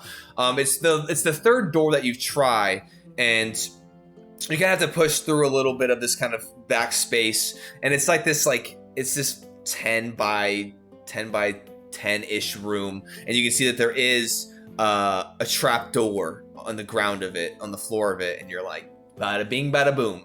As you open up the trap door, you manage to make your way down the kind of the ladder that kind of leads you down into this cellar. and I'm gonna, with cast light as soon as I get okay, there. perfect. As you kind of cast light and you illuminate this space, you're now met with just dozens and dozens of kegs, just all in this space, kind of stacked high. Yeah, and you can also see kind of in the far corner, so off to the left, kind of on the left hand wall and the kind of the back wall, you can see just dozens of kegs. Well, I don't say dozens, like a dozen and a half or so of kegs, and then you also see on the right hand wall just shelves just kind of stocked full of 30 plus bottles of wine. Yeah, and it was a ladder to get down or stairs to get down? It was, or no, sorry, not a ladder. It was like the kind of like ladder-esque stairs where it's at kind of like an incline, but there are stairs, but they're kind of steep, but you could manage to navigate them fairly easily. Yeah, ladder would kind of suck ass. Hey, yo, drop these kegs down here, bro. Pick them up, throw them. No, sorry, it's like this kind of steep stairway kind of down. Creakity. I'll fill 2 kegs, and then I'll put one of them in my tail, like have my tail holding one, and then I'll grab a bottle of wine as well. And when I grab the wine off the wall, I'm gonna pull out 25 gold pieces, and I'm gonna set it in the empty hole in the wall where I grabbed the wine from. Okay. Well, since we're doing this, all right. So there are a couple options for your kegs here. You have one labeled Frost Foam beer. You have one labeled Silver Forge beer. You have one labeled Moondrop mead, and then you have one that is labeled Hardy Hammer. Sorry. I'm gonna grab some Moondrop mead. I'm gonna grab 2. So whatever. You do see that the Frost Foam beer and the Frost Foam beard and the Hardy Hammer, they're in like large kind of normal sized kegs, but you do see that the Moondrop mead, it is in like a third keg, like a third size keg. It's much smaller, but makes it a little more manageable to grab. Which you also would know that one up? Yeah, you can just. Then I'll just take the entire keg with me, and then I'll have the bottle of wine and one of the bottles of wine in my other hand, and I'll just one. Yeah, I'll grab. You're right. I'm not I there. put one I'm bottle not in. Okay, so there are amongst the multitude of wines, the couple stick out. You have Frost wine, Lindelwell, and Rose Red wine as the 3 that kind of catch your eye if you want to choose amongst those. I'll grab a bottle of the Frost wine. Okay. Yeah. As you grab it, the designs on it, the bottle itself, dude, it is expensive ass wine. Like you can just tell. Like you touch it and you're like, holy shit. Like you feel the expense. I put it back and I go for a cheaper one. That's crazy. Literally me. Okay, sounds good. So you can see that a nice kind of in between of the 3 would be the Lindelwell. So yeah, I'll grab the Lindelwell then, because I put some gold down, but I still I don't know exactly how much they charge, and so I don't want to take their fanciest bottle. Okay. That's why you check the ledger. You put 25 gold down, is that correct? Yeah, I put 25 gold down. You good, Bubba? And then I'll come upstairs and back into the main room with a keg over one shoulder and a bottle of wine in the other hand. Sounds good. Axoff still at the bar, just kind of with his tankard, just waiting patiently, kind of looking around. Theoden, I'll join him if I can. Yeah, you go ahead and sit down. Morello's still investigating in the back, so if there's anything you want to do before he gets back, Sir Denrick, is there anything you'd like to do? You want to join him at the bar? You're playing tunes, right? He's trying. Or... I pretended like I didn't even start yet. He's just tuning it. Yeah. There you go. I'll sit next to Axel with his tankard out. I'm like, are we expecting a bartender here sometime soon there, Axel? He looks over to you. I'm hoping so. I've give him the information that he needs to go ahead and be productive in his venture. So I have a feeling that he'll be back. I mean, any moment now. The fact that he did not return and empty-handed means he probably found what we are looking for. So, Well, in that case, I'll shift for some type of glass myself. I'll look for two, one for myself, and I see Sir Denrick approaching. okay. You do see the wine kind of glasses kind of hanging from like the ceiling kind of attached portion where they are. You can kind of step up and kind of slide one off from where it's kind of affixated in like the little wooden grooving as you grab it. And then you can dig underneath the bar for a tankard too as you slide it over, and as Sir Denrick sits at the bar. I'll do one of those things where you like reach over a table and like only upon reaching over the table you realize like fuck, like this is like too far. It's like like go and get the tank from it. It's like totally cool to just go take it over and then realizing what happened, mage hand my own fucking wine glass. Bro, the noises for that, bro. I haven't made any shorts or any clips, but I think I gotta clip that shit. I'm gonna clip the fuck out of that shit. Oh, that's hilarious. Thank you. As you mage hand the glass down and you slide the tanker over to Sir Denrick as he pops a squat. If there's anything you guys would like to discuss amongst yourselves. Nothing pressing to discuss. I'm mostly just shooting the shit a little bit with Axoff. Hey, you know, like, great work on that wolf. You don't have to patronize me. He is patronized. I gotta be honest, I'm still not used to wolves talking shit. You know? So, like, I did my thing, it threatened me, I was ready to take some heat, then you showed up and just, you know, did what you did, and, you know, I appreciate that. I know it's just combat, we're doing what we need to do, but still, I appreciate it. Well, honestly, I appreciate your appreciation, but I think that's I think that Wild sentence. Yeah, no, I think honestly that I mean, if anyone is to be appreciative, it is definitely supposed, you know, it should be me, because holy shit, I mean, the things at this point he's kind of just looking into his empty tankard as he's kind of talking. Honestly, the shit that I've seen just on this last week with along the Frost Trail with you lot is more than some of the craziest shit that I've gotten in just with the dealings that I do with when it comes to the business and the contracts that I take. And so I will say I'm very grateful for the fact that I have somehow run across some of the most I mean, at least in my experience, some of the most well-versed adventurers that could have possibly joined me and kept me alive out here. Because I'm sure that's honestly the fact that you all are out at downers probably was for the best. Because I don't think anybody in that town, maybe besides the Goliath that runs that hunting shop or whatever, I think he was my only luck, and I don't think he was going out anytime soon. So. I guess fate. Right. I mean, if you believe in that kind of thing, I guess fate brought us together, just in some capacity. I'll believe it enough to know that we're all supposed to be here. How about that? You know, I think we're all right where we should be. We're doing, you know, I guess normally when I travel with folk, I just kind of do my business and that's it. But you know, this is a good lot of people. I think we're doing some good work. We're all watching each other's backs. You know, I've never really kind of locked in, you know, like for instance Marilla, and I gesture over, like I don't know if Marilla's coming up at this point, but just gesture over to wherever, like off in the front of the bar, like Marilla, you know, just I smoked his ass, I firebombed the shit out of him, and he, you know, at the end of it he just said, hey, you know, appreciate it, you know, like, you know, just like he's like give me more warning next time. You're not there. He said I appreciate it. Hey, he says as he's sliding the door around the corner. As he's coming up, I'll maintain in a way, consider what I normally hear. He appreciated it, you know, because you know, it's just you know, we're doing what we gotta do. We're synergizing the best we can as far as strangers. It's a pretty good lot we have here.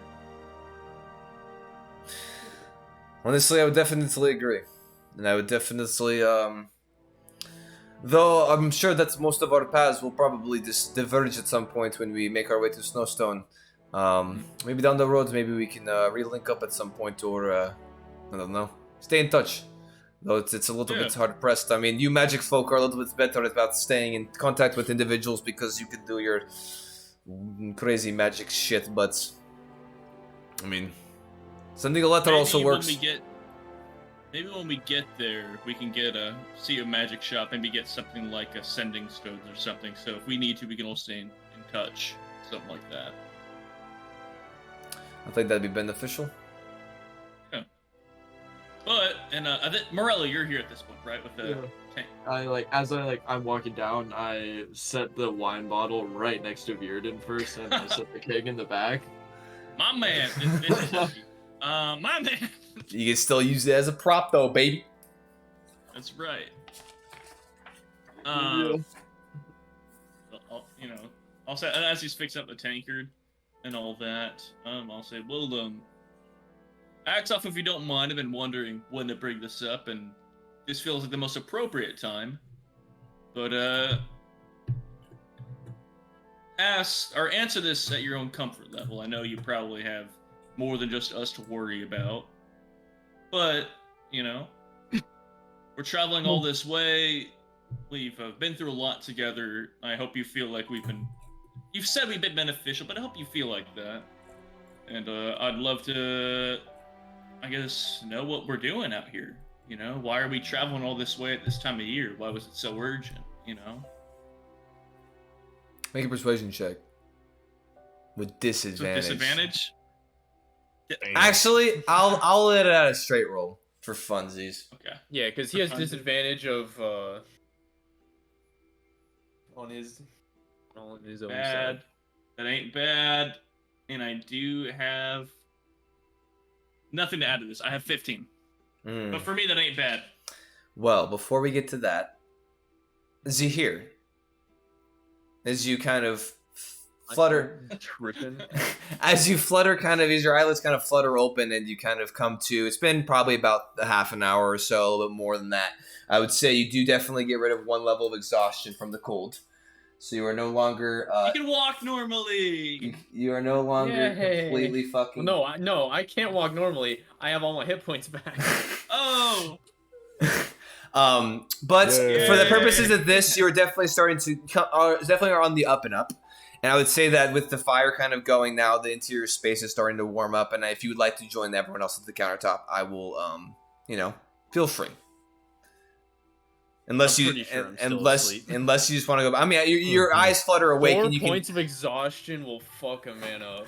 Yeah, well, no, now you're at 3, and so 3 of those are just from the cold. So once you get all those back, I mean, you'll be a little bit better. But I'm giving you the opportunity to hear the individuals talking at the bar if you'd like to go over there, and you'll be kind of sucking, but at least overhear it. I'll stir in a little bit. I'm awake now, though. I'm starting to hear things. Okay. Just staying comfy. Yeah. You kind of like crawl from the carpeted floor to like onto a couch, and you're like, oh fuck. Yeah. So we're all aware that Zahir's at least somewhat stirred. You kind of hear, a little something. 30, bro.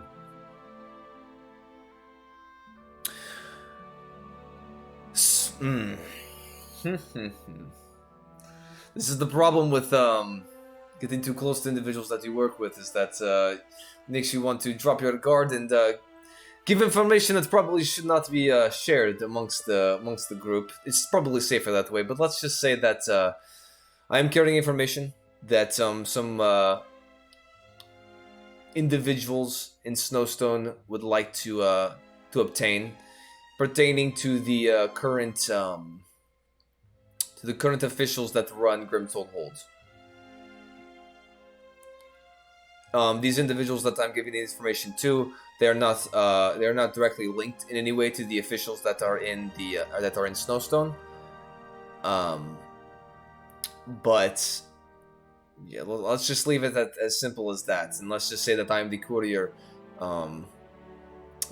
for these individuals. Now, since we're on the topic, I would like to actually make one key note that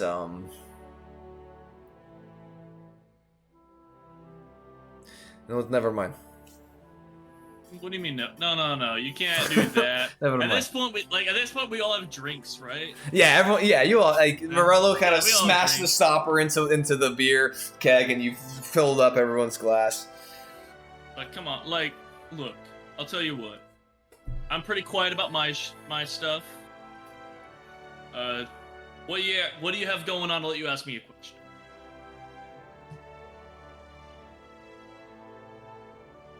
Don't feel like this is one-sided. Is all I mean by that. Like you can speak freely, please, especially since it all pertains to us and our safety in some way. We understand your secrecy, but Well, you see, the thing is you're the safest if I do not share information, because then you don't have to get wrapped up into anything that these organizations have planned or are are trying to line up, and so that is why I'm hesitant. Do we travel with you? Yes. Do we call ourselves Axoffs, Jacksoffs? That's sadly is the case. Yes. Yeah. Well, all I mean by that is we're already tied to you. Those organizations already. I would imagine you know better than I, but I would imagine those organizations already would assume that we're tied to you and have the knowledge you're keeping. If that makes sense. Do they know we're with you? Well, I mean, they are obviously allocating the funds to for me to hire protection details, so they do understand that there are individuals obviously coming with me. But there's going to be no affiliation between any of you and this organization once we actually show up into Snowstone, because I'm obviously going to lead you to a drop-off point where we'll get the funds, and then I'll pass them over, and then y'all are free to distribute them as you see fit amongst your party. I'm obviously I'm getting paid as well, but obviously mine is not part of the cut of the 15.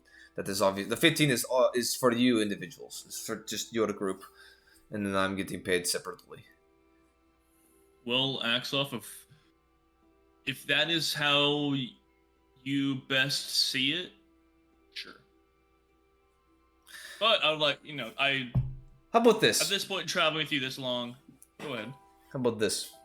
What I was going to say, which just doesn't even necessarily pertain to this organization that I'm working for. I was going to say that I'm not necessarily welcome at Snowstone, and so I've actually been, for lack of a better term, excommunicated from Snowstone indefinitely by the officials. But that is obviously not going to be an issue when it comes to getting in. I have my means of entry, but that is what I was going to say. But then no harm, no foul, I guess, telling you that much. Just know that that's currently as I stand here before you, I will not have any issues getting into Snowstone proper and getting us where we need to go to get paid. So we get close to Snowstone. You have to diverge going through your secret way. We go through the main gates, so we're declared. Well, no, I'm going to entering. go to the main gate as well. There is no issue with that. Okay. Oh, okay. Well,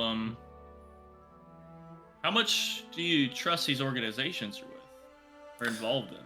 Well, it's these organizations as to why I've got excommunicated in the first place, but they pay well, and I've been with them for as long as I can remember. And honestly, a lot of the individuals in the guild are like family to me, and so that's just why I've stayed as close as I have. But I had to obviously, lay low for a while, and it kind of worked out in some capacity that I was over there because they had some need to know information that I was able to acquire. So. All right. Well. Again, Axoff, if I'm being honest, I'm not worried about our safety that much. Like all of us, I feel like we can handle any wild beasts and such, and as well as we can. And when we get into town, we'll do what we gotta do there. But I'm more of just making sure you're okay. You're carrying whatever secrets, and those secrets normally, in spite of everyone's best efforts, people can figure out about, or people want to silence, or etc. So I don't know. When you get to Snowstone, do you need more protection in there to get to the drop you need to get to, or? Well, I think it'd probably be best if we didn't go hacking our way through Snowstone. I'm not saying that, but say just to watch his back in case someone tries to run up with a dagger on him or something like that. Not cleaving the guard, but if we're dealing with Make another persuasion from- check, Virden. That may be more up your alley. I, for one, would probably not. That's a 5. I have been paid to escort it outside. I'm the talking a city lot once for a we get wizard. there. I will not be doing anything inside the city. Well, if some street thug ran up trying to stab Axe off here, you wouldn't do anything. Well, that's not very nice of you, Morello. No, That's I'll what I'm keep you saying. alive I'm saying afterwards. swirling my wine, smelling it. Yeah, and in this Summer's conversation, Some Axel random is- street thug targets you specifically. That would be a little bit strange.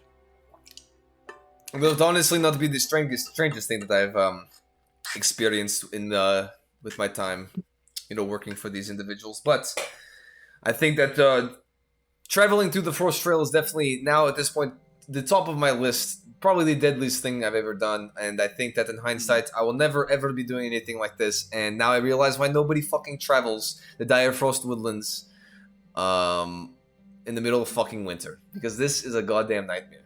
But you live and learn, I suppose. I guess you live and learn. It's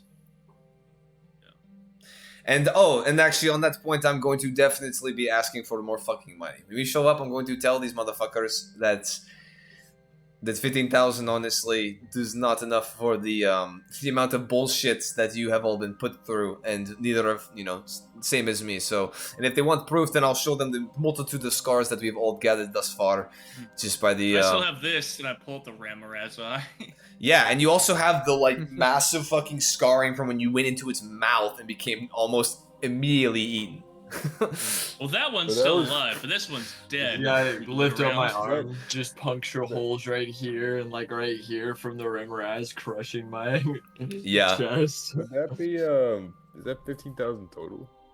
That is going, 15,000 total for all of you, but we'll see if I can't get an extra 1,000 or so, tacked onto that for just good measure, because yeah, this is pretty. Is he kind of puts both elbows in the bar? He's like, this is pretty fucking crazy. I don't know if y'all have been keeping That's track, my but friend. what was that, Morello? I will drink to that. Clinks his glass with his hands on the table and drinks. Are you still behind the bar, by the way, bartender style? Mm-hmm. Nice. I've been polishing one of the glasses the entire time that I'm not drinking my own. But just one glass. I I'll never drink. go and pick up a second There's one. one. It's When just- the settlers come back into town, there's just be one pristine glass. Yeah. I'll drink for that. Then I guess going back to what you said, you expect trouble when we get there. I did not expect it. No, I was just mainly letting you know just kind of some of my history with Snowstone. We have put in place some things that will make my entry and our eventual payment process very simple. So you do not have to worry about that. I was mainly in confidence explaining some of my past, which, as he turns over and looks directly at you, Virden, why don't you tell me some of those, the origins of some of those tattoos that you have covering your face? Right. Well, for one, this one, and I wipe under my eye. That's mascara. I mean, I figured as You're all much. normally asleep, but I do that every morning. But these, those are, to keep the shades away when we were growing up. I got these when I was like a kid, like 30, 40. Elves, yes. Yeah, quite a long list. What do you mean the shades? Oh, where I grew up, there was a lot of shades stalking and living and, killing people. So these are actually runes that would, deter them. These are magical runes that, harmed, or not, harm, but, deter them. So, you still gotta be quiet and stealthy when they're around. But, you gotta kind of have some other stuff that's kind of natural and magical protection. These, they're not magical necessarily to anything, but it's like for shades. It's like a pattern almost that deters them. Where did you say you live again? I didn't. I think he said the moon. Or some far off place. That's what it sounds like. So let me ask you this, What? Vierdin. Is the shit you've seen along the first trail, is this not the craziest shit you've ever seen in your life? Well, I'll say consistent day-to-day danger. This is the most dangerous. Certainly. I've never had so many large creatures decide I was dinner. Craziest, it's hard to say, I guess it's a good point. I'll be honest, my measure of crazy, what you guys find mundane, I might find crazy. What I find mundane, you might find crazy. So there's that. I mean, seeing creatures as large as me when I invoke my magic is never happened to me before, so this has been a kind of jarring experience. I mean, I've seen creatures bigger than me plenty of times. Bigger than, I guess, you get as well, but mostly I'm not fighting them, right? Kind of like waiting for them to die. Which, speaking of which, what exactly is a Dragonborn doing with giant runes? If you don't mind me asking there, Morello, because I noticed that you spoke giant with the Goliaths, and you were mentioning something about the runes and whatnot, and so I find that very, very interesting. I mean, all of you, as he looks around to you guys, I was also glancing over to the sofa which Zahir is crashed out on. Yeah, is he still like? And can I see him breathing? No, because the back of it, you can see an arm and you can see a leg kind of like tucked over the back of it. And you can see arm kind of sprawled out. I'm like, He's real cozy. Yeah. Well, when I was a younger Dragonborn and still living at home, we had some old ruins on the top of the mountain. And me and a few of my friends from when I was younger went up to explore them. It ended up being an old giant temple, and it had some books on giant. There was an unfortunate accident of a creature I've never seen before or after was in there, and I ended up kind of just attuning to the magic. I wasn't fully sure how I first started to use it, but from there I started to study. It was the same time around when I got my divine powers as well. Interesting.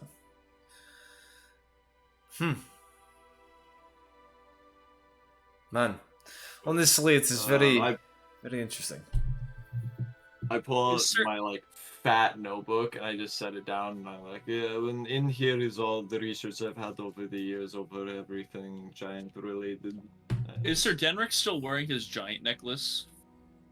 I mean, I would say yes, but he did mention at one point, he was like, I took that off, and I was like, no, you didn't, in Valenvor, because he didn't say it, so I'd assume that he either took it off or he's been wearing it this whole time.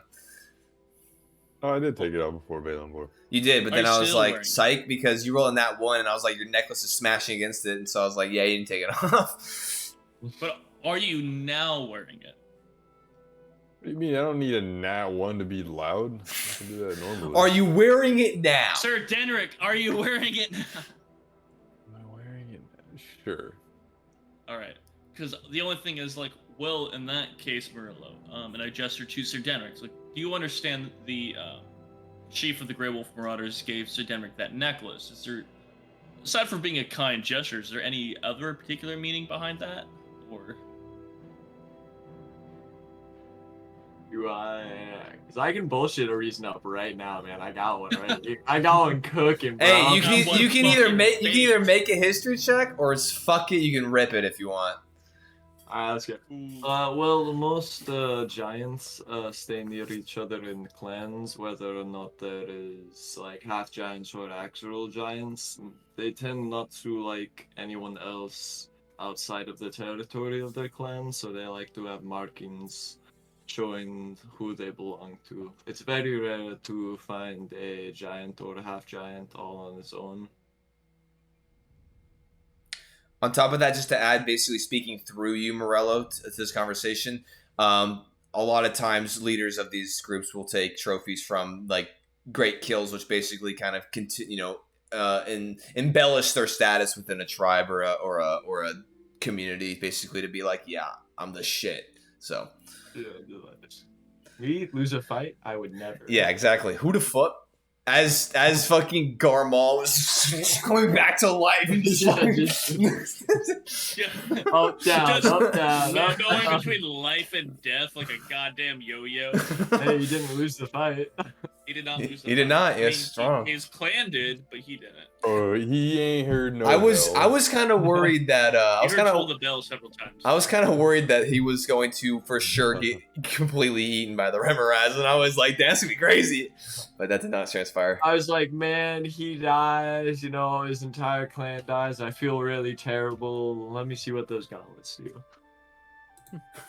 Let me see what that shit is. Let me see your magic items. Yeah. Speaking of magic items. Yeah, actually, speaking of Axoff, I noticed your dagger a little bit in combat. Where did you get that? Is he? I mean, to be honest, He draws it I've out. used spells around you before, so I know you have a couple of magical items. But I figured I'd ask about the dagger. He pulls the dagger and sets it on the bar top there, and you can see you noticed it before, but you can see that the dagger kind of blade as it kind of etches back and forth, not in a straight line, but it kind of cuts back and forth in this non-linear kind of pathing. And you can see on the handle, you can see that there's these bat wings that kind of jet out and kind of almost create this handle. And in between these bat wings, you can see this like kind of this large head, and you can see that it's like a bald, kind of large, kind of disfigured kind of face, and you can see as it's kind of like hissing out, you can see these fangs kind of on the bottom, on the top and on the bottom of it, and then you can see as it's kind of embellished onto the side of the actual handle as the handle continues on, and it's a darkly colored blade, and you can see even as it sets it down, you can almost see this kind of dark energy kind of translate to the countertop and then just kind of dissipate as he sets on there. Oh, you know, when you go dungeon delving and you go poking in places that you're not necessarily supposed to be, you find interesting artifacts along the way. And so this is something that I found many years ago, but it has definitely held up in making things more interesting and turning the favor more on my side when it comes to combat. So, do you feel like you fully understand this artifact, or would you like me to look more into it for you? I mean, I've learned I guess all that can be known from using it and wielding it, but I mean, I have no issues if you want to, you know, and since we're pulling all of the cards out and laying them on the tables for our friends, then I say if you want to identify it or do your little magical voodoo thing, by all means. The only reason, and again, the only reason I draw any pause looking at is the that, and I point at the head, this figure with the fangs. It's like, nothing about that worries me with the fang part. Just vampirism is, you know, it's difficult to deal with, I guess. So, you know, if you don't mind, where'd you get it? You said a dungeon. Was it like a vampiric tomb, or? No, I actually found it when I was ransacking. Ransacking is such a, I guess, abrasive Drew my word. attention. But Yeah. when I was doing a contract and I was pillaging is also a bad word. I was breaking and entering into one of these houses, and I found it in this glass case in Snowstone, and I figured that would probably be probably excommunicated you. Yeah. That'll get you 86 real quick. Yeah, that wasn't necessary. I mean, shortly after that, I definitely it was about the time that I got excommunicated, but I don't think it was directly correlated per se. But maybe. Well, that's probably the person who had that on display is probably a good person to look out for. But yeah, if you'd like, I mean, I already plan on a gesture too. Where's the metal case right now? I'm assuming Sir Denrick put it next. Oh, go ahead. Yeah, I'll take a swig, and I guess while we're on the topic, let's say we bust open this strange crate we found. Hey, hold on. Me first. As he gestures to the dagger.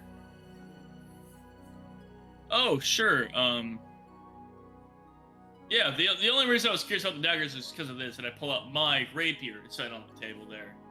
It's like, the only reason I mentioned is because they look similar. I didn't realize yours had vampiric such, but mine and yours, at least they seem similar enough. And when you say this, can you describe your rapier for us? Sure, it is absolute pitch black metal all the way through. It's just like a black needle coming like 2.5 feet long. It's a really short, very thin blade, but the actual guard across it is just a series of screaming heads and skulls. Holy shit! Downward, just descending downward into like this constant purple inferno that's at the bottom. This is a small little flickering blade. I want everyone to know that I, the DM, didn't even know that, so that's crazy. I like that. I thought I described it at some point. Well, again, session 1, Sir Denrick pulled out his sword, set it down, described it. The guards came over with torches, like, that's so cool. Like, anyway, they just started walking. I'm like, I have my sword. Okay. Oh, that's disgusting. Yeah. Bro, this is some serious Virden lore. But and I pull out my rapier. It's like, well, the only reason I asked is because like my son made this sword that I have here. So like, I wonder if he made that piece, and Honestly, the origins of this dagger, I have no actual clue. I know that the individual of the estates, I mean, some of the relics that he had within his home, wouldn't say necessarily led directly to vampirism or vampires, but I wouldn't say it necessarily helped him in not going down that path or indicating something along that line. I guess if you have vials of dark crimson that could look like a health potion or probably blood, it's probably going to be blood, but I guess we'll never know at this point. I guess it's true. Wait a minute. That doesn't necessarily rule. But anyway, if you'd like, I can. If we're just sitting here, we can stay here talking. But if you don't mind, I can identify that. Just I'll ritual cast that if that's all right. How many drinks in is Axel? He's probably 2 tankards in. Hey, what a guy. Zahir, you have 1 less level of exhaustion. I might wake up now. You're kind of like that in between. All 50-50. Oh shit, he's rolling. I like it. 50 do I wake up? I like it. Roll. There you go. Heads, I wake up. Tails, I don't. Tails. Oh, fuck. He dies. Oh, he's dead. That's crazy. Roll again. That's crazy. Yeah, I'll roll again. He's died. Did you say heads you wake up, tails you don't on the dice that has a 1 and a 2 on it? Yeah. Well, 2 is a Does tail. this look like a 2 to you? Yeah. I don't even know what the fuck I'm looking at. It's symmetrical. Symmetrical means 2. Squid, I'm pretty sure. Oh, that's a tails. So you're sleeping? Hey, he wakes up. Sleep. Nice. Okay. I'll start casting identifying this as we're shooting this shit. Is there any... We didn't find any food nearby, did we? Nothing in the kitchen. Yeah, morale. No, yeah. There was like bits and pieces of stuff that I could preserve and like seasonings, but nothing like a meal or anything. You all brought your rations though, if you want to munch on those. Which actually, everyone. I will thinly slice everyone, my Remoraz meat. Everyone, go ahead and take half a day's rations. Actually, as you, and Nathan or Zahir, go ahead as well because you will eventually. But everyone take half a day's rations because you will before you go to sleep. Consume that. Okay. So as you as you're identifying his dagger, Axoff will look over to you, Sir Denrick, kind of behind Virden as you're kind of ritually casting this. So, Sir Denrick, I'm assuming that's, It is not hard to tell that you're a knight of some sort, and I think you might have mentioned your origin point at some point, but I do not recall. So where are you hailing from exactly? Oh, I come from the Kingdom of Weston. It is actually not too far south of the Everreach, but east of due east once you come through Shaldorn Fortress. You know, I've actually think I might have passed that once. I think when I made my way down to Villenheim at some point. Interesting. I've seen the gates and I've seen the walls, but I never actually made my way into the kingdom itself. It's kind of like a, for lack of a better term, gated community of sorts. I have a feeling. No, it's just I don't know. It's more of just kind of a smaller kingdom, so it is best to kind of keep a little bit more to yourselves, but just to watch for outside threats. Honestly, it's smart. Makes it a little bit easier to manage that way. I think that's the one thing I actually like about the Rowek as a province, is that it's a lot of city-states and different kind of individual kingdoms doing their different things. Because I mean, I've made my way west into the Bryforus, the province to the west, but I mean, it's governed by an overarching political system, and I found that is not necessarily my taste, and I feel like things can get really messy and sticky when it comes to that kind of shit. So I prefer not to deal with it. So one reason why I actually went to the White Whale Expanse to begin with. I feel like it's simpler up here. To some capacity, unless you're going to the Frost Trail in the dead of winter, then it is obviously not very simple. Well, it is simple. You either live or you die. So I guess that's that. It is quite cool. I couldn't really imagine living around here all year long. Yeah, you get used to it over time. You just take advantage more of the summer and the spring, and you just kind of hunker down in the winter months. But now, how long have you been the knight? Damn. Let's see. I've please hold. We're good. How old am I? Oh, you're pulling up your backstory?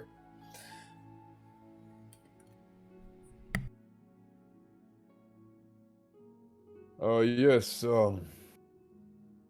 well,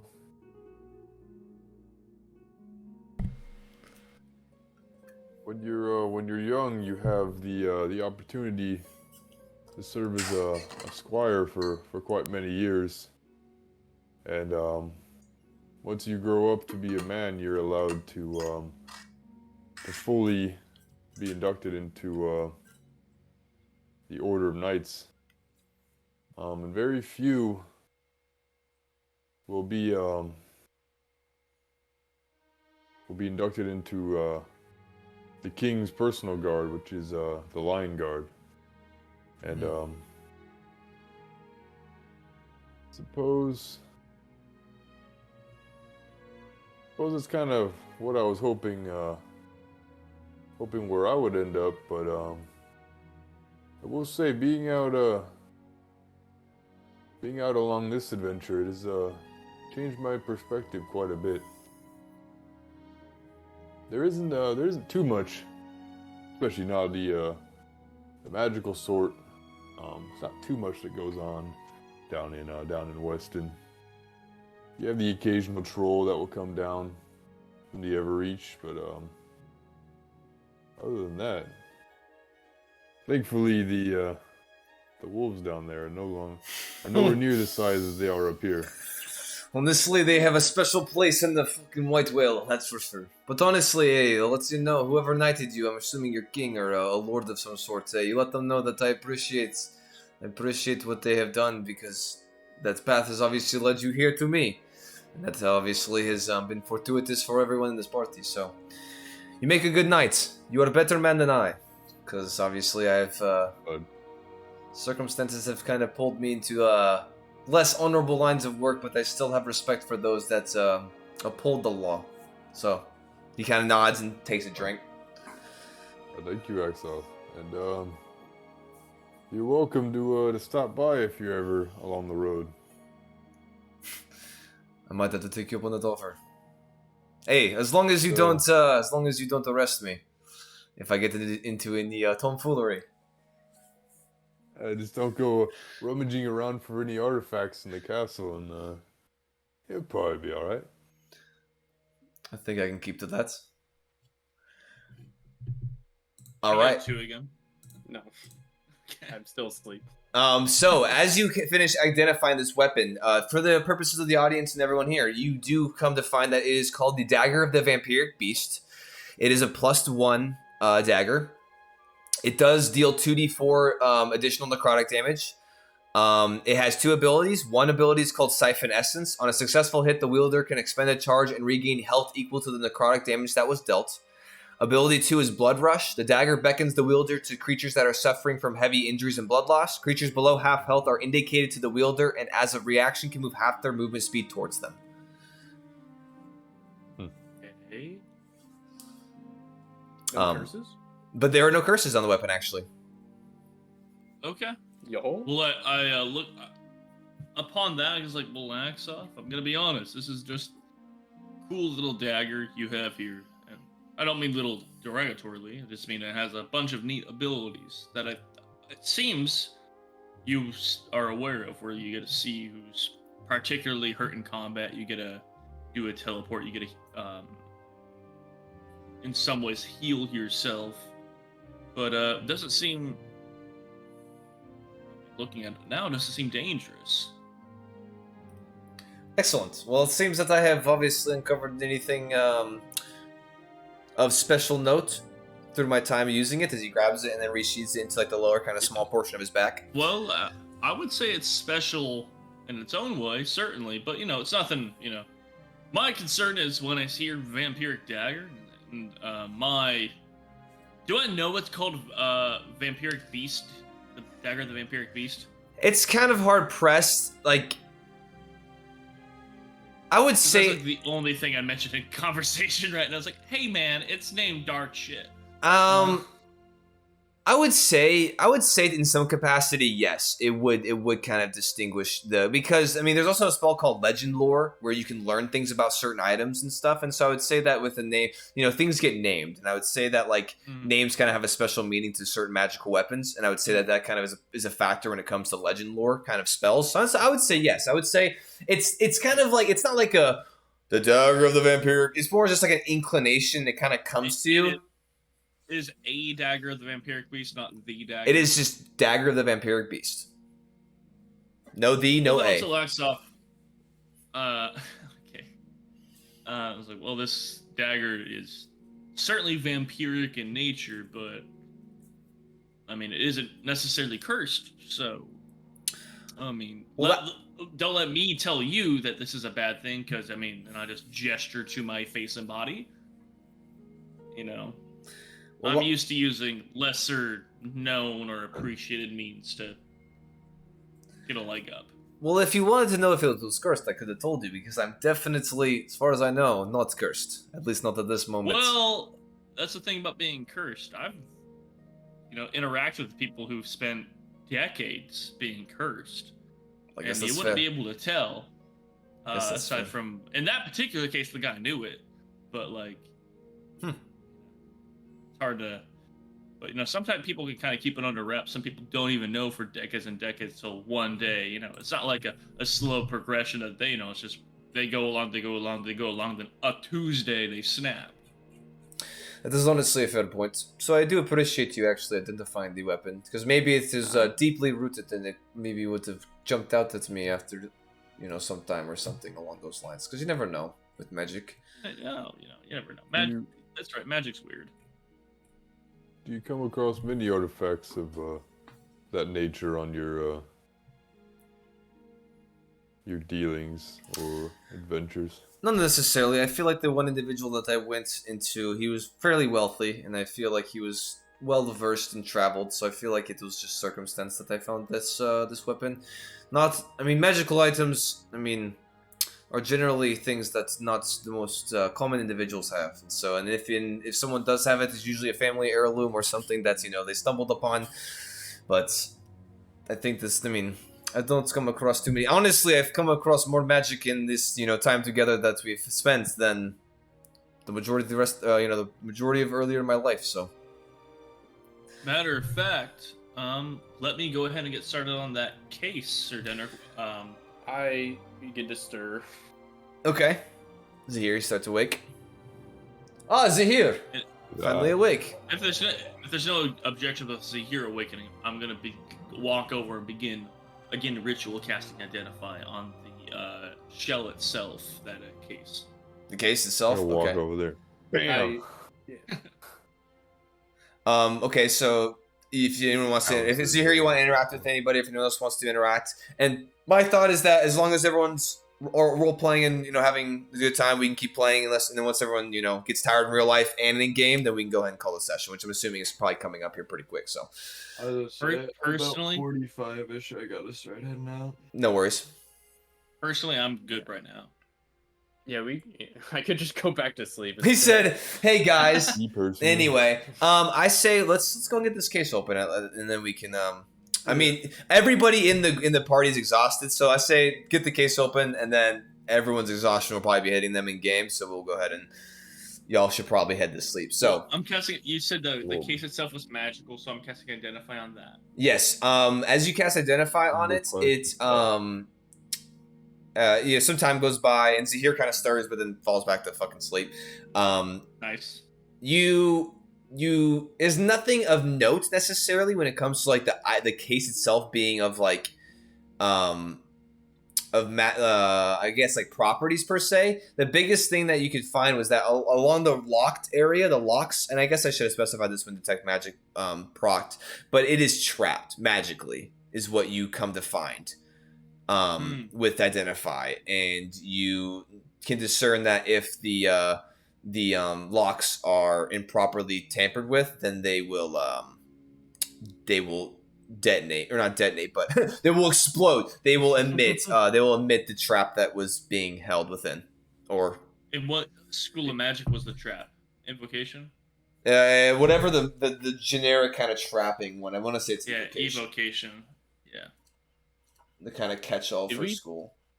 Did we put sensor stakes by the mounts? We did not. No. It's not. No If someone meta, would like but to. Zahir beams this thought into your head. Well, you have the.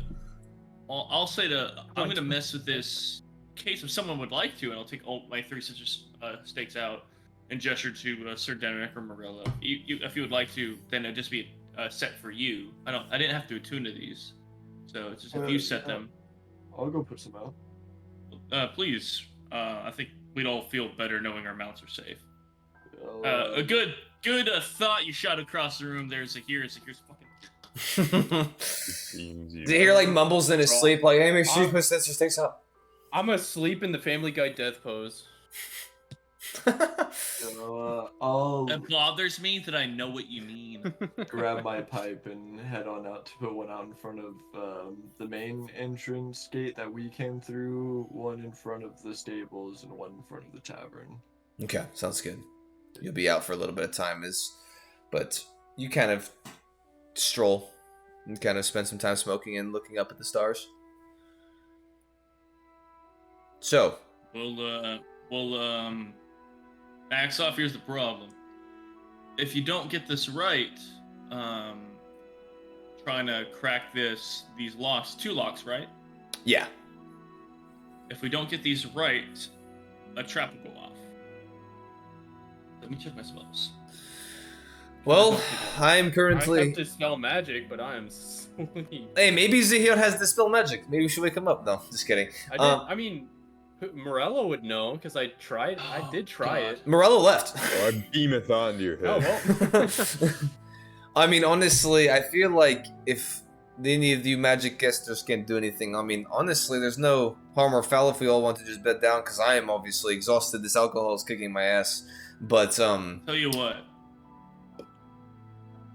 unidentified spell potion. Theoretically, I could. This seems like a spell potion, guys. I could drink this, see what happens, and then, presumably, just looking at it, recognizing it from the tavern at the town, I could just drink this and potentially cast knock twice. I could already cast it once right now, but I could cast it the second time. That's the thing you did that opens the locks. Yeah, it's called knock. That's why you hear a loud. People say it sounds like a knock, but in my mind, it sounds like a massive ass gong going off when you're trying to be quiet, sneaking around. Yes, you do a lot of sneaking, but Well, I think that then a would be, gesture to who I am as a person. that'd be a good option if that's what we're gonna do right now. Fuck it, Jared. In the interest of just getting this done now, I'll just take that potion and chug it. Okay. This potion of spontaneous. Go ahead and make me a Constitution saving. No, I'm just kidding. I'm just kidding. I you was Pick me up. reaching for the die. I'm like, yeah, I deserve this. No, so you chug the potion, and and as you do so, you can feel like kind of coursing through your body. You can feel kind of the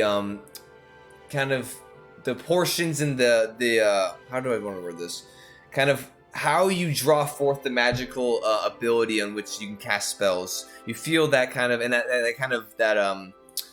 energy potential as it gets expended by casting spells. You feel some of that gets restored, but it does only restore 2 first level spell slots. God fucking damn it. Hey, now you can cast Identify more. Or is Identify first level? Yeah. So I was like, damn, that's great. I even looked up knock and I looked at the spell magic and they're both second and third. I was like, unfortunate. I don't have dispel magic. I only have knock. I now have full first level spells, which is cool. Fuck it. I'll burn a 4th level spell slot to cast knock in the first lock, and then I'm done for the day. And we'll do this in the morning. Okay. So as once again you enchant Knock the. wakes me up. I mean, it would, yes. As you utter the incantation, and this loud knocking kind of emits within this room, you kind of shudder and kind of like almost roll off the couch as you catch yourself halfway off. As you're now woken up. At this point, I'd say it's been about an hour and a half or so. So yeah, I'd say all your levels of exhaustion from the cold and has been dissipated after sitting in front of the fire for about an hour and a half or so, a little bit longer as you guys have been chatting and everything. But yes, one of the locks, as you select it for the spell, it does unlock, and thankfully, looking at the spell, Oh.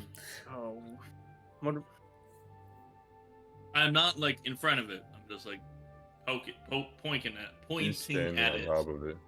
I'm standing on top of it, straddling it between my legs. Sets Like, one "Daddy, stake into the please." ground, looks up, lightning bolt just shoots out of the tavern like. Okay. Yeah. I'd say that. Too late I would to- say as you do so, you're standing kind of away from it. Nothing seems to occur, besides obviously that you kind of hear like a clicking noise and something in that fashion. So. Jared, can I bullshit Whoa. rolling Arcana or something to make it so the fucking mana potion I consumed give me a 2nd level spell slot? Or I'm something? awake. You're awake, but I wasted. What's going on? I'm sorry, Bearden, but I know. Literally, it's going to waste because I'm going to bed, and that's on me, and that's okay. But Yeah, that's fine. Zahir, Zahir's awake. Zahir, you do manage. Bearden does not know what that means. You got there. Zahir kind of stumbles, almost not drinking alcohol, but drunkenly, kind of over to the counter, to the bar. I'm still tired, Yeah. but I'm warm. Hey, So. Zahir, sorry. I was trying to open up the box, but I only had enough magic for the one. I drank the potion. It gave me more magical energy, but not the right type of magical energy. And I know you do magic, but it's hard to explain. But anyway, I don't have enough juice to open up the second lock, and it's magically trapped. So I didn't want to It's a axe off the magical fucking. trap. Yeah. I cast Identify, and the trap's gonna go off in some way, shape, or form. And I didn't want to. I might be able to get rid of the magic. Oh, really? Yeah. I think honestly, like out of character, the time that this was mentioned, I dimension doored through a door, and they were talking about this while I was Yeah. inside. Yeah. He said, I think I can use this gun. I was like, oh, okay, I never heard that. No that's meta. fascinating. I literally never knew about that. Would you like me to try that? I mean, if you're up to it, I know you've We're been about to through a fall lot. asleep anyway. I mean, that's kind of where I'm at too. I just want to get this done because when I wake up, Yeah, get this off your Yep. mind so you can actually sleep. yeah, because I won't. I'll cast Dispel Magic at 4th level. 4th level? Yeah, so as you see this energy kind of generate in front of Zahir as he speaks the incantation, he kind of presses his hands onto the actual box as you see the shimmer kind of emit over it and then kind of dissipate. And yeah, you feel the dispel magic as it took hold over the space, in the zone that you cast it, Zahir, that it was broken without issue. The magical Alright. what's the word? Effect that was being held within this box is now released. Alright, the boxes should no longer be magical. Well, axe off. I guess it's all you. Honestly, we could. I mean, it is all me. We could also. I don't want to accidentally break any more of my picks in case they come in handy. I could obviously attempt it, but I'm also exhausted, and I don't want to necessarily. We just If cast we- magic on it for right now. Oh, if we want, right. if we want to do it now, I could make you a little bit better. I just don't want to fuck I mean, up we can my do luck it- picks. Would it be my, dead? my thought process is my magic kind of goes day to day. So I don't want to use energy tomorrow morning that I needed tomorrow evening. We're Alright, so well- close to the big reveal. Though. Yeah. All right, let me go ahead and fucking. Yeah. If you want, Wait, hold on. What stat Also, is it? out of character, Dexterity. it's almost 10. I want to Dex? know. I'll cast Cat's I'm starting to like this though because as people get fucking exhausted, it starts to bleed into our characters. And it's like, oh shit, we're tired, but we wanna As see what I happens. polish Yeah. off a bottle of wine, I feel Yeah. more in depth with Virden. Yeah. I cast We're Cat's here. Grace Okay. on Axel. Okay, giving him a straight roll. I would say with all of this going on, Morello, you're back Oh, no, having it's- put all the I'm sensor tricky. spikes in. Wait, cast guidance on him. I cast guidance on. You walk in, you're just. And then You I just walk in. you don't know I what's see happening. him. I see them all like going at him about to touch a box, and I honestly just bless him. I don't even cast guidance on him. I just No, like, he's cast bless on him. I smoking the just, like, pipe. He's smoking the pipe, and they both just. No, you fucking didn't. Yeah, did he not have advantage? No, because he had No, it was disadvantage, straight. and Cat's Grace gave him no. And he's like, Axe off. he's I'm like, going to brain him. as he's like, all right, guys. I mean, no, and you just like almost immediately he snaps one of his lockpicks, and he's shit. Honestly, this is why I didn't want to do it while I was fucking exhausted. Is he kind of like throws the fucking kid off to the side? No, I get it, axe off, but like, can I pick up the 2 lockpicks that he broke, or the lockpick that like broke in half? Mhm. Yeah, I can bend it back. I walk over to Zahir. I'm like, Oh, all right, and I'll Well, actually, go ahead and make And wait me 1 minute. go ahead and make me a sleight of hand check, actually, Morello, because it broke in the lock, and so broke. he twisted Oh, it yeah. and it just put it snapped. up against the lock, cast men, start again, dude. Hey. Oh shit! that's a Shit. unnatural one. That's Oh a dirty- yeah, this is getting God. this is becoming such a shit show. Look, Everyone's also box is drunk at getting this open. point. All right. Well, hey, I have one. no spell. I have one more luck pick. Honestly, fuck up. Let's just do it. Fuck it. If at this point, I have my mace in my other hand, just like ready to smack the box. Just. oh, I think you're gonna say smack axe off. No. Okay, that is going to be a 22. Did you get Finally. D4? The 'Cause DC was Fucking 25. God. Go ahead and roll your d4. Oh, Oh no. Yeah, because bless just lasts. Ooh, Four. that's a 4. plus 4. 27. No, 27. 26. 20. No, he had 22, so it'd be Yes. 26. Yeah. Okay, yeah. And then so he kind of just fucks off the first one that he broke the lockpick in, but the second one he just and you hear it click, and he takes out the lockpicks and he flips open the latch and it comes up. And whoa, Axov. He doesn't even look. Yeah, he doesn't even look over to you. He kind of uses lockpicks and kind of like shimmies and shifts out with a broken lockpick in there. Goes again. That is going. Holy shit! He rolled an 18. That is going to be 25. He just opens it, kind of flicks it open, slides the last lockpick into. There's a couple like empty slots in his like lockpicking kind of little case. Slides in there, puts it into his one of his pouches, and he is going to make an investigation check. Okay, that's not. Yeah, I think he's a +10 on investigation. He's +7, which is good enough. You see, as he does this, he pockets it, doesn't even look at the case anymore. Goes over behind the bar. Actually, he goes around the bar, looking for something. Goes, oh, you know what? And he actually makes his way over to the admin desk, and you can see he's starting to fumble around with the desk over there. And he kind of calls out. He's like, I'm honestly tired of this fuck, so I'm just going to look for some room keys for us while you guys mess with the box. I thought he got the lock. He did. He got the lock. It flipped up, and he without sticking around, he's now investigating, looking for keys to the rooms as he's left the box now with you guys. Yeah. Dude, I'm walking up. I'm flipping that bitch open. No caution. Open. Okay, so go ahead and make. Very nice. No, he was just frustrated and kind of just wanted to fuck off. So inside of this box, we'll go ahead and pick up next week. Okay. No. No, I'm just kidding. I'm just kidding. I'll do it. So within. Give the people what they want. I would have been there for it. I'm not gonna lie. We open the box and we all immediately fall asleep. I was fully ready for you to tell me to make a dexterity saving throw. I'm gonna be honest. So as you flip open the box, you see within this case, this elegantly, masterfully crafted scimitar.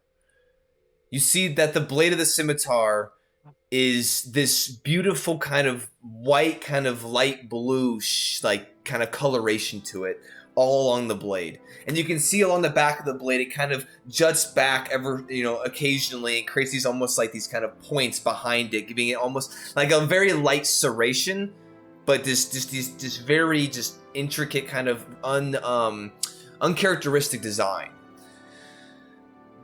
The guard, you can see, is made up of a similar metal of this kind of white and light blue, and as it kind of comes off each side of the guard, you can see it kind of twists and turns, and it resembles almost the looking of these two icicles that jet out from each side of the weapon. And then underneath the guard, you can see that it is kind of a relatively rudimentary kind of handle. You can see there's a leather wrapping around it, kind of this like kind of blackish leather wrapping as it kind of coils down. And then on the bottom of it, you can see this this kind of bluish gemstone of sorts, kind of on the bottom. And that is what was in the case. I look down at it. I look up, look around, and I go dibs, and then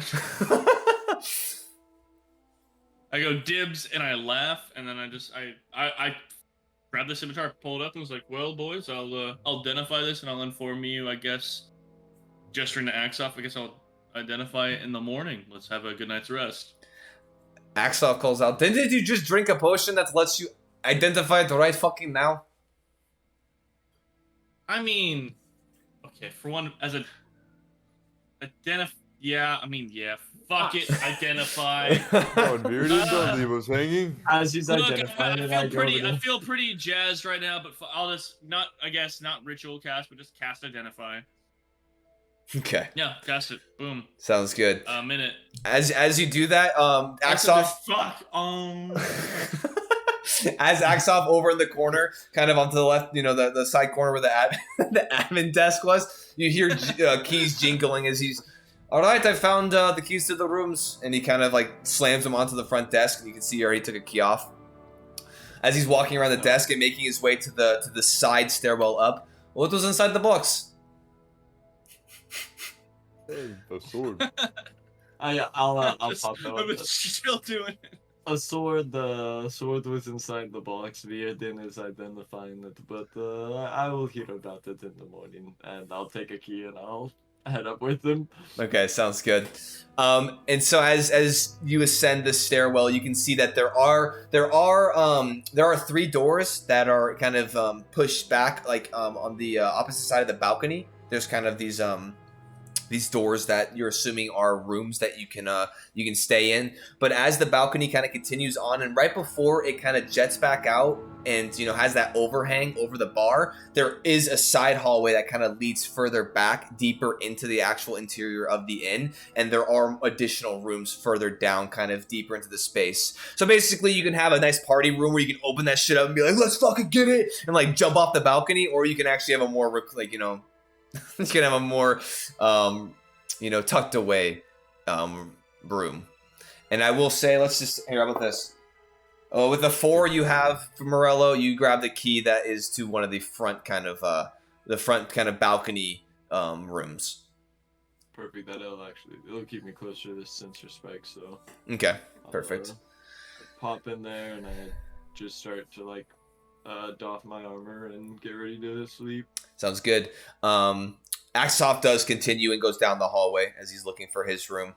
As you make your way into yours, and it is furnished nicely. Nothing like super crazy. It's got a nice kind of queen size bed. Got some basic furniture.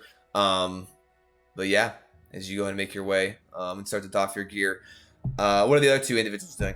Zahir and How long does Today. it take you to cast A minute. Bearded? Yeah, I'm gonna go to sleep.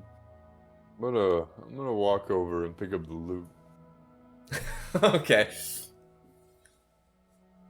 And, I'm gonna play a little bit. Okay, while I wait sounds for the guy good. to come out of his trance. Cool. I got roll. Yeah, make your performance check with disadvantage.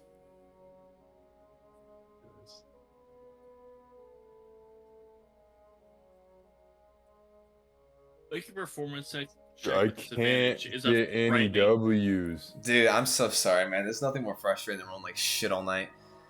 7. 7. Damn, dude, you're struggling as you're over there next to the hearth. Kind of hold the loot. I look at the fire. Oh, All right, Zahir, Let's sit down. you're tired beyond everybody else's I capacity. sleep on one of the couches. Yeah, you go over there as I don't you even go to a room. crash next to Sir Denrick. well, that's a vibe. So as you identify this weapon, and as you kind of come out of your spell to the spell as the energy from the magical weapon kind of translates into your mind. Should I end it there, or should we? Yeah. Wholly up to you. Wholly up to Everyone you. kind of, Yeah, 4 minutes. everyone kind of ditched, bro. But you know what? Just for you, Virden, for sticking it out. You hold in your hands a weapon known as Frostwind's Bite. It is a scimitar. It does require attunement. This weapon deals an additional 1d6 cold damage. When the weapon deals damage, the target must make a Constitution saving throw, DC 13. On a failed save, the wielder must roll a d4. On a 1 or 3, one of the target's arms are frozen until the start of your next turn, causing the creature to have disadvantage on anything it attempts to do with its arm/arms. On 2 or 4, one of the creature's legs is frozen until the start of your next turn, reducing their movement to half. This effect can only be triggered once per round. And that is the scimitar. And I have it, and I look at it, and I go, I'm only proficient with rapiers. And with that, as a single Put it on my side. as Put it on my side. a single tear rolls down Virden's face, sad that he wants to wield the weapon, but sadly cannot. And as Sir Denrick shittily tries to tune his lute good enough to lull Zahir to sleep, Zahir too tired to even give a fuck. Morello, finally settled in his bed, acts off in the bowels of this inn, doing fuck and who knows what with his spare time. We'll go ahead and end tonight's session.